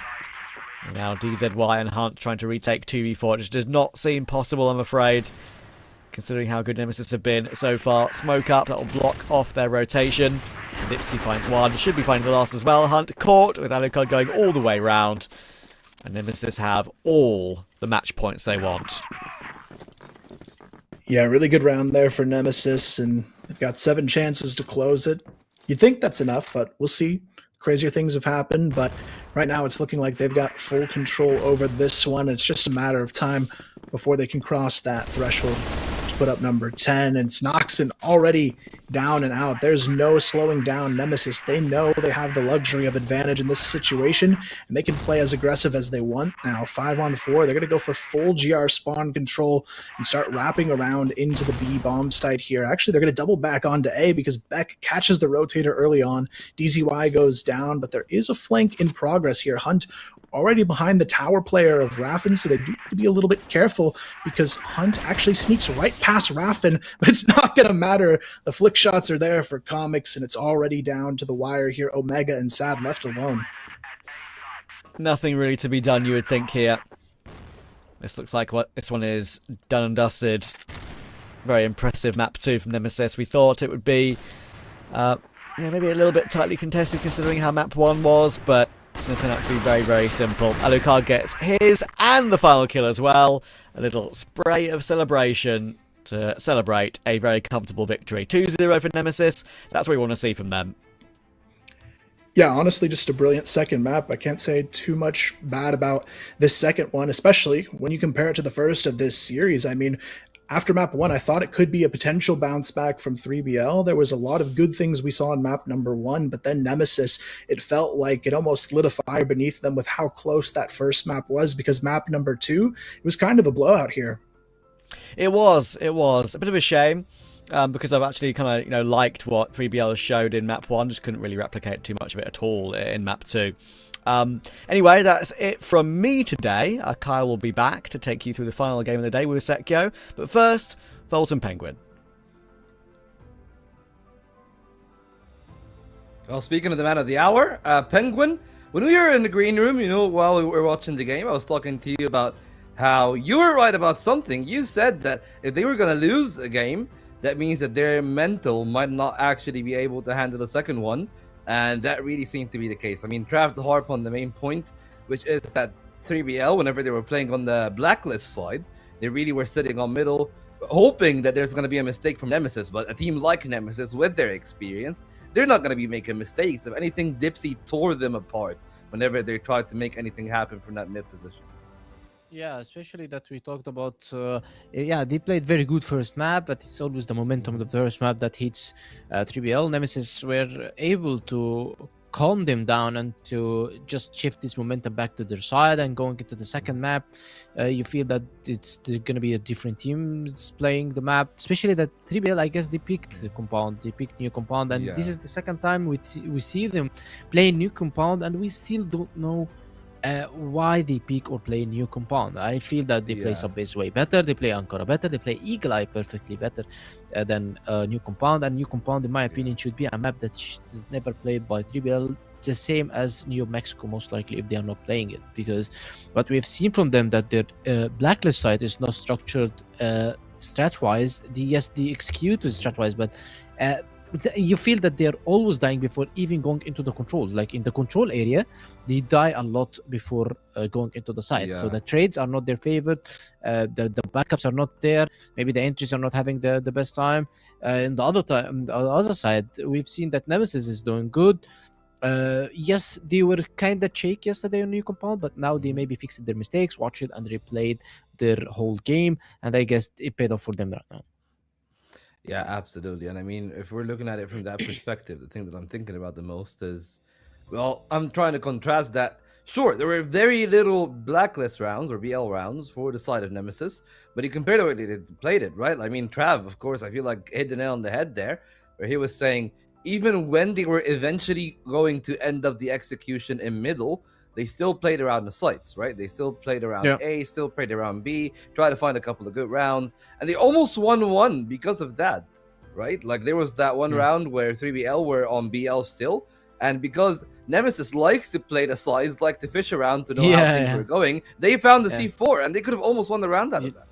Yeah, and not only like they faced Nemesis that they are playing super passive, but also we've seen the clutches are not available in the side from 3BL. And in my opinion, if you want to be winning games, then you should start winning more clutches, because winning clutches wins you rounds, wins you games. So sometimes you do not win games only by strategies, and we've seen this versus LCK versus Vitality, because LCK was winning in all aspects of game, but the clutches were going kind of the favor of Vitality, except for the first few rounds on EUMENA. It was kind of biased around LCK. However, Team Nemesis, if they watched their mistakes, if they saw that they want to be changing few things, then I guess they did, yes, and we've seen a better performance coming out from them. Yeah, and to see that, look, this is one of the very few rounds that they won on BL, right? Look at how good of a position Hunt has gotten to shut down Raffin in there. And, like, just thinking that they would have mainly had, what, like 1 round, 2 rounds at max on BL if it wasn't for that flank from Hunt. Like, to be fair, like 3BL need a lot of work on the map, and I definitely agree, because they had the option to mix up base, but they decided to go here instead. And now then the question becomes, is it a problem? At least, you know, you've seen teams, you've built teams. We're going to see some of your ex-teammates from TBI. But like for newer players, like the players on 3BL, you know what I'm thinking about, like DZY, Omega, Noxon. Is it that they're not able to display their full level, or not able to adapt to the tactics coming in, like from either being like complete, like I wouldn't say casuals, but they're just, you know, they're playing with their friends. Maybe they're scrimming a little bit, but they're not playing officials, to the West League even, and not even open.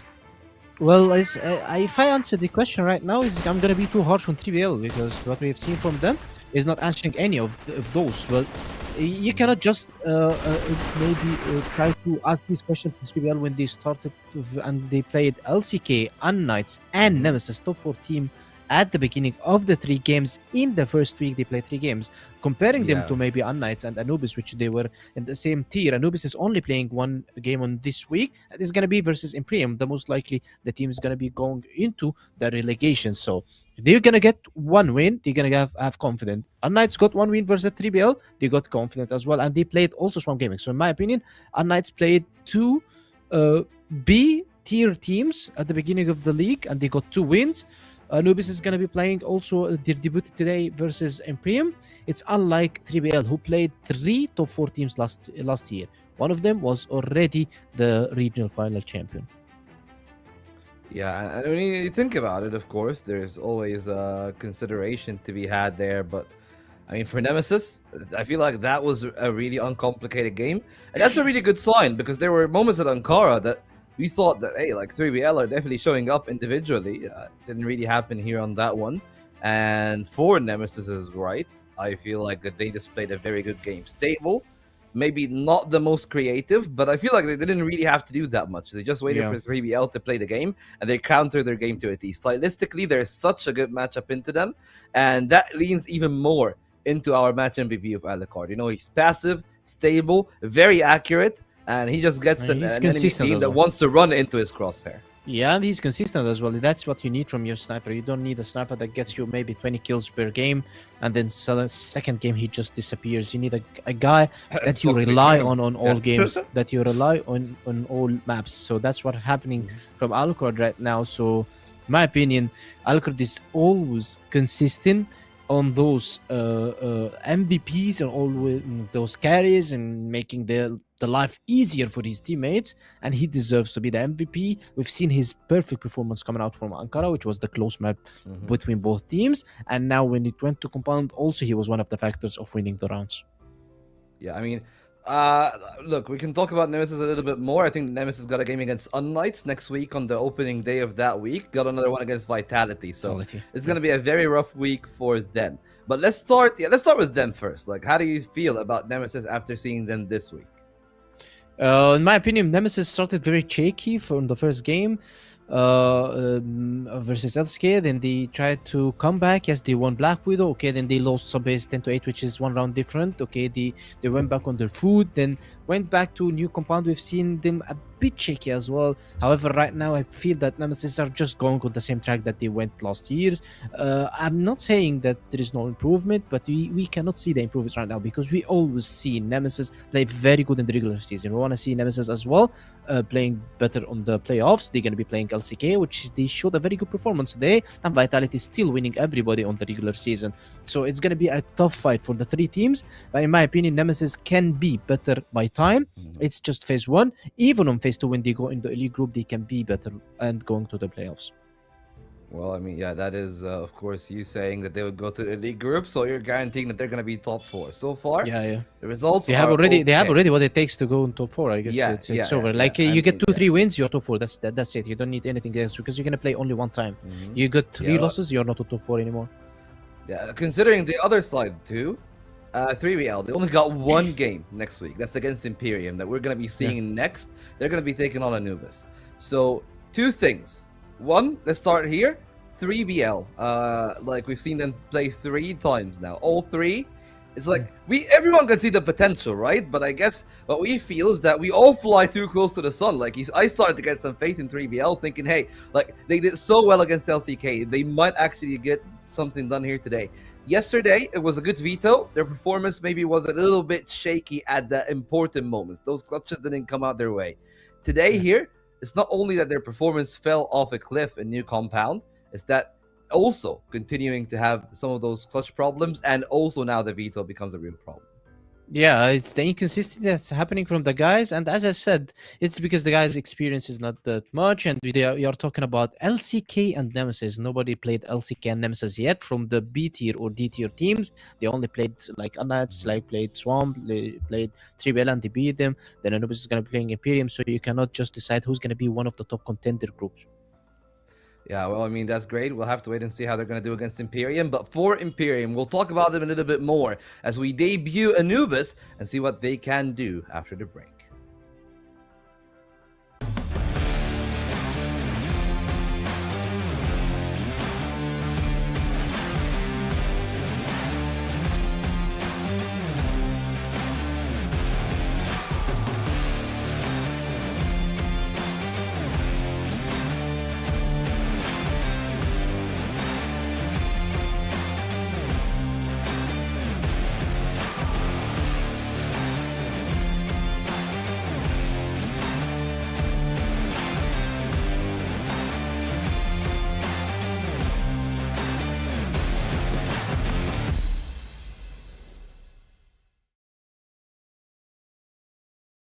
Welcome to the first season of CrossFire West League 2026. See this year's start of the Western League as 8 participating teams from all over the CrossFire West region battle it out in March to May in order to claim the throne and compete over a total prize pool of $228,000.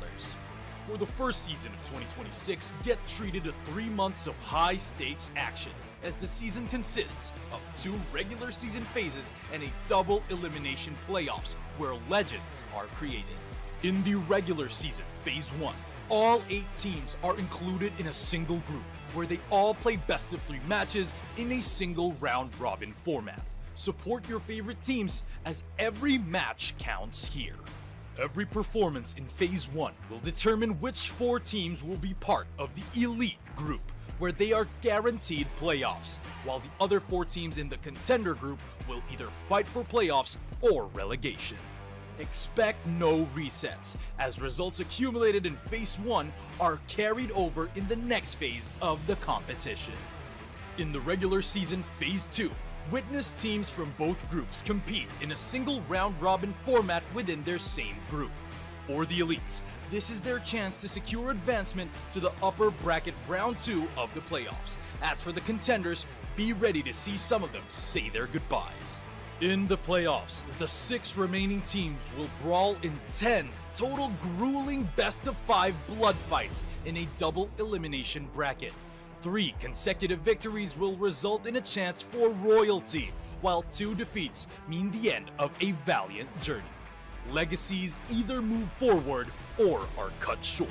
Here in the finals, experience a grand bout between a challenger from a victorious path and an adversary that has once tasted setbacks to determine who will be crowned champion of the CrossFire West League Season 1. Not a memory, a movie.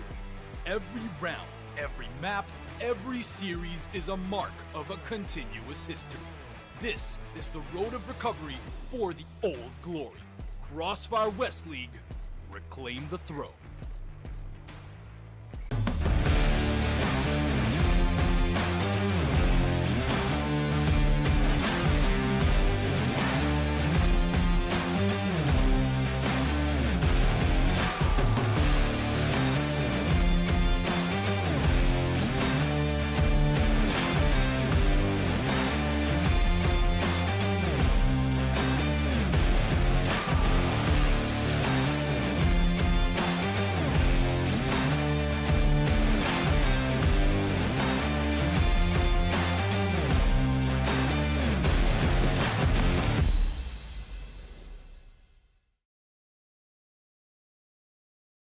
Welcome to the first season of CrossFire West League 2026. See this year's start of the Western League as 8 participating teams from all over the CrossFire West region battle it out in March to May in order to claim the throne and compete over a total prize pool of $228,000.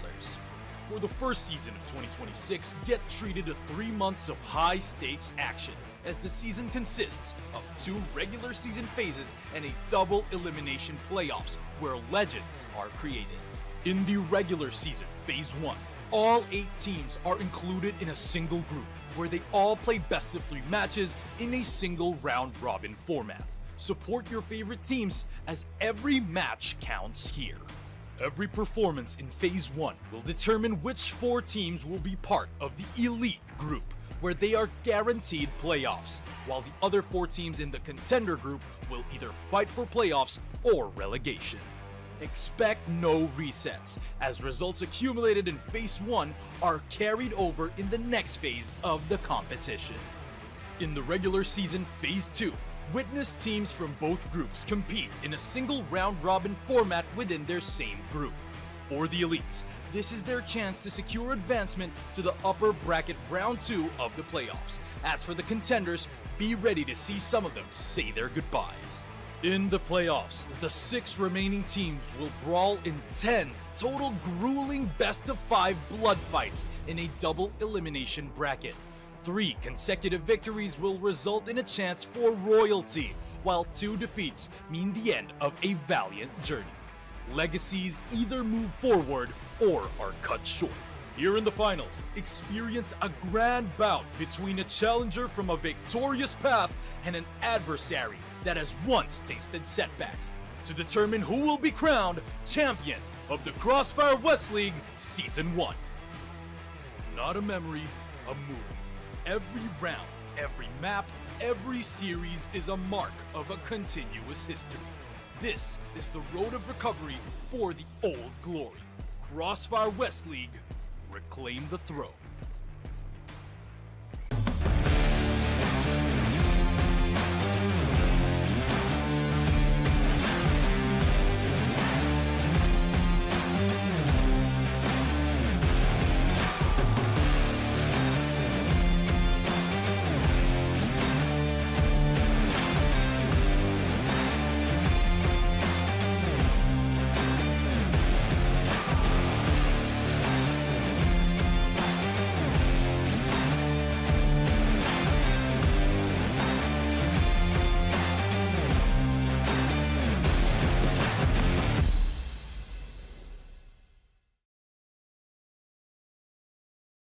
Welcome to the first season of CrossFire West League 2026. See this year's start of the Western League as 8 participating teams from all over the CrossFire West region battle it out in March to May in order to claim the throne and compete over a total prize pool of $228,000.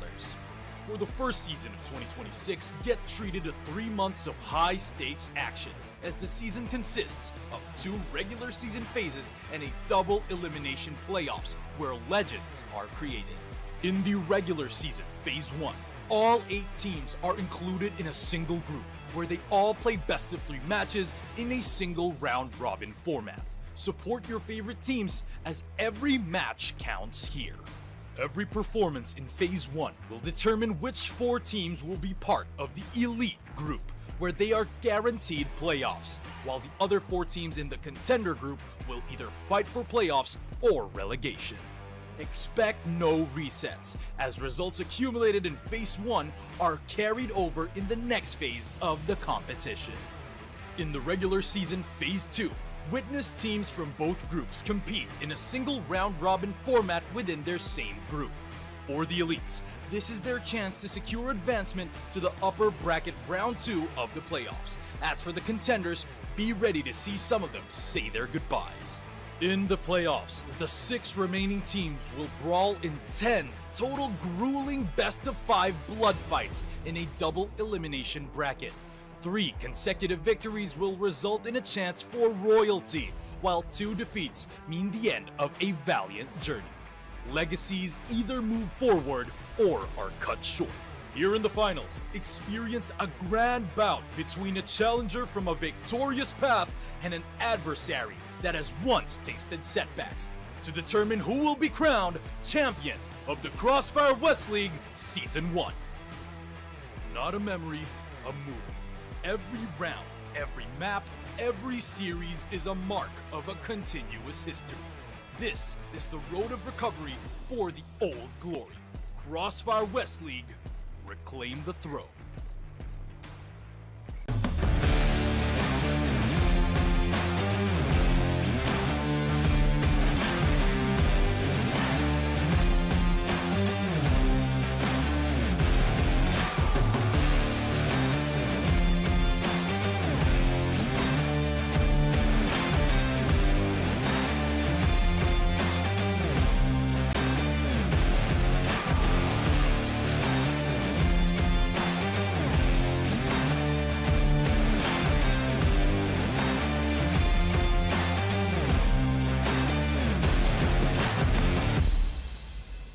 This is exactly the kind of game and performance I wanted to see. This is the Hail Mary. Every individual player is bringing their A game right now. That's what I'm talking about. I've had enough of being quiet. I want to get things moving. The Nemesis are not able to get any. Free! Oh my word, straight down through that smoke just mentioned. Zane has what about risk here? Yes, Trevor Mary's here going for that quick.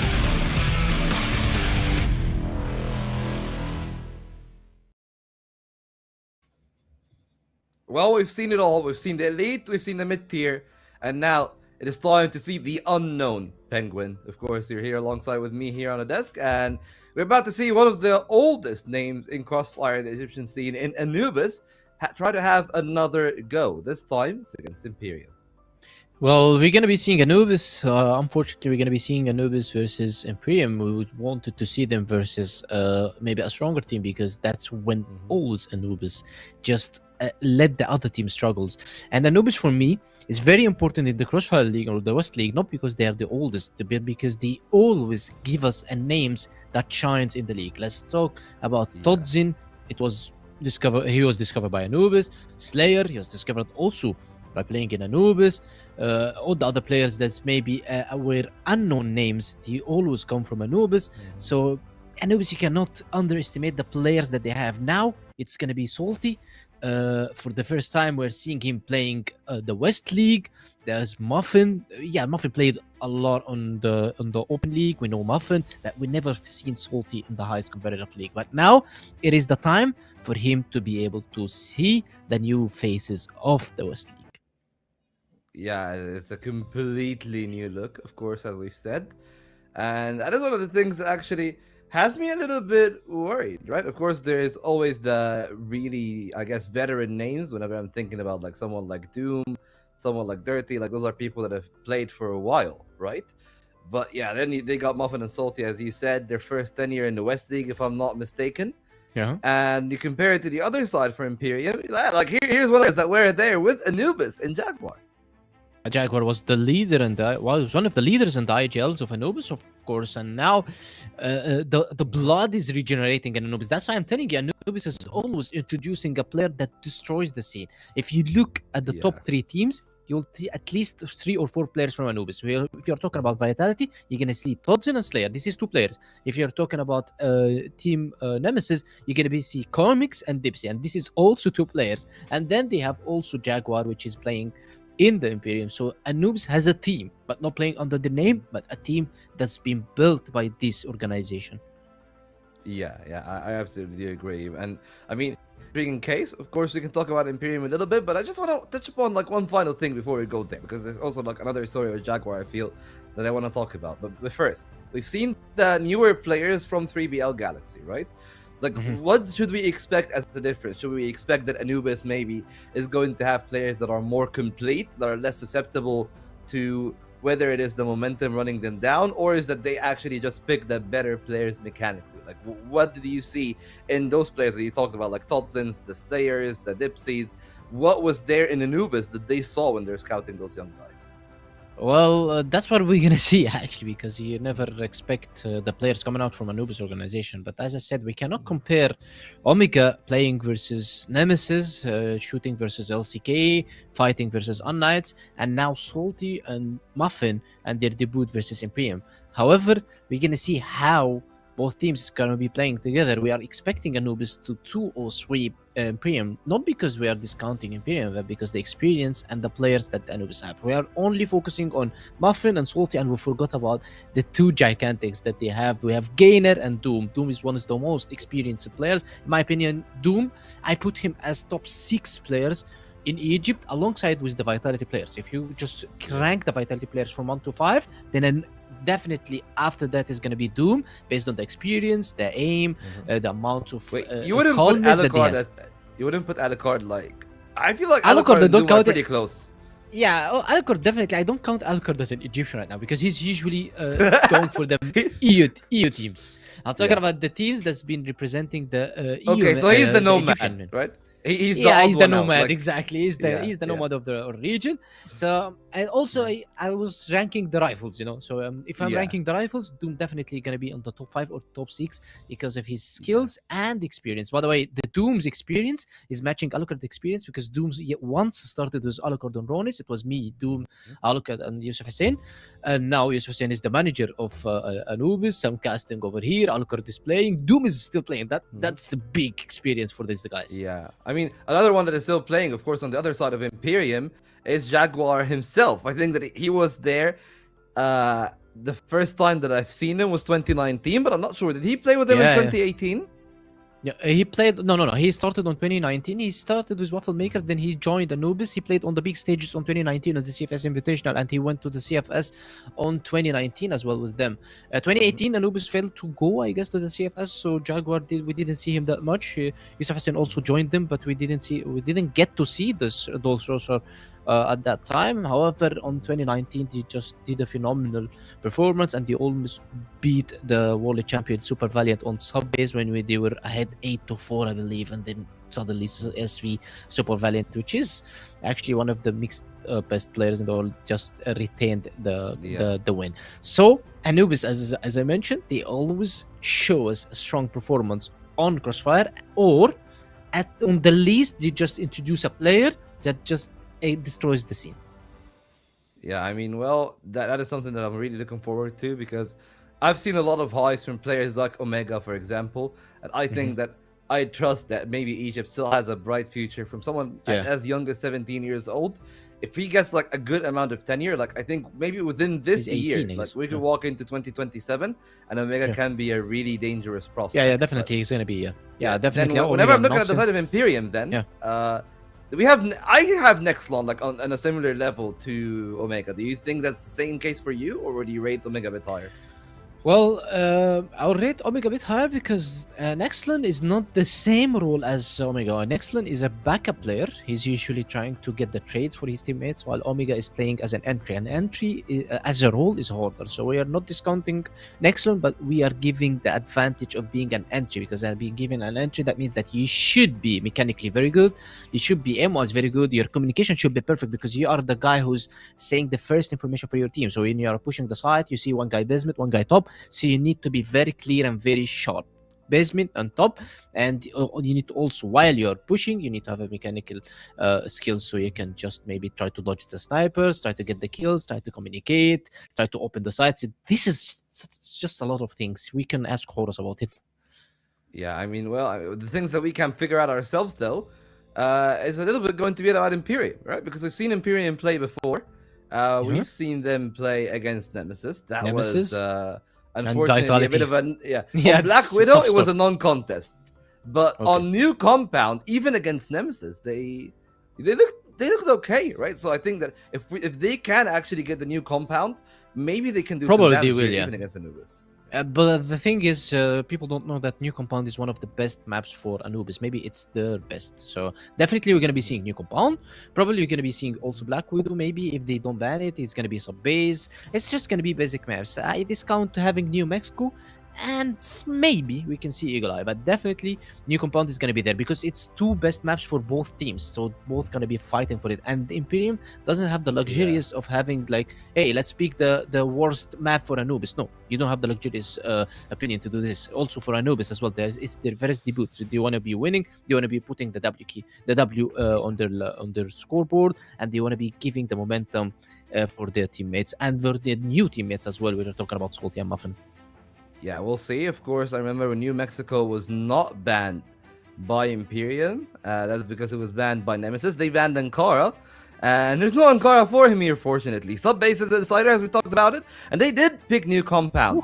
But Anubis decided to pick Eagle Eye, something that maybe is a little bit intriguing to both you and me. Yeah, New Compound, you're picking it versus Anubis. You guys know that Anubis is playing with two snipers. Okay, we talked about Vitality is playing with two snipers, right? And we talked about LCK playing with two snipers, right? And also we talked about 3BL playing with two snipers. And Nemesis also playing with two snipers. But let me tell you one thing. The second sniper on every team I said is only a hybrid player. He's a rifle player cosplaying a sniper.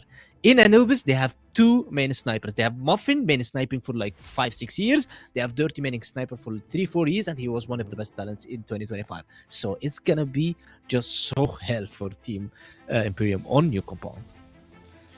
Yeah, and I feel like they decided to start in Global Risk because of that. They wanted to get the most out of their own double sniper setup. But the thing is, though, if you're starting on GR as Anubis, on BL as Anubis, still wouldn't be too hateful about that because I'm thinking about Imperium, right? And we're talking about like Omega as an entry. Well, who's the entry for Imperium and how effective are they going to be? Yeah, here's the thing: how effective is Frapsy going to be? That's my question because on GR, that's gonna be so hard for him. Yeah, that's the question. Yeah, it's gonna be hard for him because he's gonna be going into two snipers. So whenever he goes aside, that's definitely there is a sniper there. So if he's mechanically good, he can dodge the sniper shot or try to bait the sniper shot. If he's not feeling it, it's gonna be so hard for them. And the Anubis also they are maybe ranking their snipers. That we have Muffin, the aggressive sniper, Dirty, the defensive sniper. Not the defensive, but the guy who's just trying to control the other side of the map. That's how I call it, defensive sniper. So it's just everything is organized for them. And it's gonna be too tough for the enemy team to be pushing versus Anubis. However, Anubis might struggle a bit on the Blacklist side, but Muffin tried to fill this role. Sometimes he picks up a rifle, and sometimes he just plays super aggressive with the sniper. Yeah, we'll have to wait and see if they double snipe on the BL side. Honestly speaking, I don't think that's a really good idea, but then again, we've seen triple snipers today, right? So we can probably see a lot of things. And double snipers are really effective if one of your snipers, as you said, in Muffins is that aggressive. So we'll have to wait and see if he's going to be able to make most effect out of that one because our game is ready. Trav is out, Sekio is back, and him and Kyle are going to carry that one away.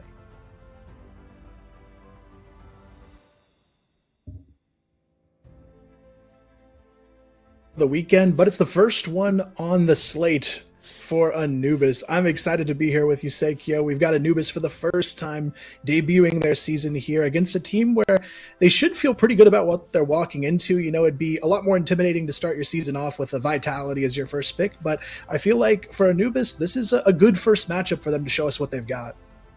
I love watching Anubis for the first time here to participate in the Western League. The thing is, they are like changing their core players a lot when it comes to this season. They picked up some players from TBI and they have some players from Open Qualifier, so I'm not sure if Anubis is at the same state we have seen them before in the previous, I would say last year or like the year before it. So I still have a lot of questions for Team Anubis. At the same time, it feels like both teams, they have the inexperienced players and the players that got a lot to show and a lot to prove. Like I would say Yusuf from Anubis has been with the team for almost, I don't know, 3-4 years, even more, something like that. On the other part, it goes to Jaguar.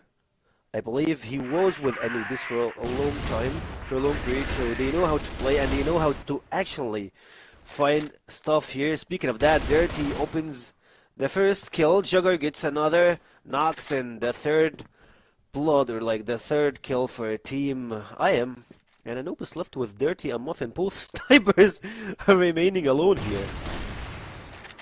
Yeah, a bit of a tough one, but Muffin right there to answer back. Able to find a nice kill. Dirty as well. The double snipers working wonders for Anubis in the later portion of this round. Now Riz left alone, and he does at least have a nice little angle with the C4 in his control, but with a lot of time to work with for Anubis, they still have a pretty good chance to grab this one. But I like the repositioning here from Riz, trying to go for a bit of a double flank here and catch them off guard, but Muffin, he knows better. He watches his back, and Anubis, even though it's a 2-on-3, they get the job done here. Two sniper players, and as I said, they get the job done and they know how to cover each other and play defensively, even though they are on the attacking side. It looked like the other way around. It looked like Imperium are trying to rush them and play aggressive, and as the Disco was mentioning, that Eagle Eye is, it's fine to play it from Anubis, but new compound from Imperium, it looks pretty weird since Anubis are pretty experienced with this map. Juggling here, right and left, trying to find some HP bars. But they just go to slow start here. Yeah, it's an interesting setup here from the defense, especially putting a little bit of pressure on the forward side of the A-bomb side. But Anubis, they're going to throw a lot of utility and start working their way in. Doom with a nice entry frag there, looking for the trade. It's going to be Frapsy actually getting turned on in mid-gainer. What a double kill to open things up. Narrows it down to the 2v2, but damn, putting in a lot of work from this upper A bomb side. Finally going to be shut down from Dirty, but now it's the 1v1 to hold on to the lead for Dirty. Gets spotted early on. The C4, though, still down on the front side of A long. He has to go around and scoop that up, but Riz, you can tell he's a little bit nervous in this 1v1. Still here, checking his angles before trying to grab the C4, but at the same time I believe that he heard him, but he just goes for the rotation to the B side. And the crazy thing is, I believe that Dirty will try and stick it in A side. Razd, I don't think that he got any angle over Dirty at this moment. And Dirty, landing the bomb and moving here. I believe that he just goes for the window. He hears the steps, he saws him. Razd gonna try to defuse here, 25 seconds on the clock. Going for the flash, moving here, juggling. Dirty, what's your call on this one? Wanna try to take it, and Razd through the flash grabs the first win for Imperium. Yeah, really good play there from Riz. I liked what he did there, just kind of dancing around the side a little bit, forcing a bit of an uncomfortable position for Dirty, and then he takes the fight.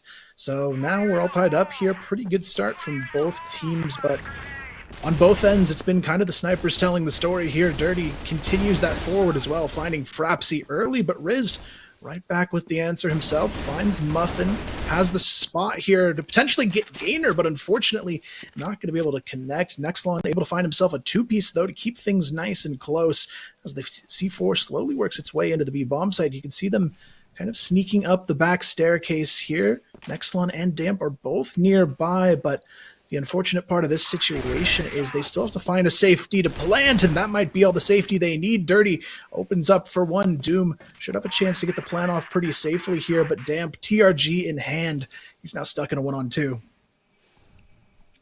Yeah, Damp also still... I believe that with the TRG can at least drop one and then trying to juggle it with the other, go with the pistol. Exactly, Damp gets the first, but the second play will go to Dirty. Gets it with a sniper.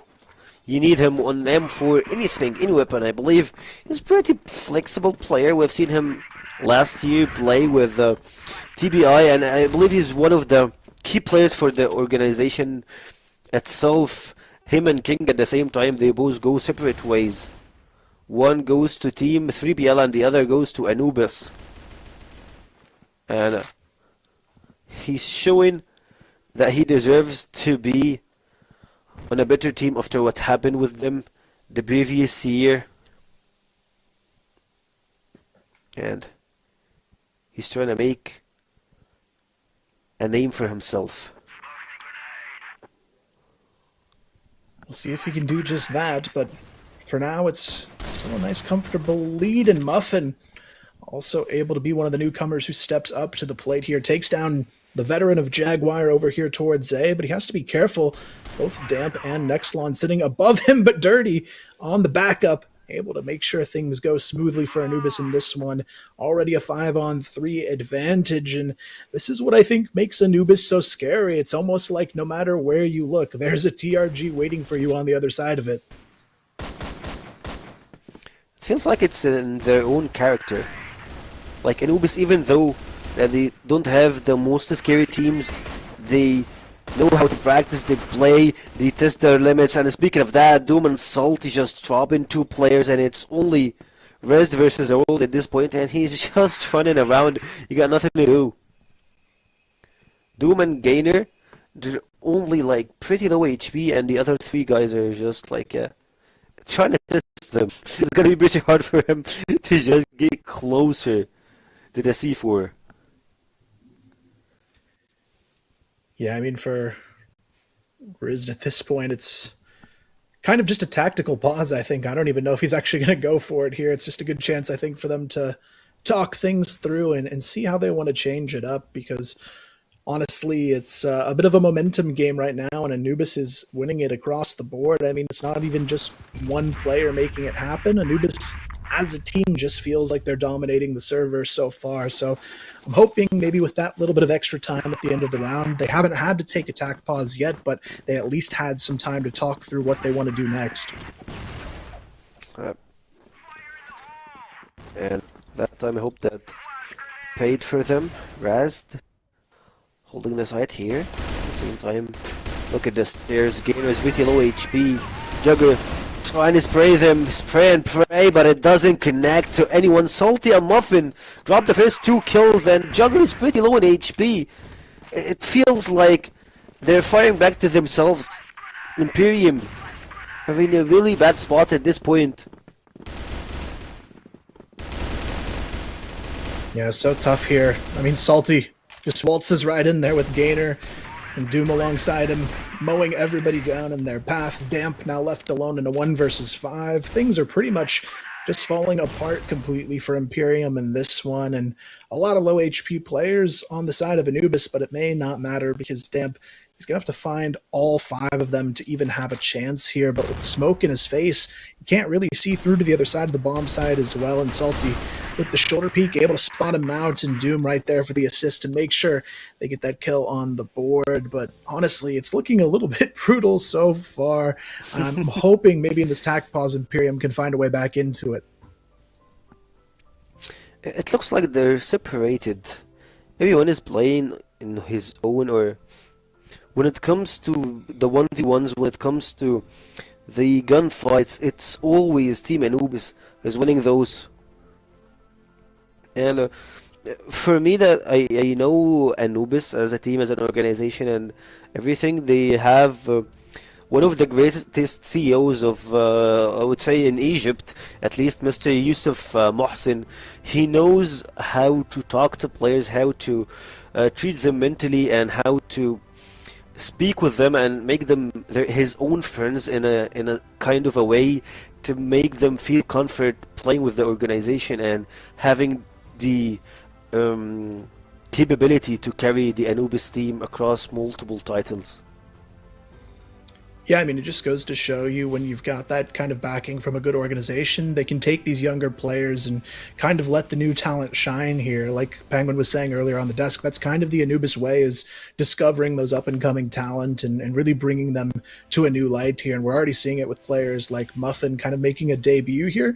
He's having a great time in the server so far. No problem dealing with Imperium. So I'm excited to see what the future holds for these guys as we continue forward, because if what they're showing today is a good indication of what Anubis has in store for the season, they look like they could be very competitive. I believe so, and for me, I'm still waiting to see them play versus, I would say, much tougher opponents. No hard feelings or no bad mouthing on Imperium, but they're still pretty new themselves also, so a lot of new players in one place. It feels like you're watching open qualifiers with some extra additions when it comes to, they have coaching staff, they have, I would say, some experienced players as Yusuf that we have in Anubis and Jugger on the other side, so it's a little bit of a mix between both teams. But on this side, it feels like Anubis is winning the most out of it. So when Anubis play versus LCK, when they play versus unKnights, when they play versus other teams, I believe that's the real challenge. Like what happened versus Imperium, not versus, like what happens for Imperium. They first played versus Vitality, and it was brutal, to be honest. It was pretty hard, but they played at some point some really good rounds. That proves that they still got some talent, they have potential. It won't be shown earlier on the league, but I believe through the weeks and through practice and everything, we will see the maximum that we can see from them through this split. Yeah, for Anubis, it's not the hardest first challenge, but if you want to show what you can do in a league like this, you've got to be able to go through a team like Imperium with a lot of confidence, and so far, that has been the case for Anubis. This time around, though, Rizd able to catch Dirty off guard. Now they've got their shot out of round after the pause. Unfortunately, Doom right there for the backstab, able to take down Frapsy. He's a little bit stuck here in the B Hotel, but it's not going to matter. The support coming through from Salty and Gainer now alongside him, looking to try and find the secondary player of Rizd, who's caught a little bit too far forward and shut down completely. Now they've got the advantage right back in their hands to work with. Jaguar looking for something over towards this B bomb site. You can see Nexlon as well is rotated to try and help support, but unfortunately they just don't have anything to work with in this round. They got the opening pick onto Dirty, but so quickly the advantage was lost. Yeah, also looking at Anubis, I love that Muffin is still lurking for the team, waiting for anyone that's trying to sneak peek, trying to have something for them. But Gainer through the stairs, hit shots only, brings Jagger down. He's just telling them, like, you're too old right now, it's time for the new generation to jump in.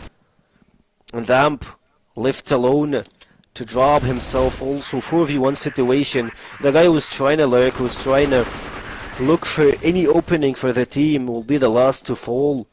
And Anubis gets another round, 5th round for Anubis, and it's pretty. I'm not sure if it's 4th or 1st. Oh, okay, it's 5th round for Anubis, and there's just. It feels like they're eating their food, like they're messing with their food.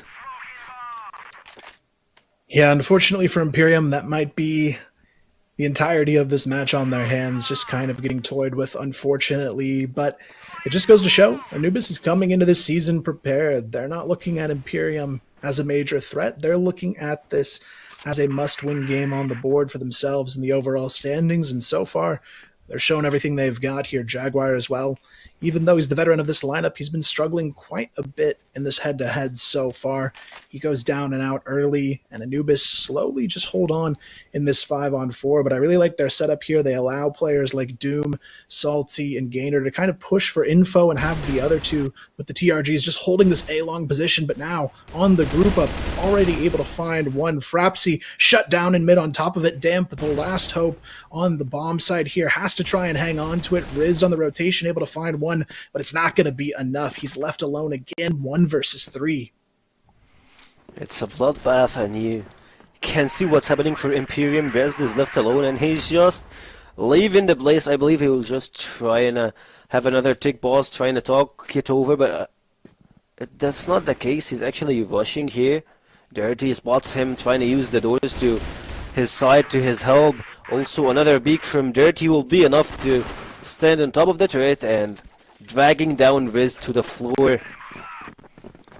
It's just like that. Anubis are running with the game. And speaking of running, they just run Jaguar again and again and again. He's always the entry kill for Team Anubis. Yeah, honestly, it's so unfortunate for Imperium, but there's just no way they're able to win these rounds. I mean, shot for shot, there's a massive difference when it comes to the aim dueling between these two teams, and it just makes it so hard to get any sort of momentum when you're not even able to win these aim fights pretty consistently. So Riz is going to try and change things up a little bit, goes for the push out of the B Hotel, but Salty is still going to be holding on to that angle. Seems to know exactly what to expect there. Catches him through the box. Not going to slow him down one bit there. Anubis still riding high in this one, looking to make it a 7-1. And I don't think there's anything that's going to slow them down here. It's looking pretty weird that he went through the wall and through the smoke. It's just like, yeah, guys, check this guy's PC. He's definitely on something. Just kidding. But I mean, the kill itself is it's that good. Anubis in 5v3 position here. Checking Imperium utility. They don't have a lot of smokes or I would say stun left. I believe they have only 2 more smokes, no nades. But on the other side, Anubis, they have a handful of util. They can use it. Both threw down a lot of them earlier on the game, and if you check on the minimap, I believe that they're trying to rush the B side at this point. Gainer is looking to check his angle, also waiting for an aid to be an entry for him. No need, he's just gonna win the aim duel and go with Salty to push on this turret. Salty takes him down, and the plan might be dumb. Left alone versus all Anubis squad will immediately go down through Gainer's flanking position. Yeah, honestly, this is just a bit of a tough one here. I mean, Anubis, they're doing everything right, and on top of that, you have Imperium having a tough time trying to get anything started in these rounds. It just feels like a matter of seconds into each round, we've seen Anubis get an opening pick. On top of that, you've got Muffin and Dirty consistently just holding the line with both of these TRGs, making it almost impossible for any sort of counter-aggression to go Imperium's way. So Anubis, this just goes to show what they might be able to do against an even stronger team, because if you can win this, 10-1, 10-2, you're looking like a contender in this league. So I'm excited to see if they can close this one out. Imperium, though, might be back to the drawing board, unfortunately, after this one. They need to find some way to put a stop to things here, but Anubis, it's just a well-rounded team we're seeing right now, and Imperium, they've got no answers. For me, to be honest, it feels like they want to go back to aim lab before the drawing board, since they need to work in their... I mean, I don't want to be salty about this, but like, they need to step up their game. I'm not trying to say it in a nice way. Rezzed here, trying to go for a tight angle, but at the same time, I believe he got some assistant here. Tries not to have a hard beak or like trying to take extra space, leaving territory to Team Anubis. Will lead to another opening. A lot of fuel have been wasted by Anubis, so that's a really bad thing to do. And Imperium, I believe that's their open spot to try and turn the table around. Yeah, for Imperium, it's the best shot they've had at a round in a while, but at the same time, Anubis, with the firepower they've shown, it wouldn't surprise me if they still find themselves in a winning position when this one's said and done. So it's going to be up to Imperium to try and hold the advantage. Salty goes down as well, though. Jaguar doing a great job of opening up the round, finds himself actually 3 kills in total before getting taken out in this round. Now Dirty and Muffin, the 2 snipers of the team, have to find their way through a clutch, but it doesn't seem too likely. Now Dirty just hunted down quickly, and finally Imperium get one up on the board, but it's still a 2-7 half at the end of the day for Anubis. Not a bad one at all. Yeah, of course, starting with the 7 rounds at the first half is really good for Anubis, but vice versa on Imperium. They just woke up at the last round. It's good for them not to drop 8 rounds at the first half, of course, but like 7-2 is still pretty hard one to get back from.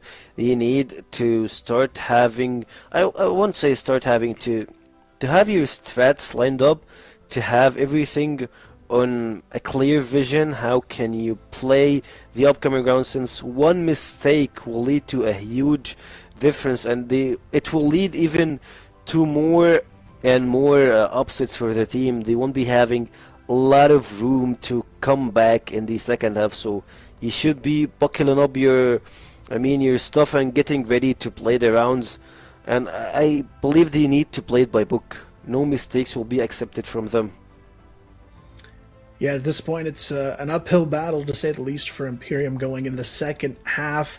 I'm hoping that maybe even map number 2 could be a little bit better for them. We did see them in their first showing on it take that one into overtime earlier this weekend, so maybe new compound coming up will be better for them, but so far, Eagle Eye, I would be very surprised if they could pull off a comeback here, just given how dominant Anubis looks right now. I mean, every single player is hitting their shots the way they need to. They've only had a few shaky moments, and that really just goes to show you that this team is fully prepared for this season and ready to take it head on. So I'm hopeful going into the second half, we at least see a closer game on our hands. I feel like if Imperium wants to have a chance at winning a second map, they can't allow themselves to go down too quickly here in the first. I agree, since Imperium, like, I have a problem with Imperium. I won't say I have a problem, but I'm not sure if that's the case for Imperium. After losing the previous 2 games, they might have some bad problems when it comes to mentally the players themselves. When you lose 2 games in a row in that type of a scenario, I would say like versus Nemesis, they went to overtime, they almost had Nemesis in the perfect position to win the game, and what happened next? They just dropped every overtime round but one. Like they got the first round in overtime and then dropped 4 rounds, so that was a really bad way to lose the game after you made a really long comeback and you put a lot of effort and a lot of stuff in it. After that, that was a new compound. That's why I believe they picked new compound. They are pretty sure that they know how to play new compound. They have their secrets, their stuff to play with. And when it comes to Black Widow versus Nemesis, the second map, it was pretty hard for them to compete versus Nemesis. After the first lose, it feels like it gets them mentally and they can't recover from it pretty fast. That's why they need to work in their mental state before their in-game skills. Yeah, I feel like for Imperium here, it's going to be a very important series to maybe at least get a map out of. I believe coming out of this first weekend too, they might be the only team not to win a single map, which would be a really tough way to start the season. It almost guarantees them as a team that goes into that bottom 4 and might have to fight for relegation later on when we talk about the end of the season cycle. So I'm hoping it's not the case for them. They've got some potential. I mean, you've got the veteran of Jaguar on this team. Maybe there's something they can do to bounce back here, but you've also got to give a lot of credit to these young players on Anubis. You've got 2 guys who are coming in relatively new to this league as well, and they're stepping up in a huge way. I mean, I didn't even realize at first they didn't have that level of experience just because they're playing like this is the level they belong on. They played a lot of Open League, and that's the first time for a professional team or an organization to have their talent to play on CF West League, and they just perform. They're just like, yeah, that's the first game for us in the league. They have what it takes to get to a really good spot, and I believe the structure of Anubis itself helps them to improve and get the best out of them. I believe that happened in multiple occasions, and in other esports, I would say, teams. We have seen that coming from Anubis. It's been, I believe, more than 10 years for Anubis to be participating in esports and to stay in CrossFire Western League, to win it multiple times, to be at this place, even though whatever happens to them, the upsets and the ups and downs through their career as a professional esports team is pretty important and massive for Anubis itself. Yeah, right now, Anubis definitely proving their worth here, but it's not over just yet.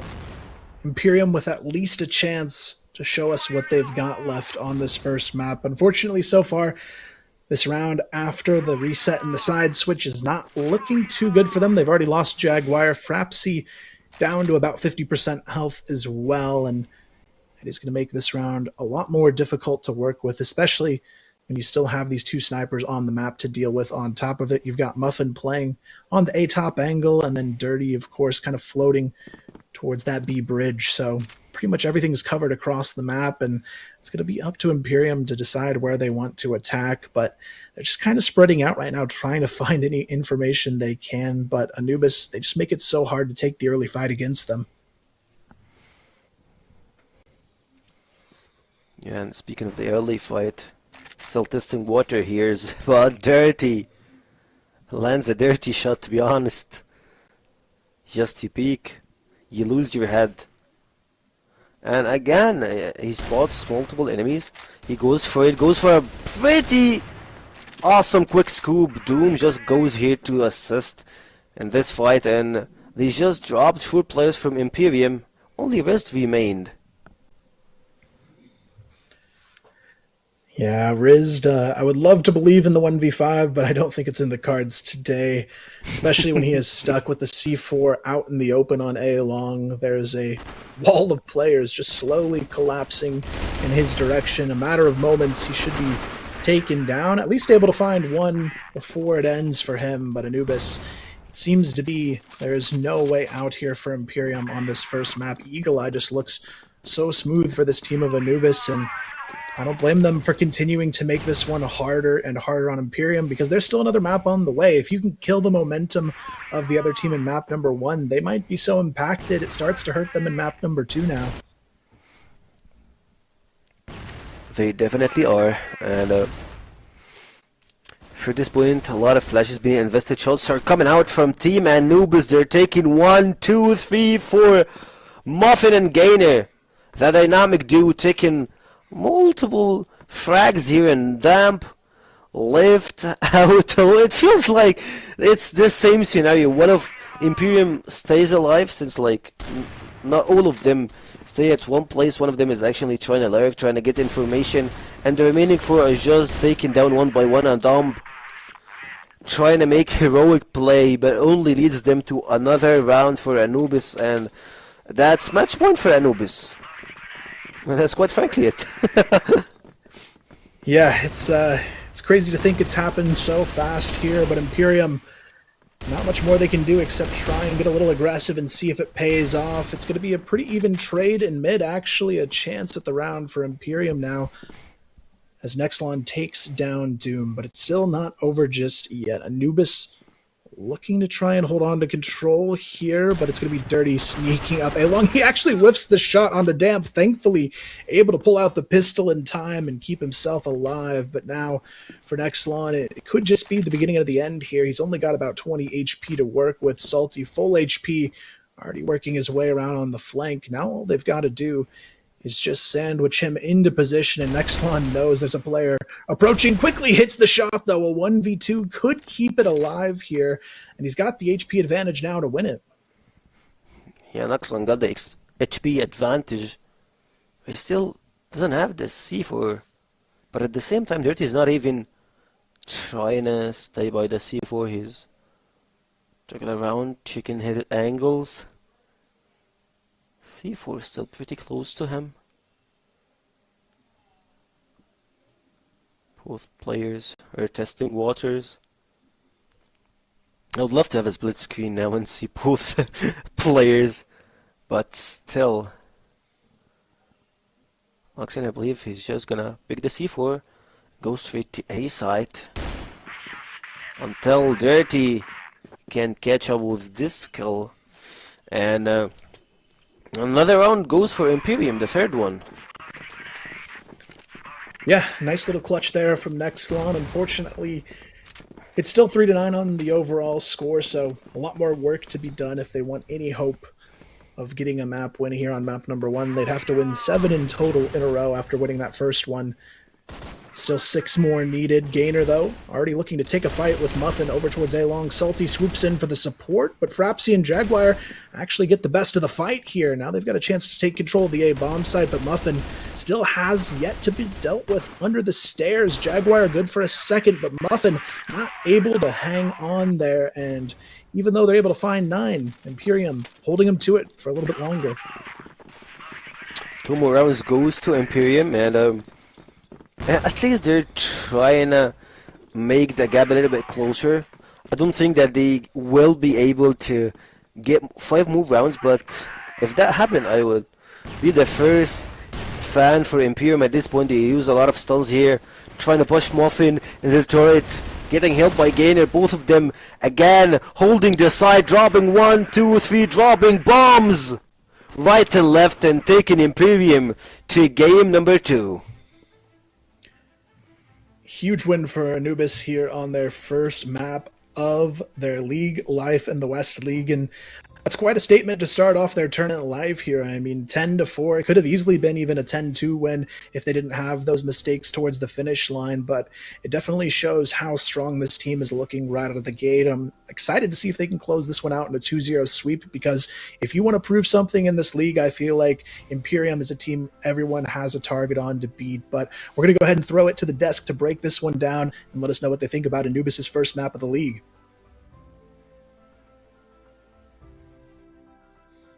Well, that was something special. Really, actually happy from the level that I've seen here from the boys at Anubis, Penguin. And I feel like it's really good, you know, whenever we see something like this, you know, a team performing to such a high caliber, making sure that they don't make any mistakes. Of course, as you said, new talent, and hey, Muffin still a shooter, of course.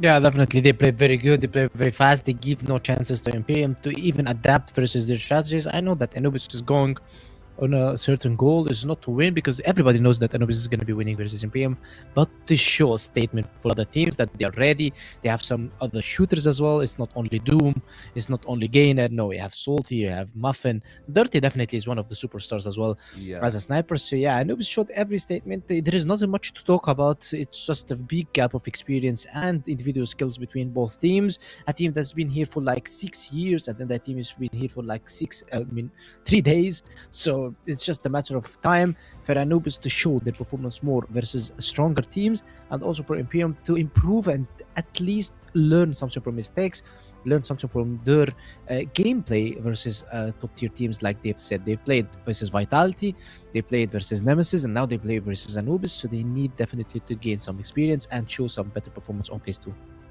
Yeah, I certainly do agree with that part. It's just then a question for me of, well, how do you gain that, right? Because we've seen Imperium, they got a bit close against Nemesis, but they haven't really gone close since then. And again, we talked about the veto a little bit. Could it be one of the places that they need to improve, or do you think it's just about something more fundamental and their actual play in the server? No, I don't think it's about the veto at all, because any map could have been done like this. And I told you before that Nemesis playstyle gives a chance to opponents to play the game maybe Anubis also playstyle is like this, but but Anubis is just going like they're playing aggressive versus Imperium because they know that they have no answers for it. Otherwise, if Anubis is playing as this aggressive as, for example, Vitality, or we're talking about Nemesis and Knights, they're gonna get an answer, and maybe they're gonna get an adaptations from the enemy team. However, Imperium does not have any adaptation for such playstyle.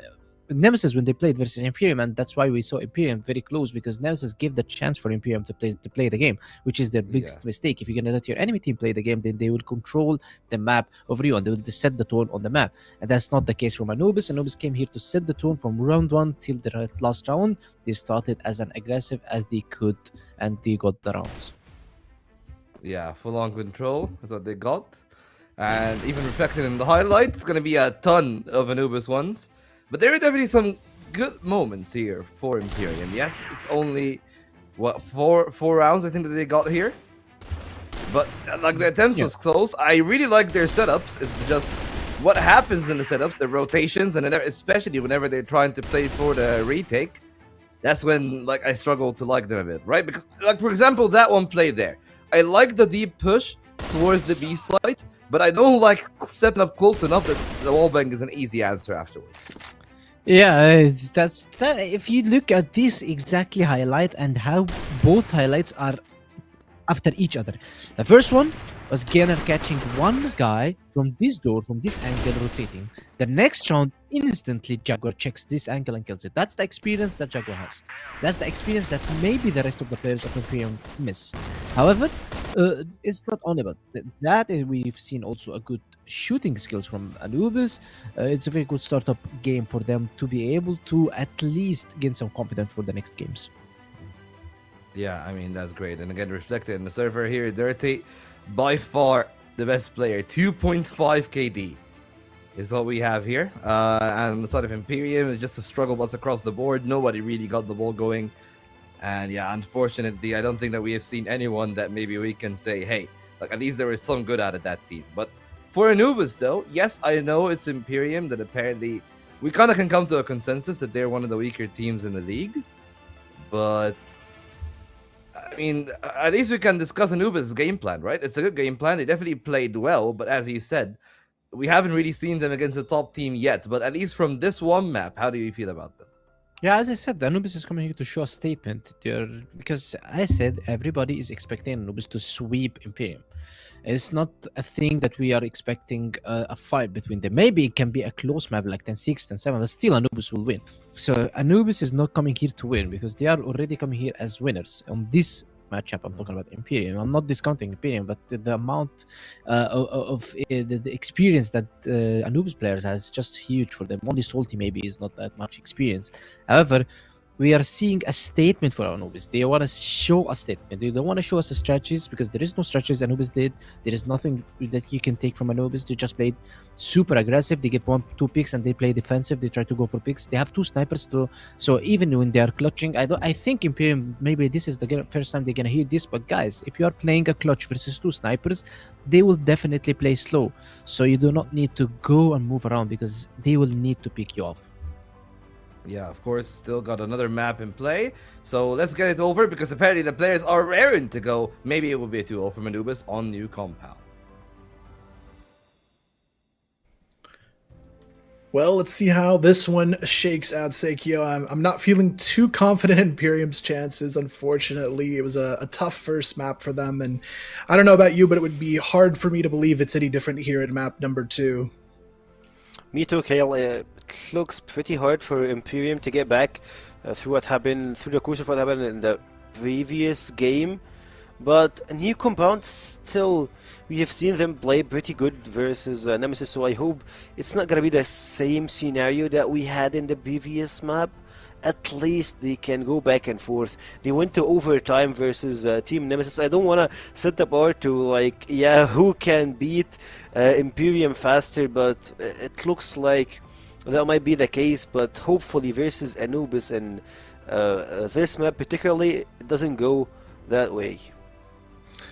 Yeah, I mean, the big benefit of Imperium now is they've really got nothing to lose. Their back's against the wall, so maybe it takes a little bit of pressure off just knowing they can go out swinging and give us their best game here. Maybe we've seen so far. I'm hopeful at least they've got a little bit of fire left to show us what they can do here, because at this point, it's either you pull off the win or at least you learn something from one of the better teams in the league. So I feel like either way for Imperium, they've got a lot they can take away from this match, but after what we saw on map number 1, we've got to look out for these 2 TRGs. That's where I've got my eyes at the start of the second map. It's Dirty and Muffin. So good at controlling these lanes here. And on a map like Compound, there's a lot of long-range opportunity for these guys to thrive.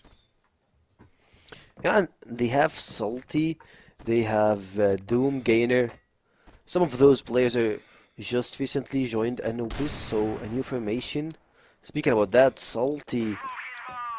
Here I believe you might see a lot of aggression from Imperium. Jugger almost dropping him, and another kill goes to Jugger. 2 for Imperium, and I would say a fast start from them. Rest spotted here, trying to go for the flank, but his trigger is not on point. He needed to have a small of a trigger discipline so he can try to do something here. Yeah, a bit of a tough one for Rizd, but for the rest of his team, actually looking pretty good here. C4 dropped in mid. You can see Doom trying to get some information on the other side of that smoke screen, but for Imperium, it's a really good chance to win the opening round of this map, and on the Blacklist side, it's not so easy on this map to do so, but so far it's looking really smooth for them. Dirty now left alone in a 1-on-4. After we did see Nexlon get a nice opener, but Dirty, I wouldn't count him out of this one just yet, but Frapsy thankfully there to put a stop to things before they get too out of hand. Imperium picking up their first round to kick off map number 2. Well, at least they're looking pretty harder and tougher than the first map. Feels like they're not that good when it comes to Eagle Eye, and that looked at the previous one, but every map got... its own consequences, its own plans, its own strats, and it looks like that Imperium, at least they have some strats for new Compound. We have seen a lot of changes in the map, and Muffin just goes versus 1, 2, make it 3 and 4 players.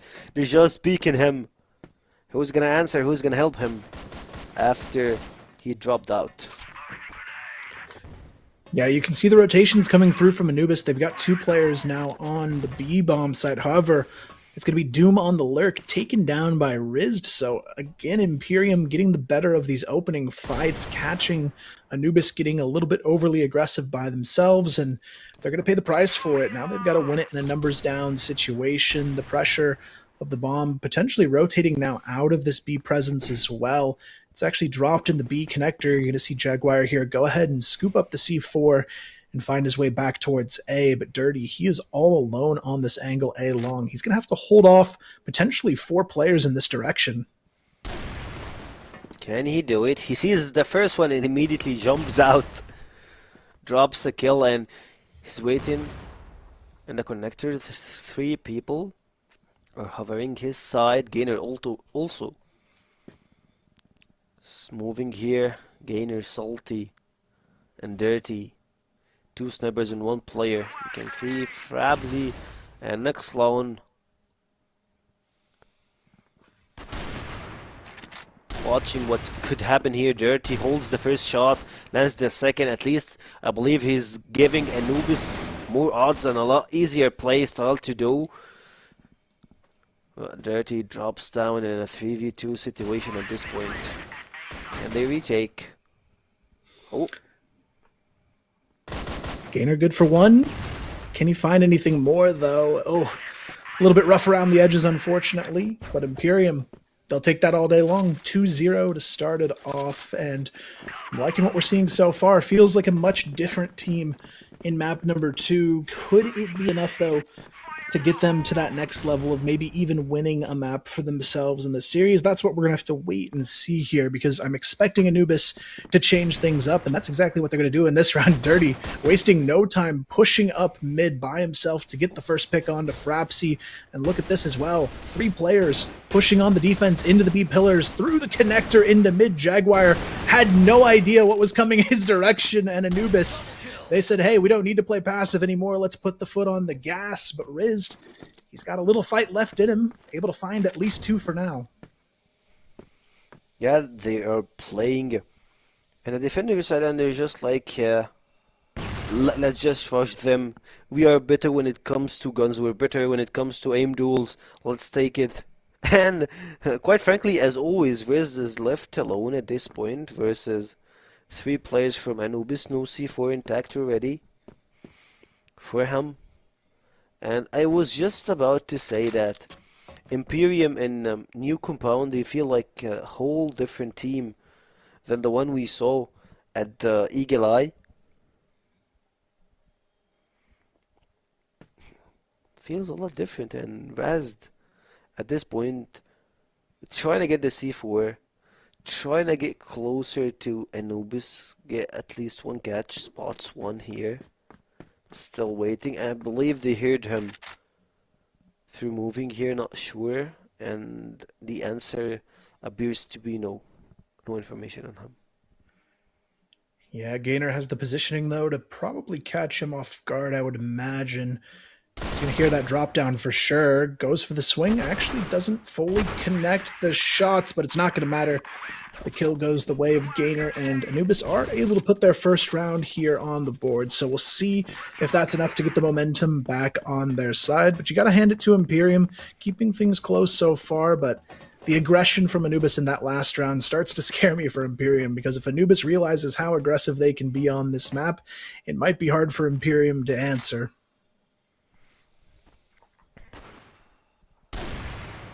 Speaking of being aggressive, Muffin is just holding the position with the sniper shots. Got one, the second here won't connect the second shot, and hopefully we can see a lot more from Salty and Gainer. The dynamic duo are just shooting here left and right. Noxin uses the boxes toward her side, and Gainer takes another kill and makes it 2v2 at this point. Straight into the point. There's just going to be, I believe, and might try and play after going through connectors. Spotted. Ooh, good trade though. Doom right there for the headshot as Dirty goes down. C4 still in the hands of Riz though. But for Riz, he's going to have to be very careful on this plant. There's a chance that Doom could already rotate before the C4 gets down, and that's exactly what Doom's going to do. Try and catch him early. Thankfully for Riz, just fast enough to get that C4 down and out of sight early on here, but Doom seems to sense exactly what's going on here, catches him looking the wrong direction, and that is exactly what Anubis needed to answer back here. Even though it's a 2-0 start against them, they quickly bring this one to a tie. And they bring it back with fashion. As always, you gotta give your snipers some credits, especially Dirty and Muffin. Actually, especially Dirty for this game. Muffin did a lot of heavy lifting in the previous one, and Muffin just says, like, you gotta mention my name, you gotta see it. But Doom here, he got 1, 2, 3 players trying to rush him. Gainer makes the trade, but not a lot of action been taken here. Not a lot of creating opportunities. Goes to Anubis. Dirty moves to HK and drops a nasty shot here. Waiting for support. Jugger left alone. Frabs pretty low in HP. Salty and Dirty dynamic duo as always. As always, they step up for Team Anubis. Yeah, I mean, at this point, Imperium, they had a good start, but Anubis, you can tell they have come to wake up a little bit here in this second one, and now it might be a little bit tougher of a match on the hands of Imperium. Anubis just shot for shot, looking like the stronger team overall, and for Imperium, unfortunately, that could mean a tough road ahead to try and get themselves any sort of map wins in this series. You can see a little bit of a Nice smoke screen coming through here over towards B. Gainer going to look to maybe even swing into a more aggressive position, but it's because they've got 3 players already sacked over here towards B, but Imperium, they don't seem too eager to fight this time around. After the last couple of rounds, they've definitely eased up a bit, but rightfully so. Anubis, they're starting to hit the shots pretty aggressively now. And also moving. I believe the team needs to take a step back and play it a little bit slower, wait for the time, trying to catch picks before they enter. Also, the problem for me is that they use their YouTube pretty fast, and speaking of that, Jugger doesn't support Gainer, and with a really good swap here takes them down. 2v3 situation here, Dump and Frabzy are remaining alone with Jugger in this position, but Dirty even it up straight into 2v2. Who got the shots? Who's gonna spray? Sprays are over the place. They hope that they can bring this back. Yeah, you can see Dirty just stalling for Doom on the rotation. They're trying to get the pressure to be timed perfectly. Unfortunately, it's going to be a one and done, but now Doom has a chance to win it all by himself. 1v2, but there's only 8 seconds. Jaguar dancing to try and keep it alive. He stays alive just long enough to stall out the clock. Goes in for the repeat, and that is a much needed round for Imperium to pull off. It looked a little bit scary there at the end, but Jaguar, the veteran, able to get the win. It felt like he got him with a pretty smart way, just trying to juggle in right and left, trying to waste time, trying to stop Anubis from getting the 4th round for them. And by chance, like, he got the kill. Yeah, it doesn't matter, what matters is the time, and he got what he needs, another round for Imperium. And for this case, Muffin's still waiting for anyone to show up in his place, but the problem is they're all stuck into B side. I believe they're just using the neutral now to get closer and closer. Stairs will stop them. Salty, Dirty, and Muffin. 3 men here trying to stop them, but the smokes give them a really dark and black scream, not being able to use it toward the other side. Oh, Muffin, he's got to be careful. Oh my gosh, I don't know how he got away with that one, man. That is a crafty little play from Muffin. I thought surely they were going to find him there. Yeah, look at Muffin. Oh, actually, he got a really good flag position. Oh, Muffin, it's time to get out. Sneaky boy, check your right corner. Dump just takes him down.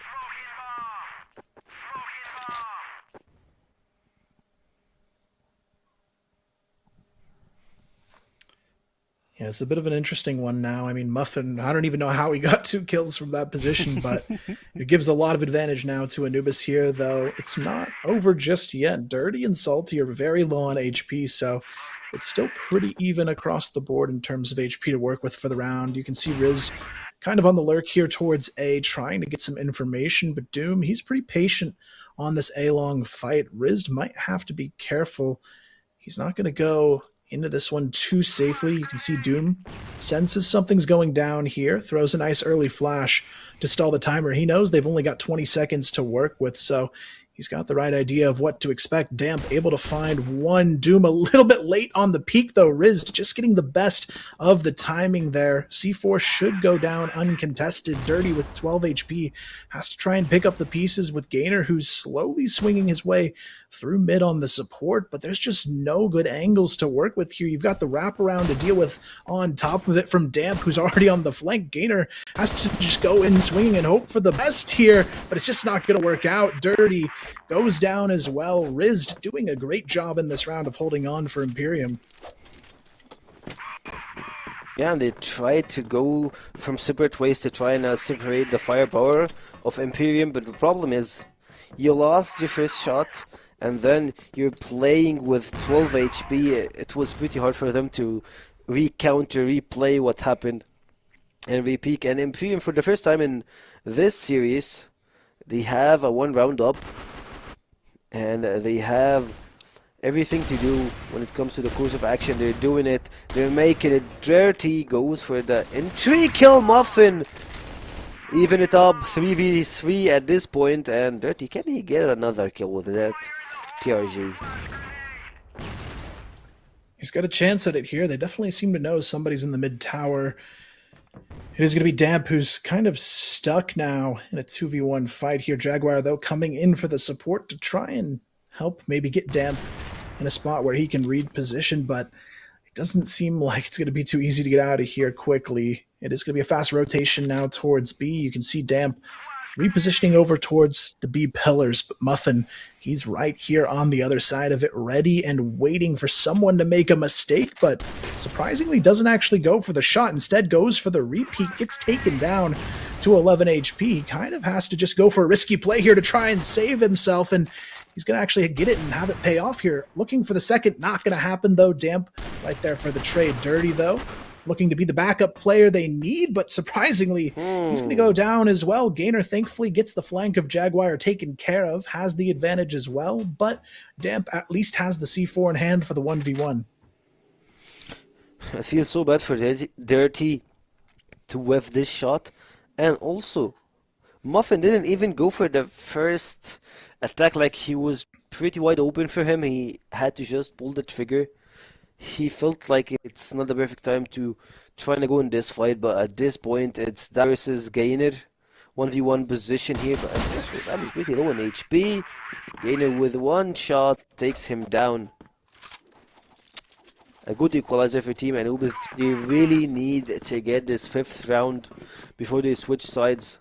We all know that Anubis are pretty aggressive when it comes to the attacking side, but at this point they need to have extra foot in after this first half.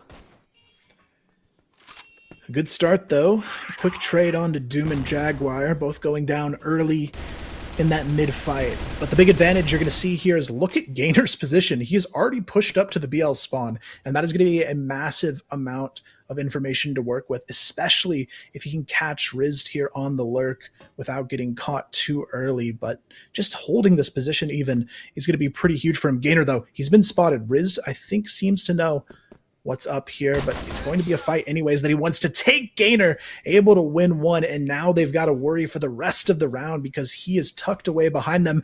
Already finds the second onto Frapsy. It allows Muffin now to get aggressive alongside him, and now Nixlin is caught in a hard place here in mid. These two mid players are just completely surrounded. Almost got sandwiched by Muffin and Gainer, but they finally took Gainer down. 3v2. All the scenarios, everything goes toward Anubis, but IMPERIUM are trying their best to at least get into more territory, more information. Dump, not a best way to hold the smoke. Gets down, and Nixlon is left alone. 40 seconds on the clock, and this time he doesn't have the C4 also, so he gotta pick the fight. You gotta get closer to your enemies. Yeah, for Anubis, though, they're kind of happy to run down the clock. They know they've got control of A. Nixlon, his only hope is to maybe sneak over to B and play the positioning game the best he can, but he only has 10 seconds to get this plant off, has to move very quickly, and then figure out how he wants to play this one in the post plant. Not going to be contested, though, on the plant itself, which is already a nice advantage, especially on the B-bomb site. This site can be extremely difficult to retake. He has the smoke screen to work with as well. Are they going to check the corner? No, they don't. Oh. What a mistake from Dirty. Doesn't check the corner. Thankfully, Muffin saves the day, but Dirty, by not checking that corner, that almost cost them the round. That was a pretty bad one from Dirty, but at least seeing what happened already, it looks like Anubis, they can keep going at this sim base. I think we're gonna see a little bit of changes here when we go to the second half, since Anubis are a pretty aggressive team, and as the analyst Disc mentioned, can we see double sniper in the attacking side, and they deliver Muffin and Dirty Both go for the TRG. And now they're holding a huge amount of territory for them. It might be their call to just stick it into B.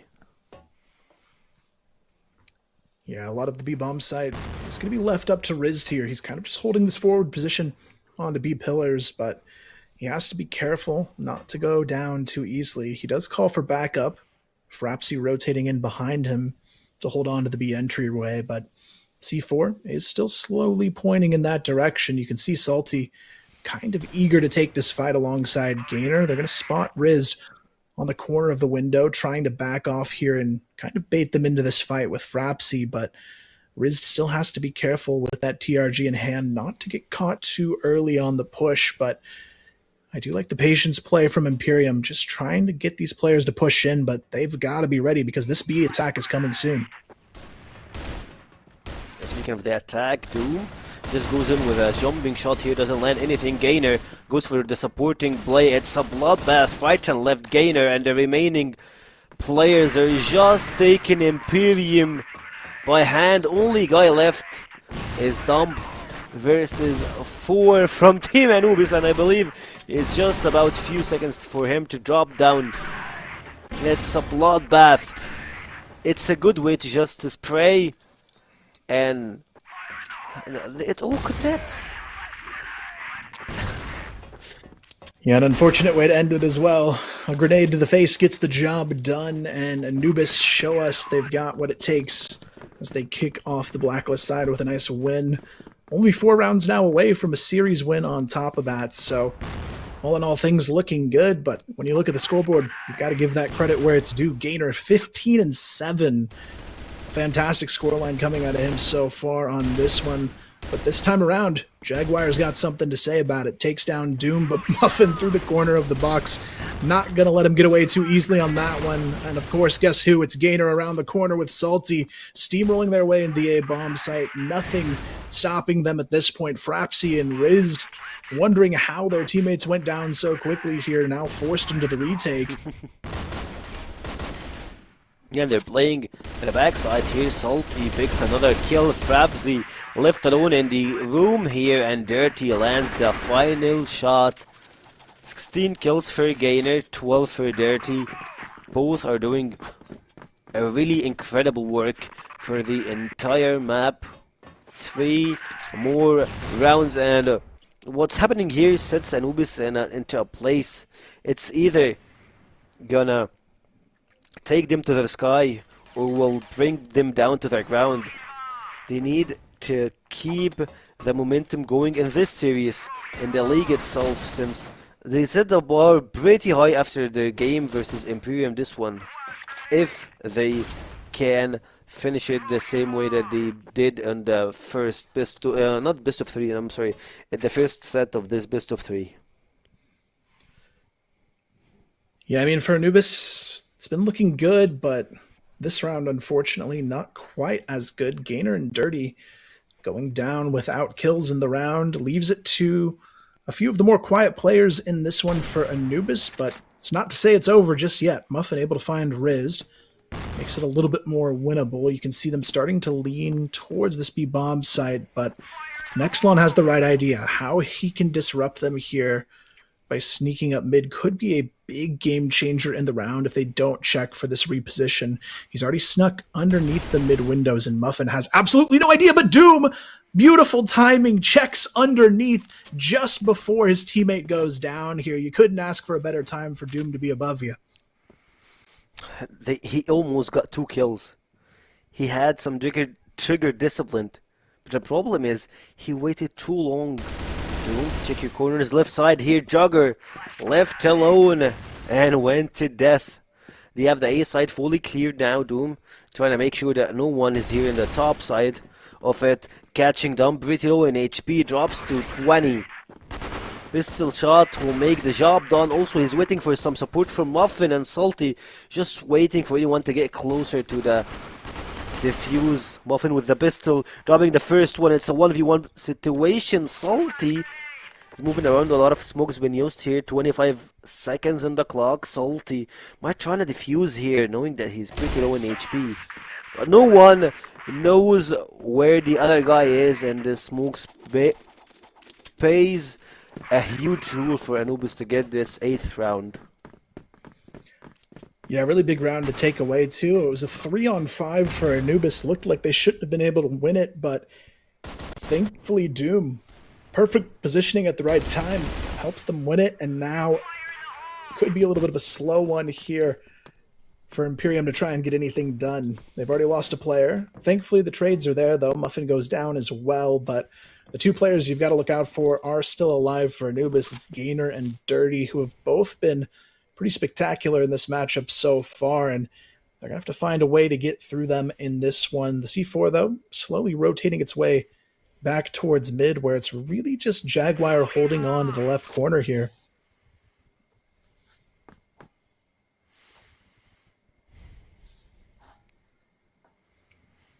Small time to reassure.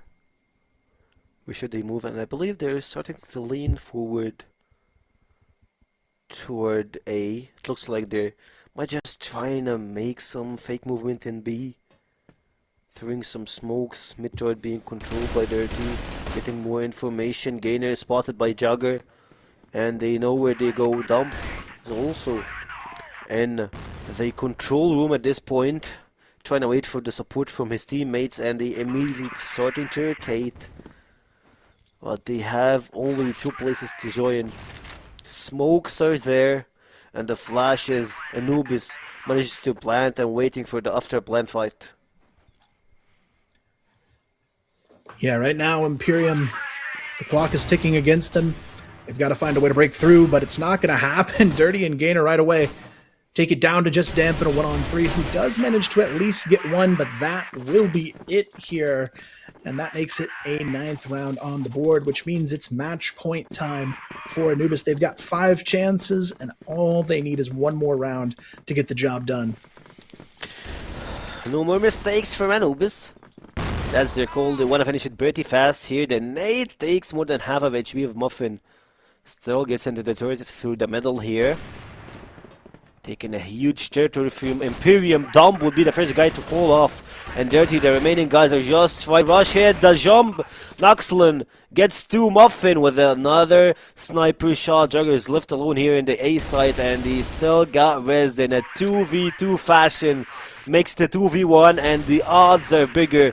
The plays are easier. And Anubis picks up the final round to get the set 2 win and the final best of 3 of the day to their side.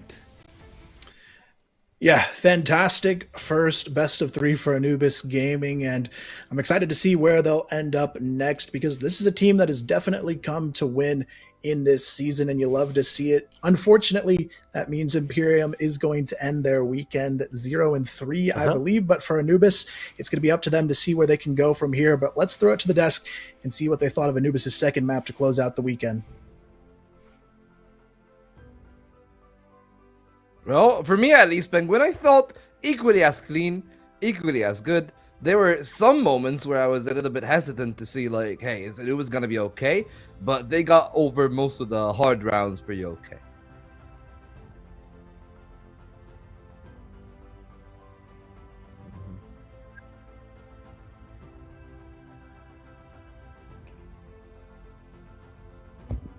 Okay, so apparently Penguin still has some audio issues. Yeah. So while we wait for his mic to fix itself and everything to go well, yeah, I hope it's fine. But at least, you know, for what we have here at hand, that's what also Penguin shared the sentiment with me, that he thinks that, it is also okay. Yeah, so I hope my audio is okay, because sometimes... So... Okay, there we go. Yeah, okay. So now, I was saying that they started shaky on the first half because they started on the global side of compound, and then suddenly we've seen a good improvement from Anubis and good adaptations coming out from the guys on the blacklist side when they switch it to blacklist side. And by the way, when you want to test if this team is good, it's not the global risk only to show. It's better to see it on the blacklist, because when you see it on the blacklist side, you see a few things. First, you see the utility usage, you see the teamwork, you see the communication, see how they are good, they are trading, how good they are entering the side, the roles is being taken by every player, the backups are taking their positions, and the entries are doing their work. So that's what we've seen seen from Anubis, and that's what I've said about how good they played their blacklist side on compound. Yeah, well, how about Imperium? Like, you know, there were definitely a couple of rounds that they got close, but I felt like on BL, they just couldn't, like, it's really similar to what we've seen here earlier today, right? From the earlier game, I believe, of, oh my god, what was it? Yeah, unKnights against Swamp, right? Yeah. Where we've seen that game where unKnights was just really able to find a lot of value before they got onto the sites. We've also seen the same thing repeat with Nemesis against 3BL, where Alucard was able to find a lot of value on this exact same new compound. So was that the same thing, or did you think that Imperium just lacked in other aspects of play? Nah, Imperium is lacking. The guys are lacking other aspects of the game, such as maybe the teamwork, which is not going to be the same, of course, as Anubis, because as I said, there are some players are playing the game since 5-6 years. They're lacking also a bit of the experience and the how to handle the strong games, how to handle good games versus strong teams like Anubis. So Anubis, in the end, they took advantage of playing versus Imperium first, and they showed a statement to everybody that Anubis is not coming here to be maybe on the mid table. They want to be on top 4. They want to be also going to the playoffs, and I'm pretty sure that they have fair chance of going into the playoffs. If we are talking about 6 teams going to the playoffs, I would say that Anubis definitely should be one of those 6 teams. I mean, we can definitely talk about that. You know, the highlights are playing. So we obviously got our 4, right? Vitality, Nemesis, LCK, and unKnights. So those are the 4 that we are known for sure. They are going to be in the elite most likely, and are going to go to the playoffs even if, by some miracle, they don't get to top 4. Then that leaves 2 teams out of the 4 that we had here. Anubis being one of them, Imperium being the other, 3BL, and Swamp. You think that Swamp is going to be you think that Anubis is going to be one of those teams. So where does that put the other 2? I mean, Imperium, I guess we can all agree, it doesn't seem to have what it takes so far. They'll need to work on a lot of things to actually get into playoffs and avoid relegation. So it's between Swamp and 3BL. Which one do you think is going to be like their last spot? Well, for me, it's going to be maybe the fight between Swamp, 3BL, and Anubis, because the 3 teams going to be fighting, because it's the matter who's going to beat the other. Because in my opinion, Anubis, if they want to maybe upset Swamp or upset 3BL, then they need to beat Nemesis, Vitality, or LCK, which is, in this case, is very hard. So if you want to see Anubis in the playoffs, they need to beat those 3 teams. They need to be they need to beat Swamp.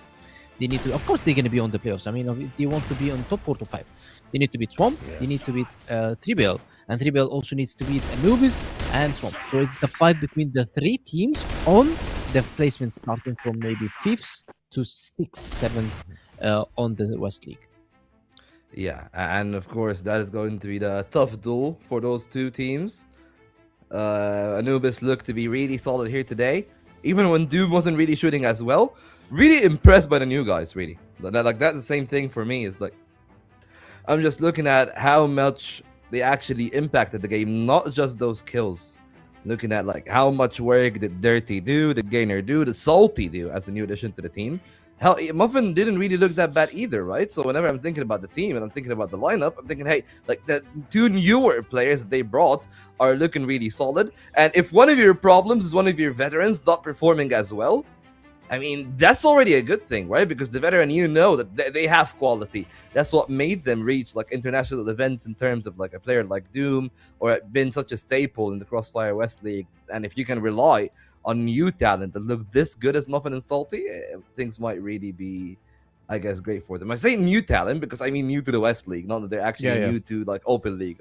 Exactly. Yeah, that's what I said. Yeah, Anubis, they are testing their new talents. It's good for them. As I said, that Anubis plays Imperium at the beginning of the league so that they can give those 2 players the confidence to play the other games. Unlike starting as Imperium, who started Vitality, LCK, Nemesis, Vitality, Nemesis, and Anubis, it was a very tough week for them, so they couldn't get their confidence in any of those games. And yeah, the match MVP is gonna go. Maybe the set MVP went for Gainer. We didn't talk about that because he had a very good game on New Compound, and this is one of his best matches, by the way. And he's iconic in pushing mid, trying to get everybody. And yeah, he claimed the set wins. However, the match MVP goes for Dirty, accumulative from Eagle Eye and New Compound, and he had a phenomenal KD on Eagle Eye. I believe it was 2.6, 2.5, which 2.5, makes him yeah. 2.5, which makes him the match MVP. Will deserve by him. He's a top tier player alongside with Gainer and Doom, and we are still discovering Muffin and Salty. Yeah, I think it's a really great performance there by Anubis. It's always great to see such a storied organization actually being able to sub to the platter. And, well, I mean, that is basically all the 8 teams finally that we've seen them play. Of course, different sample sizes. There are teams that have played only once, like Anubis. Everybody else have at least played twice, though. So, do we feel that we have a good grasp, at least on, like, the teams, right? Like, I feel like Vitality is a known value. LCK is also a bit of a known value, right? Not really the biggest of changes, only Kiko, the other addition to the team. So we know a lot about those two. But from the teams that have played 3 games this week, Penguin, do you feel like we've seen enough to maybe give them an identity or a moniker, or do we still have to wait for week 2? Not for like their final standing, but for what is our expectations of them?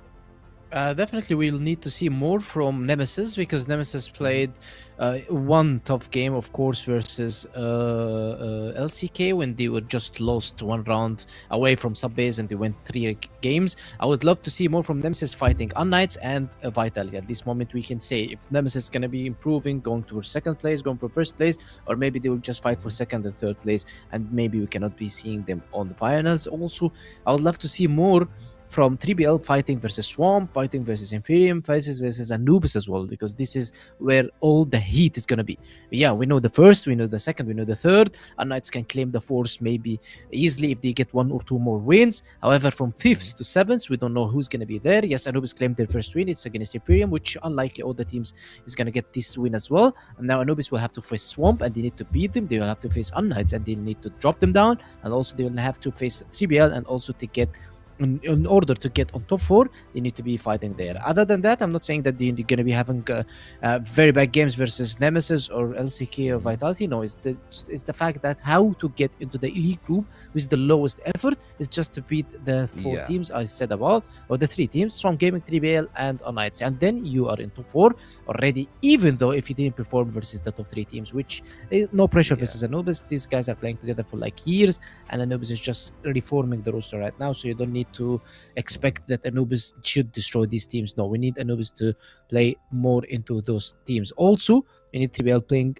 against the same team, so that's where the heat is gonna be. Yeah, and I mean, there's a lot of heat going on to Anubis, right? Because speaking of them, of course, this is it for our week, everyone. We're going to be starting again on the 27th for week 2. And we're going to be kicking off with Vitality taking on this exact same Anubis. We've seen how good Vitality was here today against LCK. It's going to be a massive test, but much like that we've seen, with, or at least we've set with a lot of other teams, when you go against LCK, when you go against Vitality, those 2 teams, you feel like the chip is off your shoulder, right? You're not really expecting a win. You're going out there trying to test yourself, to enjoy test the game, your playbook. Yeah, exactly. Enjoy the game. Yeah, trying to enjoy the game, because the enjoying the game will get you the win, and you're not putting a pressure on yourself. Because if you're putting the pressure on yourself, then you're facing 2 enemies, the pressure and the Vitality team. So you need to put the pressure on the Vitality team. How? By just playing your A game, playing your style, giving all what you can in the game. You don't think about, oh, okay, I'm playing Vitality. No, you don't need to think about that. You just need to think, okay, I have 1, 2, 3, 4 strategies. I'm gonna do 1, 2, 3, 4. No matter who's playing against me, I'll just go and try to fight versus them. That's how your mentality should be versus teams like Vitality, LCK, and Nemesis. And also, if you lose, then you need to be watching the VODs. You need to turn it into a win inside yourself, that you watch the replays, watch the VODs, watch the mistakes, fix them. Then you are already winning. You are not only losing on standings. Maybe you are winning experience, you're winning more strategies, and you are winning adaptations for the next games that can decide your ranking in the playoffs. Yeah, not only the rankings for the playoffs that are also at stake, there are definitely a couple of things else that will have to be decided later down in the next week. But for now, we've decided where teams do stand. The sole victor, top of the charts, Vitality, are 3-0, 28 round difference. I believe that they've only dropped 1 map against Swamp and 1 map here against LCK. Nemesis take the second slot now with their second win.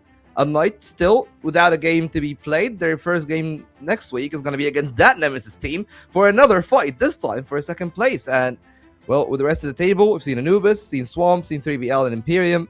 I believe the 3BL and Imperium are the two teams that will need to improve the most. Swamp did look dangerous at times, but we'll have to wait and see against Imperium because they're going to be playing that one again also on the 27th to see where they'll actually stand relative to those other teams. And that's absolutely the schedule that we have here. Vitality Anubis is one to watch, but the match of the day has got to be Nemesis against unKnights.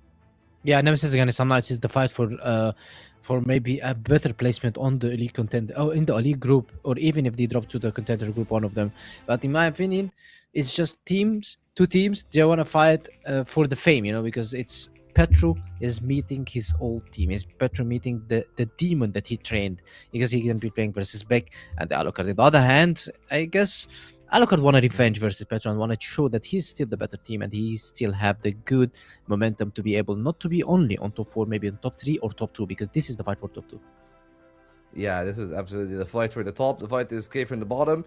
We've seen the teams over the course of 3 days, and now what I believe to be 10 games here throughout this week prove to be their best form of themselves. Close games from 3BLs, close games from Swamp as well, but we're yet to see where they're going to finish off. Still got 2 more weeks worth of action. Tune in again on the 27th, where we will continue the CrossFire West League. But until then, it has been a pleasure from us. And of course, the thanks is extend from Trav, Sekio, and Kevin. All of them have done some amazing work here today. Penguin, it is always a pleasure, mate. And a big thank you, of course, to our entire production team and everyone at Smallgate for what has been a very enjoyable week. Guys, we're going to take our time. Let the teams take their time and scrim themselves and improve and work on the things that Penguin have said, because that man, his word is worth in gold, okay? His worth is absolutely in gold. So just take it from a former international champion, or at least national champion and international. Well, we got like a couple of international appearances and stars and like summer invitationals and whatnot. But anyways, guys, thank you so much for tuning in and see you next week. This is exactly the kind of game and performance I wanted to see. This is the Hail Mary. Every individual player is bringing their A game right now. That's what I'm talking about. I've had enough of being quiet. I want to get things moving. The Madison not able to get Free! Oh my word, straight out through that smoke just recently. Zane has what about Chris here? Yes, Trevor Mary's here going for that quick.